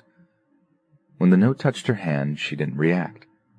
This caused me to get closer, and this was when I realized something was very wrong. Her face had a very dry, almost mummified look to it. Her hair was a vibrant black, a color not often seen on older females. She had to have known I was there by that point, but her eyes stayed fixed. This is what caused me to lean in even closer and look into her eyes. Rather than being slightly bloodshot or moist-looking like most people's, they had a shiny, glassy appearance, like they were fake. In spite of this, not until I actually touched her did I know for sure that she was dead. I realized that perhaps she was a mannequin rather than a human, so I reached down to touch her bare hand. The texture of her skin was dry, but stone cold to the touch. The oddity of this was just beginning to really sink in, when a loud creaking noise came from behind me. Without a second thought, I tore out of there and ran back down the road in the direction of my car. Within a half of a mile, I ran into an older man in a truck, and thankfully he agreed to give me a ride back into town. I said nothing about my experience to him, and any time he attempted to make small talk, I said as little as I could, on the off chance that he may have been involved in what happened to that woman. He let me borrow his phone to call my girlfriend, and she agreed to meet us at a gas station on the edge of town. When he let me out there, I thanked him, and he went on his way. Once I was safely inside my girlfriend's car, I borrowed her phone to call the police. I hadn't even told her about it yet, so the look of shock on her face as I described what I saw showed me what my expression likely was at the time I discovered it. The cops said they'd send out a car to the house to check out my claims. I called a wrecker next to pick up my car. The police never called me back, so after waiting 3 days, I called to inquire about what they found. It took a few minutes to find a person aware of my call, but once I did, the officer said that he and his partner searched the entire property and found nothing out of the ordinary, especially not a mummified woman. I thanked them and hung up. What happened after I fled, I can only guess. The noise behind me was probably the owner of the home, and he hid the woman's body knowing that the cops were likely to be called. To tell you the truth, I'm not sure what I saw in that house, on that bed.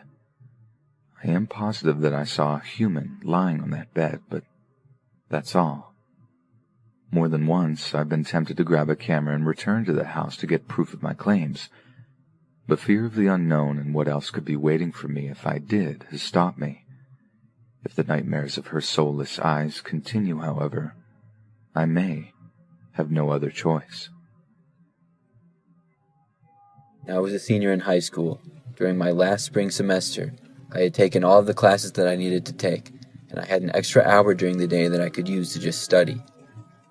I had an entire classroom to myself for studying, but I would usually just play games on my phone. It was during my third period, so I couldn't go home early or anything like that, but it was still a nice break for me.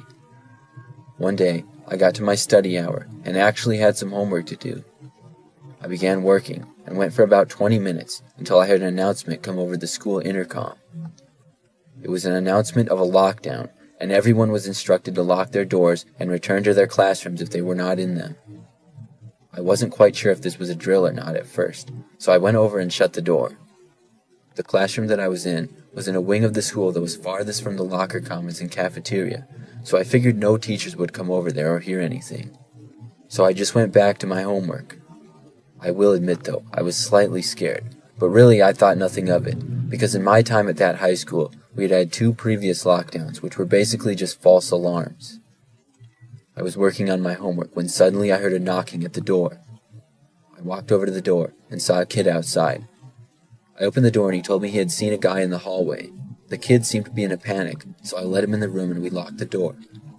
The kid explained to me that he went out for a drink of water and saw an older-looking creepy guy walking towards him. The kid wasn't able to get back to his original classroom because he would have to go past the creepy guy. I turned off the lights in the classroom and we both went to the back corner. We sat there in pitch-black silence for several minutes. I whispered over to the kid and asked him what his name was, but he appeared to be gone.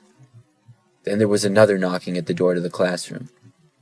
I was pretty scared at this point, but I slowly got up and walked over to the door. I listened on the other side and heard someone say police. I was shocked. I opened up the door to see several officers. One of them pulled me out of the room immediately. I was as confused as can be, but then I saw them go into the room and a short time later come out with the kid that I had let in. They led him away and they told me that he had been the reason for the lockdown. As it turns out, he was a former student who had graduated 2 years earlier. He had gone to the school and had made several threats against the school, but was seen by a staff member shortly after entering. It really creeped me out knowing I had been alone in a classroom with him. So, I've owned an Airbnb for quite a few years now. It wasn't a big home, just enough where you can maybe have 2 or 3 people over. However, my house is located right near Miami Beach with a nice area, so it was common for people to take notice. Ever since the pandemic had started to die down, my house got booked several times as life began to get back to normal. I didn't mind it though, as I made decent money due to the location and condition. Normally, I'd receive several bookings wanting to use my house for parties and whatnot. Just a few weeks ago, however, I had gotten an older couple who just wanted it for a few nights together. It wasn't a bad thing, but rather surprising considering it was just 2 people. I'd like to mention that I rarely see or communicate with the people who use the house unless they needed something. Anyway, it had been day 2 of the stay, and I was at my girlfriend's apartment having dinner when my phone goes off. I look at it and see that it's the couple texting me. I could only assume it was bad news, and I opened the message to them telling me that there was a leak in the water heater. This was weird, as I make sure everything in the house is in pristine condition when booked. However, no running water was unacceptable, and I tell my girlfriend that I'd be back and that I was going to fix it. Upon arriving to the house, I immediately noticed that there were now 2 cars in the driveway. Figuring that they must have had people over, I dismiss it even though it wasn't really allowed. I go inside the house and the husband tells me that there's a water heater leak in the garage. I politely tell him that I'd get it fixed and that he had nothing to worry about. We head to the garage and he shows me where the leak was and points to the nut from where the water goes through. However, the so-called problem he was complaining about was something a person without a brain could easily fix. The bolt to the water heater had been loosened and was far from broken. As a matter of fact, I can now see one of my wrenches sitting on top of the heater, indicating that this was done on purpose. It was then when I started to get an uncomfortable feeling as the man just stood there staring at me. I take the wrench and tighten the screw, stopping the leaking water. Well, it's fixed. Enjoy the rest of your stay. He then profusely tells me to wait and asks if I could help him with one last thing. He tells me that there was something wrong with the cable in the guest bedroom. Now, the guest bedroom is upstairs, and when I looked at it, I noticed that it was completely dark up there. He gestures me to go first, to which I tell him why. He then tells me that it was my house and that he didn't want to be rude. I hesitantly walk slowly up the stairs toward the dark hallway.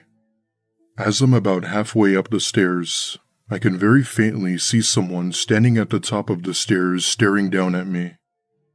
Even through the pitch darkness, I can see this person holding something with a shade of yellow. It only took me another few seconds to realize that it was a crowbar. I stop dead in my tracks and turn around and tell him that I had to go, but that I'd be back later.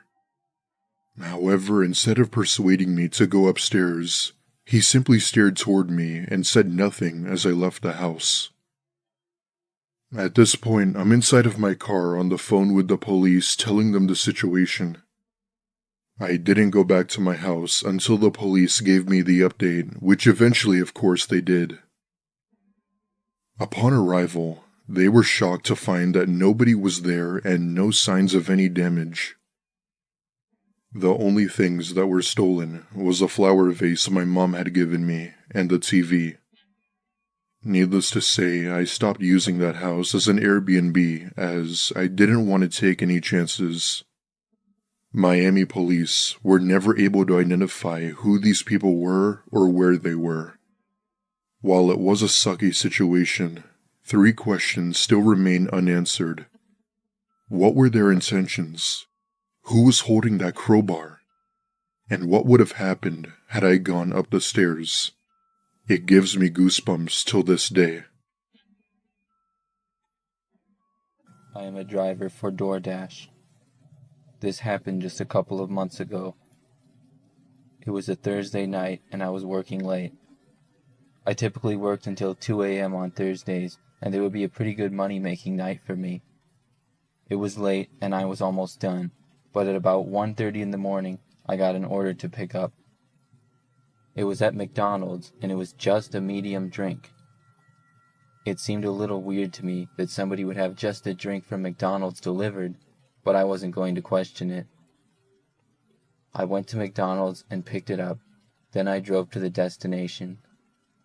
It wasn't that far, between 5 and 10 minutes away, but when I got into the neighborhood, I could see that it wasn't the best area. The houses looked very run down and old, and the grass in most yards was very long. I turned onto a dead-end road and finally reached the address. It was at the end of the dead end, and I could barely see the house because of how dark it was, combined with how many trees they had in the yard. There was a woods surrounding the house, and no street lights or house lights. I slowly stopped my car and got out. I looked around. It was very quiet. I walked to the end of the driveway of the house and looked down it. It was skinny, but fairly long. It had pine needles and sticks all over it, and looked like it didn't get much use. I looked down and saw the house, and then I began walking. I got about 10 feet down the driveway, and then I heard the branches in a tree next to me start to move. Immediately when I heard the sound, I knew it couldn't have been an animal and had to be a human. Without even thinking, I placed the drink on the ground, turned around, and ran back to my car. As I was running, I heard movement behind me, but I didn't stop to look. I ran all the way back to my car and got inside. When I did, I immediately started my engine, and the lights to my car came on. Out of my windshield, I saw in front of my car about 30 feet away, there were 3 men. They were not chasing me anymore, but they were just standing at the end of the driveway looking at me. Then one of them turned and threw the McDonald's drink at my car. It hit the ground about 5 feet in front of my vehicle. I backed up my car and drove away. I hope I don't have to deliver to that neighborhood again. So as some background, my family live about a state away from me, and at the time that this happened, I had just turned 18 years old, and my mom would finally let me drive to go see them, which was about a 5.5-hour drive. No biggie. I was like, bet, I can smoke and drive that easily. And I did just that. About halfway there, I needed to stop to get some gas and get snacks. As you can guess, I had the munchies. I wasn't really familiar with the drive or where the gas stations were on the way there, and they were kind of spread out. So as soon as I felt like it wasn't smart to wait until I found another gas station, I pulled off the highway. I've always been sort of suspicious of people in general because I've not had an easy childhood.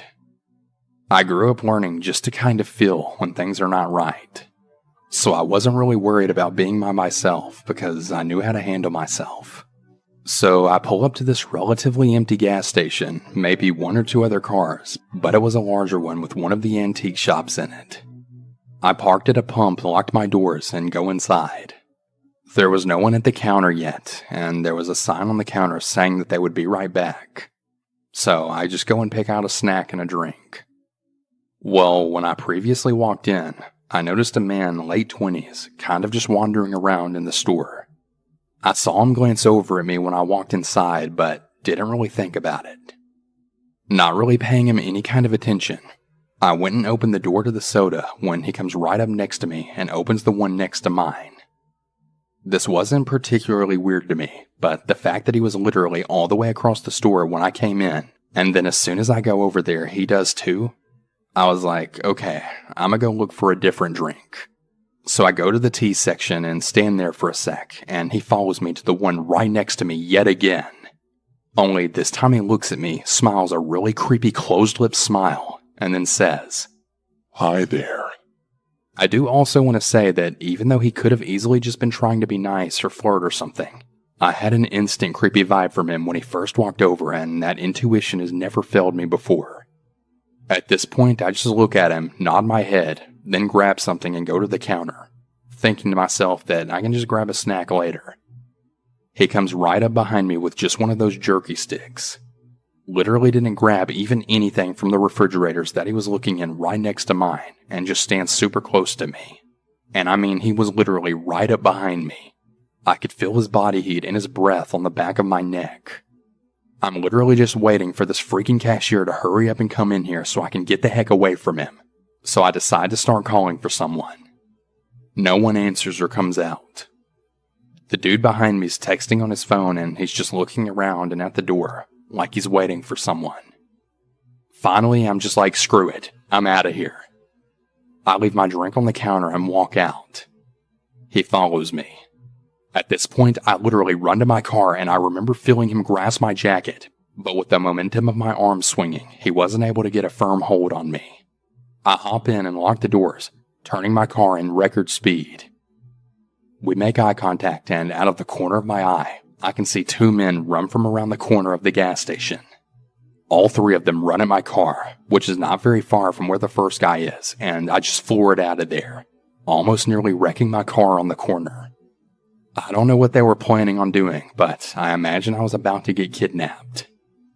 I called the police because I don't know where the cashier was, and I just had a really bad feeling that they did something to them. By the time the police got there, they were gone. I now always carry a knife on me whenever I go on that drive.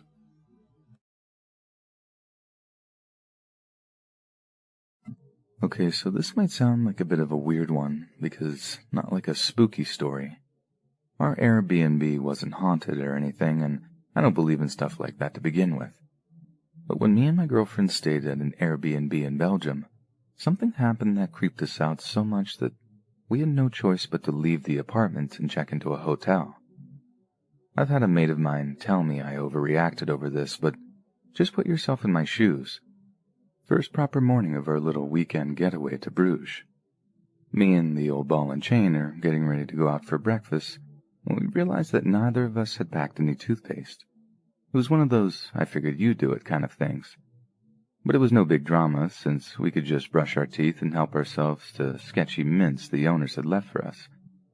But I do remember my girlfriend looking around in the bathroom just in case the owner had left us any and saying some throwaway thing like, "I wish they'd left us some toothpaste." Boring, I know. I'll get to the point. We go out for breakfast, have our wander around Bruges, grab some toothpaste, then head back to the Airbnb. That night, I go to take a shower before bed and saw that my girlfriend had picked up the weirdest toothpaste that I've ever come across in my entire life. Honest to God, it looked like something you'd get out of a Second World War ration pack with this eye-watering old-fashioned menthol smell to it. I have my shower, walk back into the bedroom where my girlfriend is half asleep, and I kinda poke fun at her for buying vintage toothpaste. She's knackered and half asleep like, "What are you on about?" telling me to shut up and go to sleep, etc., etc. I had a wee giggle to myself, then got into bed and tried to get some sleep. It was the weirdest thing, because how did she not realize she picked up such weird old toothpaste? And that's when it hit me. She didn't. She didn't realize because she didn't buy it, which means someone else bought it and then put it in our room, which meant that someone was listening to my girlfriend when she was in the bathroom, and it's not like the place was small, and the bathroom was near the front door to the apartment or something. God forgive anyone who wake up my missus in the middle of the night, but I decided the circumstances warranted waking her up. She was annoyed at first, telling me to leave her alone, but once I explained the situation, she just sat up rigid in bed, like completely freaked out. We racked our brains as to how someone might have heard us, but couldn't come up with anything. Like I said, the place wasn't small, and the walls were pretty thick. So how had someone heard us? The landlord lived miles away, and as far as we knew, no one else had keys. It's something that bothers me to this day, to be honest, but I still can't work out how someone heard us. And I did ask the landlord about it, who told me no one had been in the apartment. We were convinced it was him, though, enough to just pack our stuff and leave. I know he hadn't exactly brandished a knife at us or anything. What happened would most likely make for a terrible horror movie, but like I said before, put yourself in my shoes. Someone is listening to you when you go to the toilet, and for all you know, they're watching you too. And God knows why they're doing it, but it can't be a good, wholesome reason. 1,000 nopes. Seriously. Just thinking it over had me and my girlfriend getting out of there. It didn't ruin the trip too much. Like we realized early what was going on, so I think we got off quite lightly. The extra hotel money was the real scary part, though. Back when I was in community college, I worked at this pizza place that was basically in the middle of nowhere. It was located in a strip mall at the side of a highway in a pretty rural area, and there were just people dotted around the surrounded area that the store never quite went out of business. But since we hardly made any money, we operated a skeleton crew at all hours, and especially late at night. Sometimes it would just be 2 people in the store, me and one other guy. One would make the pies, and the other would drive them out to the customers. It wasn't always a perfect system, but we managed. Without a doubt, the best time to work was Wednesday or Thursday nights, simply because of how quiet it was. You worked a Wednesday or Thursday late shift and basically got paid to sit around on your butt and talk trash with your coworker. You'd maybe get 1 or 2 calls, nothing stressful, and that was that. But this one night, we get a call almost bang on 11 p.m., a half hour before closing. Any other time, we might actually be kind of angry, but it was just way too out of the ordinary for us to even be mad. Like, I think it was legit the first time we'd ever gotten a call that late. Now, at the time, my coworker is out in his car having a quick smoke before we start our clean down, so I'm all on my own when I hear the phone. Part of me was like, just don't answer it, dude. But honestly, curiosity got the best of me. Most of the families in the county work their farms, so they go to bed pretty early in the evening, so who was calling so late? When I pick up, I don't recognize the voice on the end. Given the nature of the job, I pretty much know everyone who calls, along with exactly what they're going to order. But still, it's not entirely unusual that we get someone new calling.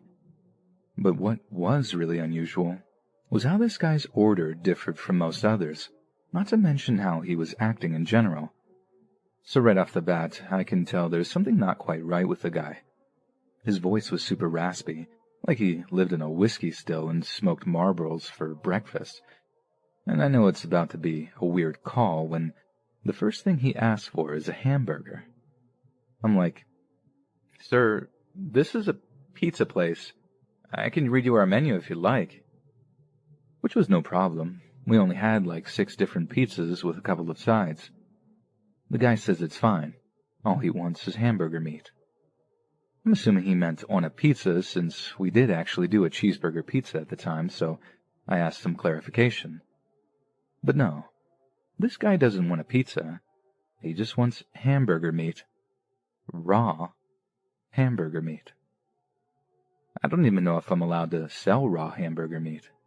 Like, I know you can eat raw hamburger meat. Like, I'm pretty sure that's what steak tartare is, but I figured there had to be some kind of food hygiene law against it.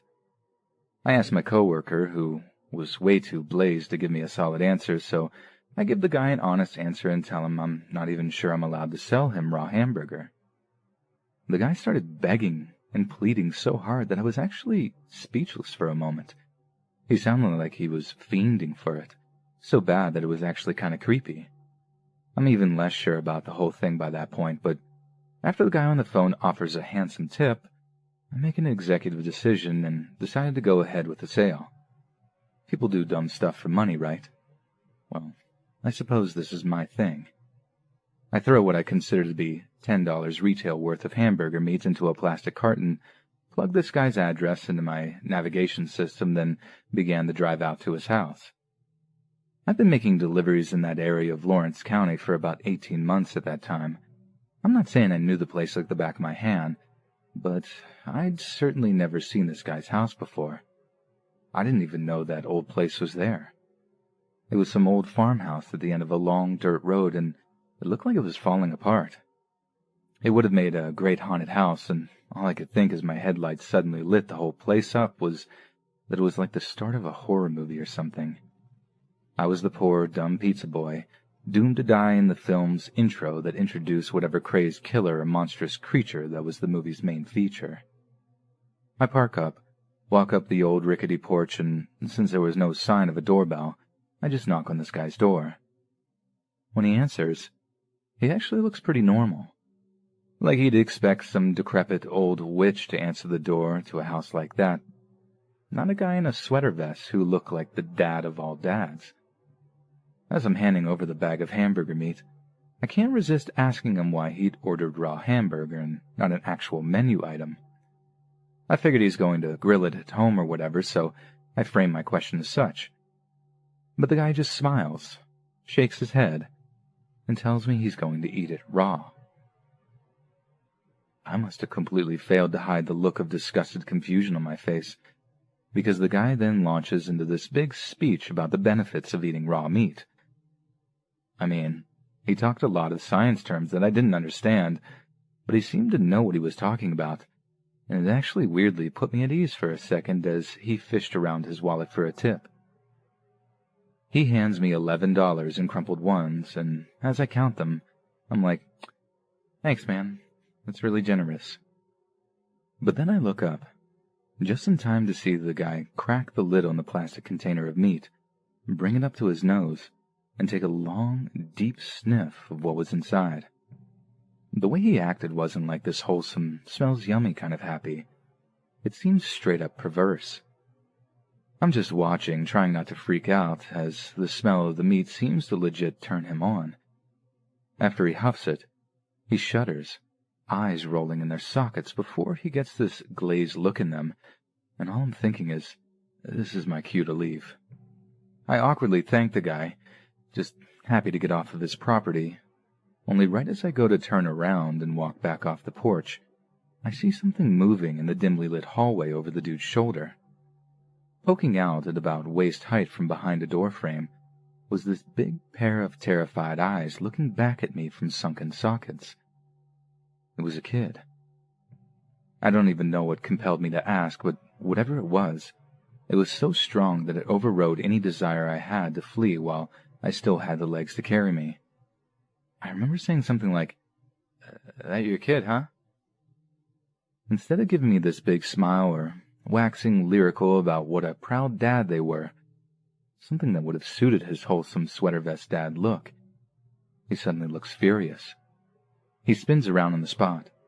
The kid looks terrified and disappears from view, then when he turns back, he just stares at me, this deep, moody stare that sent a shiver down my spine. And once again, I get that overwhelming "this is my cue to leave" feeling. I thank the guy, backing off the porch in a way where I never quite turn my back on him. He doesn't say a word in response, just keeps that angry look on his face, like I'd done something to offend him or seen something I shouldn't have. It took 20 minutes to drive back to the pizza place. 20 long minutes I had to replay the interaction in my head, over and over again. I called 911 as soon as I got back. Like I had no idea what was going on back there, but it couldn't have been good. No kids should be that scared of their dad, if that guy even was that kid's dad at all. My logic was that I could call 911, find out I just came out at a bad time and took the dude's actions out of context and maybe feel a little embarrassed. Or find out that something horrible was happening in that house, feel horrendous guilt that I failed to stop it, and then be haunted for the rest of my life. Though what I wasn't expecting was that there was actually a third option, one that turned out to be worse than the first two. So I call the cops. They go to check it out. Then the deputy gets back in touch to reassure me that he'd been over to the guy's house, had a good look around, and then found that there was nothing wrong. I figured that once a cop had told me that, I'd feel fine. Kind of stupid for assuming stuff, but generally fine. But I didn't. I found myself just not believing the guy. Like he couldn't have seen the same stuff that I had and just walked away being like, "Yeah, it's all good in that house." I didn't do another delivery to that house for the rest of the time I worked there, and I certainly wasn't complaining about not having to make any more weird deliveries.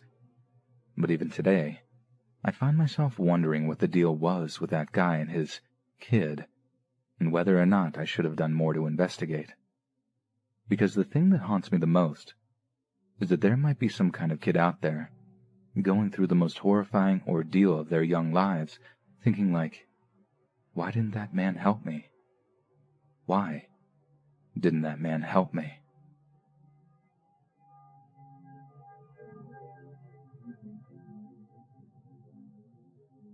Growing up in a small town in Colorado, there weren't a ton of options for work as a 19-year-old who didn't go to college. So when I got my license, I ended up grabbing a job for one of the local diners that I used to love eating at. They had a delivery position, and I also bussed tables when there were no orders to be delivered. The radius for delivery wasn't too large, only about 3.5 miles. What happened was that the diner got a delivery order, and right away I recognized the address. It was one of our regulars, and after their food was made, it would only be a 15-minute drive for me. When I got in my car, I didn't even have to use the GPS because I knew the exact house I was going to. It was a small, single-story house that was in the middle of the woods. I loved this house's long gravel driveway. I would always see small critters like squirrels and other animals running through the trees and along the stone wall that lined the path. The driveway would then open up to an area that had room for about 4 cars to park in, which I love because they only ever had 1 car in the driveway, so I had enough space to simply turn around instead of having to reverse and make a K-turn. As I made my way down the driveway that evening, I was surprised that I didn't see any animals scurrying around, but I figured since it's getting cold again, it was just that time of year. So I drove all the way down the driveway and pulled in front of the house. As I got out of the car, I couldn't help but feel like someone or something was staring at me. I just brushed it off as the owner looking out of their window, though, and continued around my car to the passenger side to get the food. As I'm leaning into the passenger side of the car, I heard the sound of something moving around behind me. I stood up straight and quickly turned to see what it was, but there was nothing there. I shrugged and continued to get the food out of my car.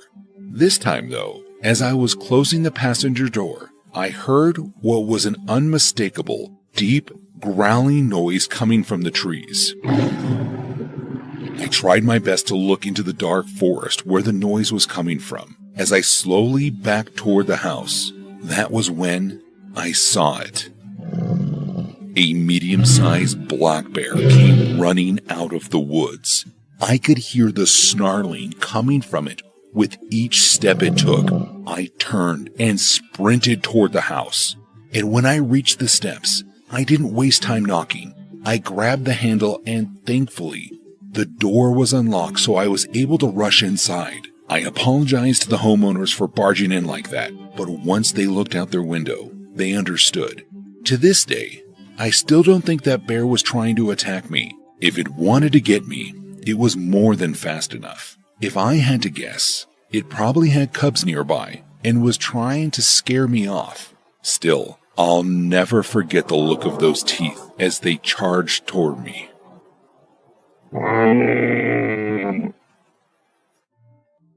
This happened to me at barely 20 years old.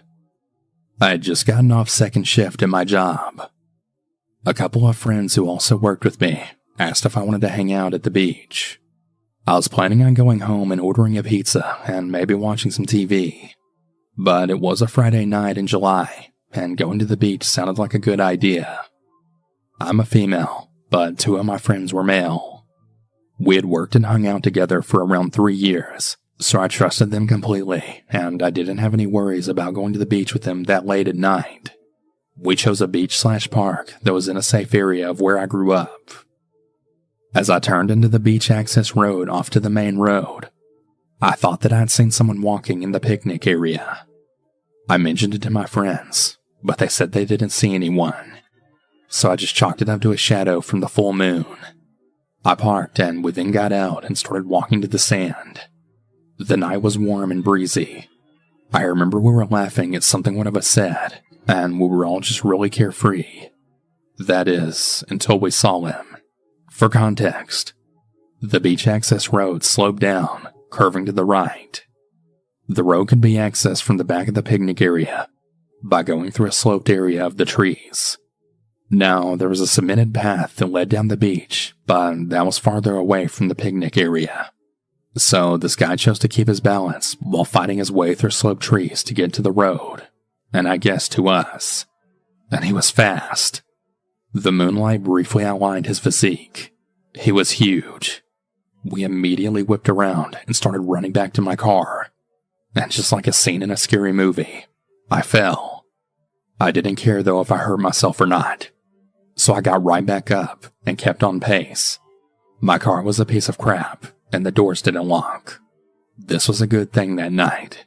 We jumped into the car, and I started fumbling in my front pocket to try and find my keys. I got my car started, and I put it in drive. I just barely got my foot on the gas pedal before the guy caught up close enough to punch my trunk. I drove right the fuck out of there like a bat out of hell. We drove to a populated area a few miles away before any of us said a word. I had skinned up my knee pretty damn good, as I ripped a hole in my jeans when I fell. I also had road rash all over my hands. I frequented that beach until I moved to another state a couple of years later, but I never went back there at night again. A couple of years back, I worked as a Postmates delivery driver on the weekends. I lived in a city at the time, so I could ride my bike to make the deliveries. I liked it because I could get more exercise. One night, on a nice Friday night in the summer, I was working for a few hours. I remember it was sunny and warm. At about 8 p.m., I got a delivery for an order of a sub-restaurant. I rode my bike and picked it up, and then I rode to the address. When I arrived at the address, it was an apartment building on the edge of the city next to a park. I got off my bike and walked up to the front door. After a couple of minutes went by and nobody came, I texted the man and said I was there. A few seconds later, I got a response. He asked if I could bring it up to his room on the second floor, and he said he would buzz me in. I didn't mind at all, and I said that I would. The man let me in, and I walked up the stairs to the second floor and to the room he told me. I knocked on the door. The man opened it and smiled. He seemed very friendly. He said thank you to me and mentioned that he would give me a nice tip. Then I heard a woman's voice say thank you as well, coming from inside the room. I said no problem, and I left. Then I walked back down and outside of the apartment to my bike and continued with my deliveries for the evening. About 2 hours later, I got another delivery near the same area, and my route took me past that same park. But as I rode past the apartment building, I noticed an ambulance and several police cars outside of it. I was going to ignore it and ride past when I caught a glimpse of the man that I had delivered to. He was being led into a cop car. I had to stop my bike quick and ask what happened. I didn't get much information, but I did hear that a man had nearly killed a woman. Later, when I went home, I found out that the very same man I had delivered to was with a woman that night that he met for the first time, and he tried to force himself on the woman, and she resisted. That started a struggle between them, and the woman ended up breaking her arm and being knocked unconscious. The man was arrested, and the woman was taken to the hospital. It's crazy to me that I delivered to them, and they both seemed so happy just a few hours before. This story happened in my freshman year of high school. I had recently moved to a new city and was unfamiliar with things. It was kind of tough for me being at a new school and having to make new friends and whatnot. One day, I had to make up a test, so I went to the history department to take it during my study hall time. And when I was done, I had to make it up to my next class, which was geography. As I was walking, I heard over the speakers that we were on a lockdown. I tried to hurry and make it to my class, but I guess it was farther away than I thought, and it took me a little longer than I expected. The hallways were already completely empty because classes were in session. I got more and more nervous the longer I was out in the hallways because I knew I wasn't supposed to be there. Then I saw a teacher come around a corner and see me. He looked surprised to see me, and I almost tried to run away, but I realized it would probably just get me in trouble. So I explained to the teacher I was just trying to get to my class. He said I shouldn't be out in the halls and that I was in trouble. He then told me to come with him, so I began to follow him down the halls. We walked to the end of the hall and down the stairs. Then he went to an exit of the school and started to walk out. I was a little surprised, but I figured maybe we were in a serious lockdown and we were supposed to leave the school. Just as we got out the door, though, the man grabbed my arm. Once he did, I got a terrible feeling. We walked a few steps into the parking lot until I heard a voice yell, "Hey," at us. Then someone yelled at the man to let me go. The man did and then took off running past the parking lot. Another teacher then rushed out to me and asked me if I was all right. I was fine, but very shocked at what had just taken place. The school stayed under a lockdown until they were able to make sure the area was clear. The school didn't have the best of security at the time, and the man had pretty much just walked right into the school. The scary part is, I don't know if he was ever caught. My sister and I have never been on a holiday together, just the two of us. We went several times with our mom together. My parents are divorced, but my mother was the stressful kind of holiday planner. Cultural tours here, a day-long bus trip there, and back on the plane we are again. So we decided to book a 5-day trip to a place we'd never been to. The both of us never can stand being at a place for more than a week. It just gets boring and we are restless adventurers. We traveled with Airbnb for the first time, and the place was amazing. It was on the top floor of the building with a huge balcony from which you could look down on the intersection till the end of each street. One street led directly to the port. If you followed it down past tennis courts and some parking lots from hotels around a curve. My sister and I always went out for dinner. The seafood was great, and as the days passed, we explored further and further away from our apartment for new restaurants. On the last day, we found a place that served sea urchin, which was about 45 minutes away from home. Greek people are so friendly. When you eat lunch or dinner, dessert is always free, and they set you up with raki, a very strong, and for me as an inexperienced drinker, painful, little brandy that packs a punch if you finish it quickly. This being the 5th day already, I couldn't stand drinking more than 1 shot glass, so I left the rest of the small bottle to my sister. She said it would be rude to leave a gift. She can also handle a lot more alcohol than me. We left the place stuffed and with satisfied thirst, walking along the port home to our place.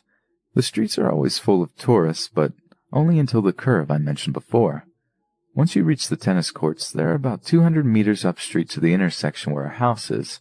What we didn't expect were that a group of gypsies set up their night camp on the parking lots in the light of the tennis court. If you are not aware of the situation, Greece is overall a landing port for refugees and gypsies, although we didn't see many of them around Heraklion.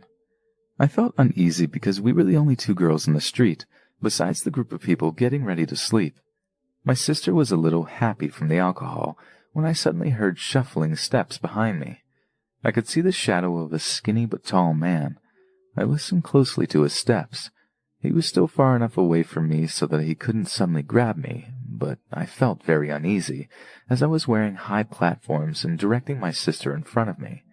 He starts picking up the pace, clearly trying to adjust his walking to our pace. "Hey, hi."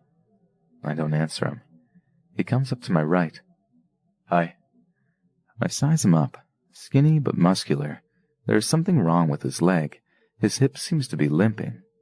Nope, not the kind of person I'd like to talk to in the middle of the night. My sister asks me, "Who is that?" I don't know, keep walking. He passes me and tries to speak to my sister, maybe thinking she would be easier to convince because she looks drunkish. He starts speaking in a foreign language, which we obviously don't speak. She sheepishly tells him, "What? English. We only speak English." I run up to my sister and pull her with me onto the street. "Don't talk to him, keep moving." That's when he tries to grab her by the arm and pull her back. I'm tense at this moment. With a face of, "Don't you touch my sister," I step up to the guy and shove him with my hands in the chest and shout at him, "No!" Because of his limp, he stumbles backwards. I keep looking at him when I take the hand of my sister and walk faster. That's when he starts grinning. Finally we reach the intersection and run into the house. The front door is always open, so I hurriedly get my sister into the elevator into the 3rd floor. My sister is clearly shaken up from the guy trying to grab her, but rather angry than scared. We lock the door and leave the lights out. From the balcony we can see the guy walking into the entrance of our house, in and out for at least an hour before he finally left. When I was a senior in high school, I worked as a pizza delivery boy. It was a pretty good paying job with tips, and I enjoyed it a lot. One night on a Friday, I was working and got a delivery for 1 pizza to a house on the other end of town. I made the drive to the house, which took about 10 minutes, and then I arrived. I stepped out of the car and started to walk up to the house. It was a small and average-looking house, kind of old, nothing eye-catching. I walked to the front door, but when I got there, I noticed a post-it note stuck to the door that said to use the back. I walked around to the back door of the house, which was located in the center of the house in front of a small fenced backyard with a little patio on it.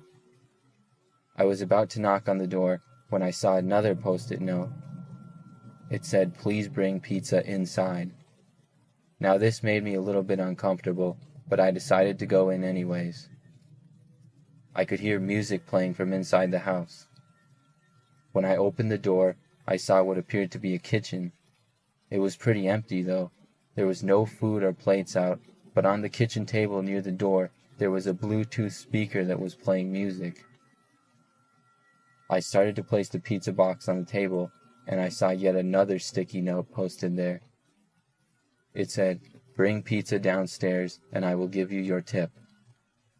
I looked to the end of the kitchen and saw an open doorway with a staircase leading to a very dark basement. This is where I had to draw the line in my head. I decided I would have to skip the tip on this one, and I was not going to go down the stairs. I left the pizza on the table and started to walk away to leave. But then, the music on the speaker stopped playing, and a deep man's voice started speaking on it, and said, "Stop." Then it said, "Why don't you come downstairs?" I wasn't going to stay there any longer, and I quickly opened the door and left. When I did, I could hear the deep man's voice laughing. I ran back to my car and drove all the way back to the restaurant. A few weeks later, when I was working, I got a delivery, and when I started driving, I noticed it was the address of that creepy house again. I really did not want to go back there, but it was my job, and I didn't want to tell my boss I was scared, so I continued driving. Once I arrived, I took a good look at the house. I could see a note was on the door again. I sat in my car for a good minute, hyping myself up to go back to the house. I finally got out and started walking straight to the back, but when I noticed the front door, the sticky note said something different on it this time. I walked up to the front door and looked closer. The note said, "Come in the front door this time," and then it had a smiling, winking face on it. I just dropped the pizza on the front step and knocked on the door 2 times and then left. I hurried back to my car, got in, and drove back to the restaurant again. Thankfully, I never had to deliver to that house again. This happened late one night, when I was driving back home from work, on a dark and lonely highway. It was the kind of night that makes you wish that you were at home relaxing, instead of being out on the road. There were no other cars in sight, and by happenstance, I was driving through dark territory, meaning that there was no reception on my phone. I'd been driving for quite some time, and was starting to zone out a little bit. That's not to say that I was falling asleep behind the wheel. I was just sort of on autopilot. As I rounded a bend, I saw a semi-truck parked on the side of the road ahead of me. Not really anything out of the ordinary. Truckers will sometimes park off to the side to catch some shut-eye during their long trips across the country. But there was something about this truck that unnerved me. I got the feeling that whoever was behind the wheel wasn't resting. They were waiting. I slowed down as I approached the truck, and I tried to get a good look inside of the cab. But the windows were tinted, and it was very dark out, so it was like looking into a black void. I also noticed that both the truck and the trailer were completely black. After passing the truck, I sped up and returned to my original speed. I didn't want to go too fast in case a trooper was hiding out somewhere, tagging passing cars. As I continued down the road, I kept thinking back to that strange truck I saw. I couldn't shake off the feeling that I was in some kind of danger.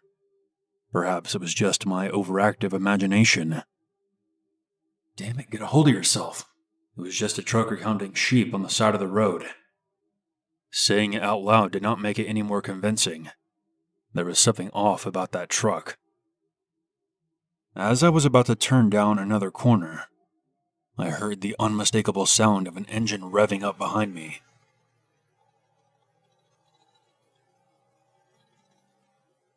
I looked in my rearview mirror as a pair of headlights came up fast behind me. I panicked and pressed down on my gas pedal, but my car was nowhere near fast enough to outrun the truck. The headlights were now directly behind me, practically blinding me. My heart was pounding out of my chest. I knew that there was something up with that truck, but now I had to do everything I could to get away from it. But the road was narrow, with no side streets or exits in sight. I was trapped out here, with this massive 18-wheeler right behind me.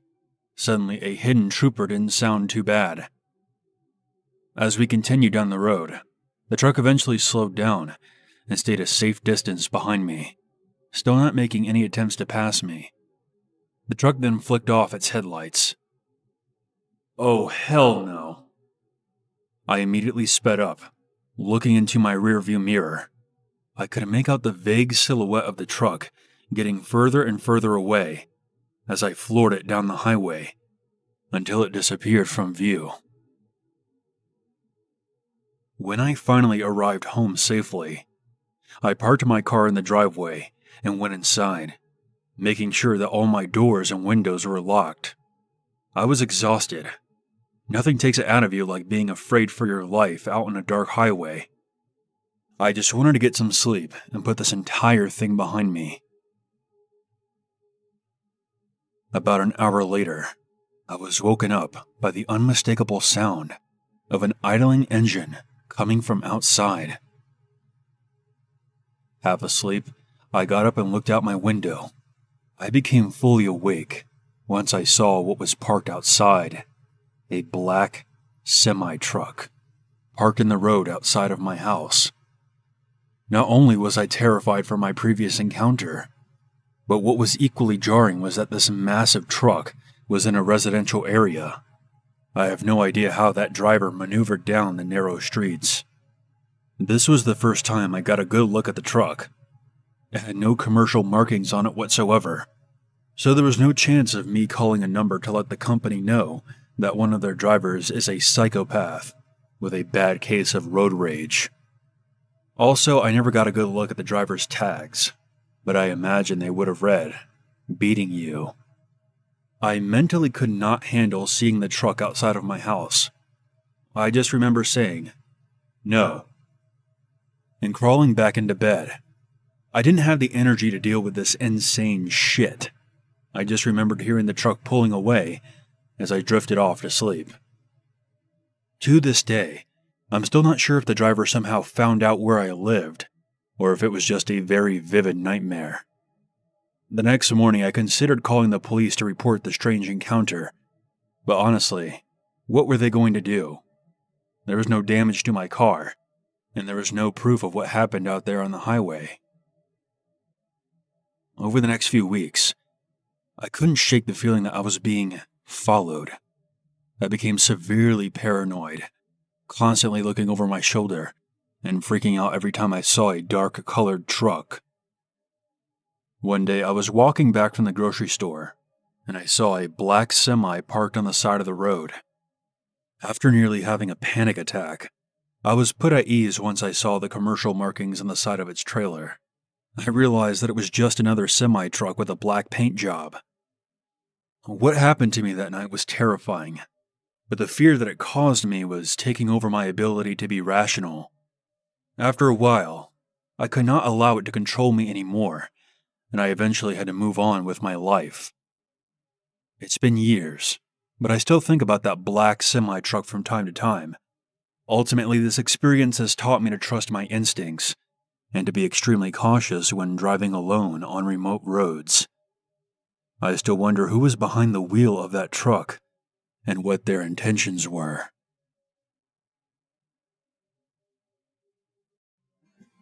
I'm a college student in my second year at university. Overall, it's pretty nice. Freedom is pretty cool, if you call having a curfew and strict dorm regulations freedom. Anyways, my grades are decent, and there is a few attractive guys in my class. However, currently, I'm sort of stuck, as my entire campus is on lockdown. The text to alert students of the lockdown came around 8 o'clock this morning, and we haven't heard a word since. I room with 2 other girls, a hyper redhead named Allie and a girl from Africa named Samantha. Both of them are nice enough, and we all get along well. At first, the 3 of us just assumed it was a drill. They have those occasionally. That they just wanted to ensure that everything was okay, and that the emergency alarm system was working properly, and that students know how to respond. However, those tend to stop pretty quickly. It's been hours. Not to mention the yelling we heard at the beginning, though it could have just been the initial panic. It ended up stopping about an hour into the lockdown, though it did scare the daylights out of Samantha. Before anyone questions our safety precautions, we have the blinds down and the door is locked. There's a very small wooden chair shoved under the handle, though I doubt that would do much. Sam and Allie attempted to push the dresser from the bedroom to the door. According to protocol, we're supposed to barricade all possible exits. But the doorway is so small that we can't fit the damn thing in there. Figures that the college board, being a bunch of cheapskates, will cost us our lives. I always joke about it, them being so cheap, but I didn't really think it would actually become a problem in the future. I know I may be overreacting, but are lockdowns really supposed to last this long? Internet and cell service keeps cutting in and out. It's so hard to contact the people in the other dorms. Though Samantha managed to get a hold of her mom briefly, she wasn't aware of the lockdown. She said there wasn't anything on the news. I guess that rules out school shooter, because reporters always end up on site as it's happening. I figured posting this here would at least give me something to focus on. Allie and Sam are talking about checking out around the hallways. Maybe we can find some students who actually know what's going on. My college is a pretty decent size, so it shouldn't be that hard to find someone. I figure if we don't hear anything in the next couple of hours, we should look around. It may have just been a false alarm. Either way, I'll be sure to make an update as soon as I know what's going on. Last night at around 9, Samantha decided that she had enough. Allie and I chickened out, so we stayed here. Sam said that she would be right back. She was going to try to find someone and figure out what's going on, but she hasn't come back. Neither Allie nor I have heard anything. It looks like there are a few posts on social media from other confused students, but all of them are in the same situation we are. There was a brief talk about meeting up, but if Sam didn't come back, I don't know what to think about that.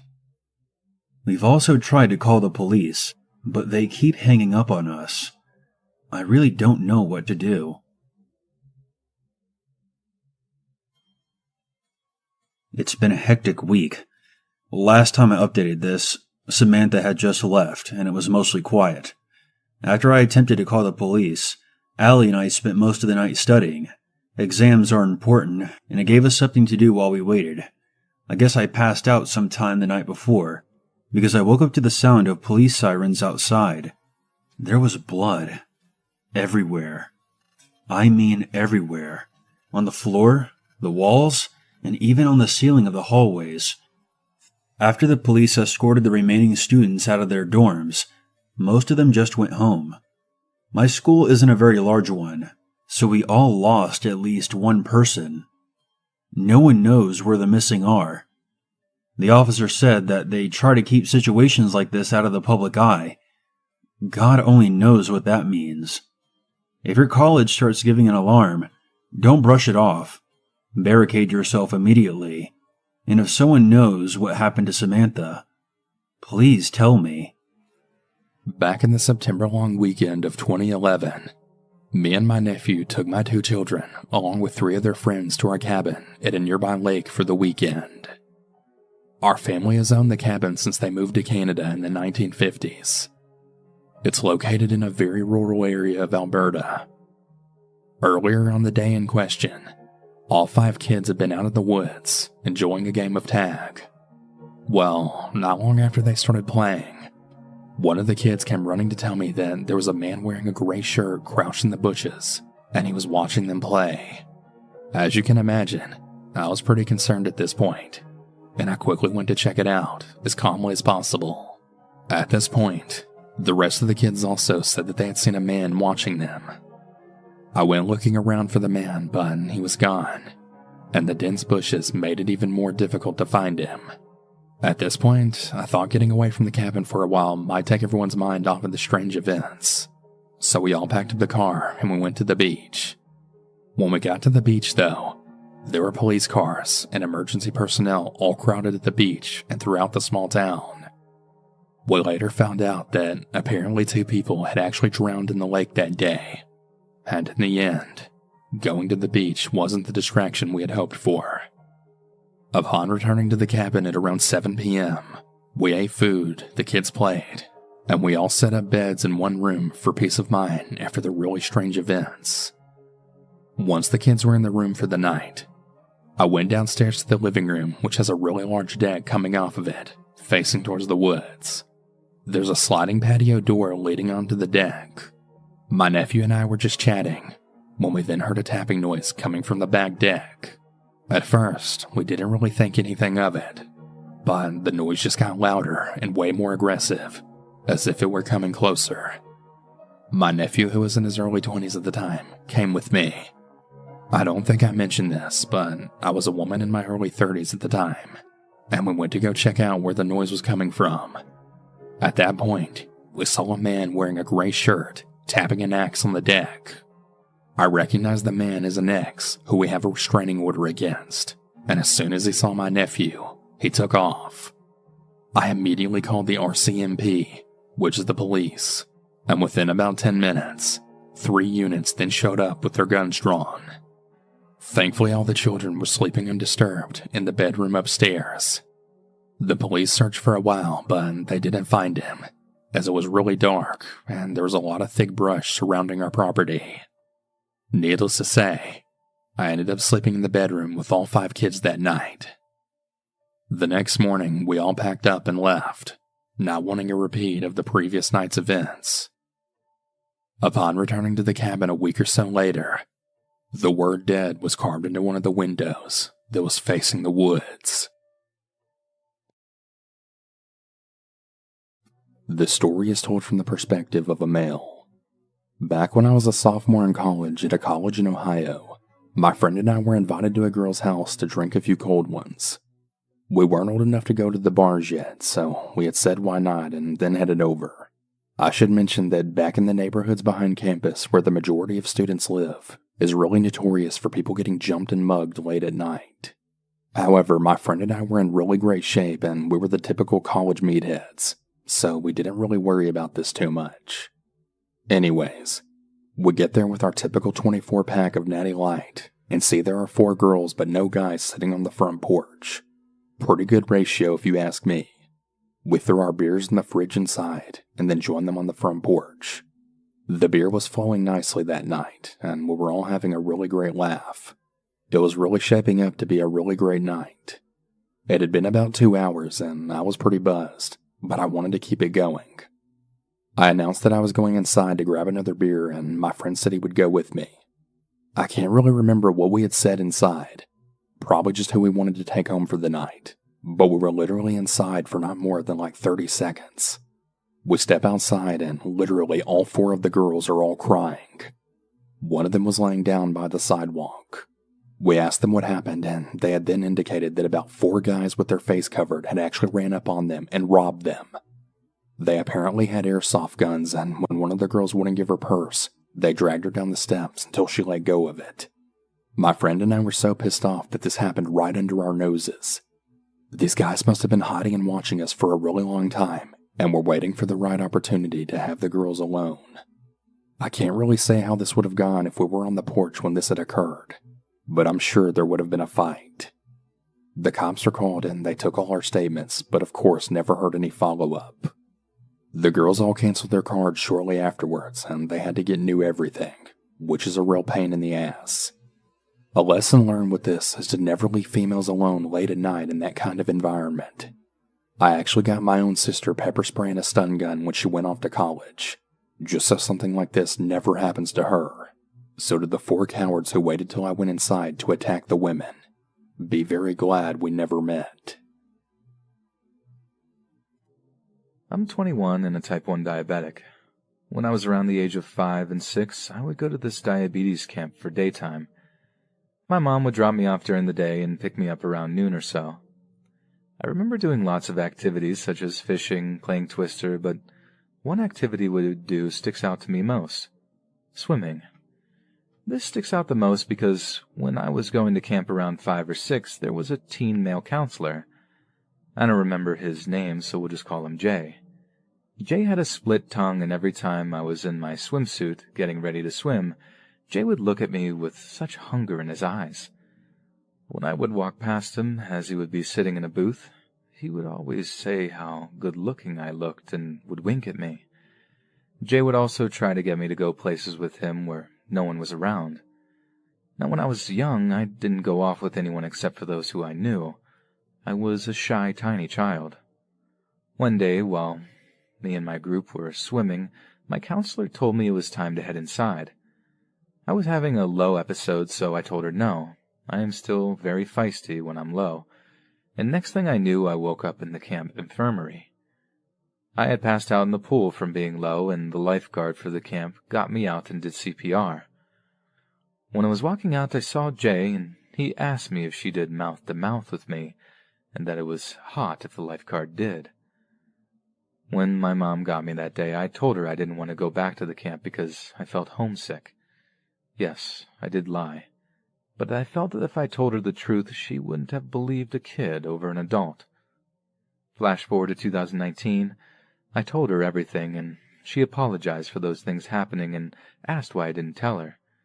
I just told her I was too afraid that no one would believe me. I don't know if this man remembers what he did, but I hope he hasn't trapped any other children.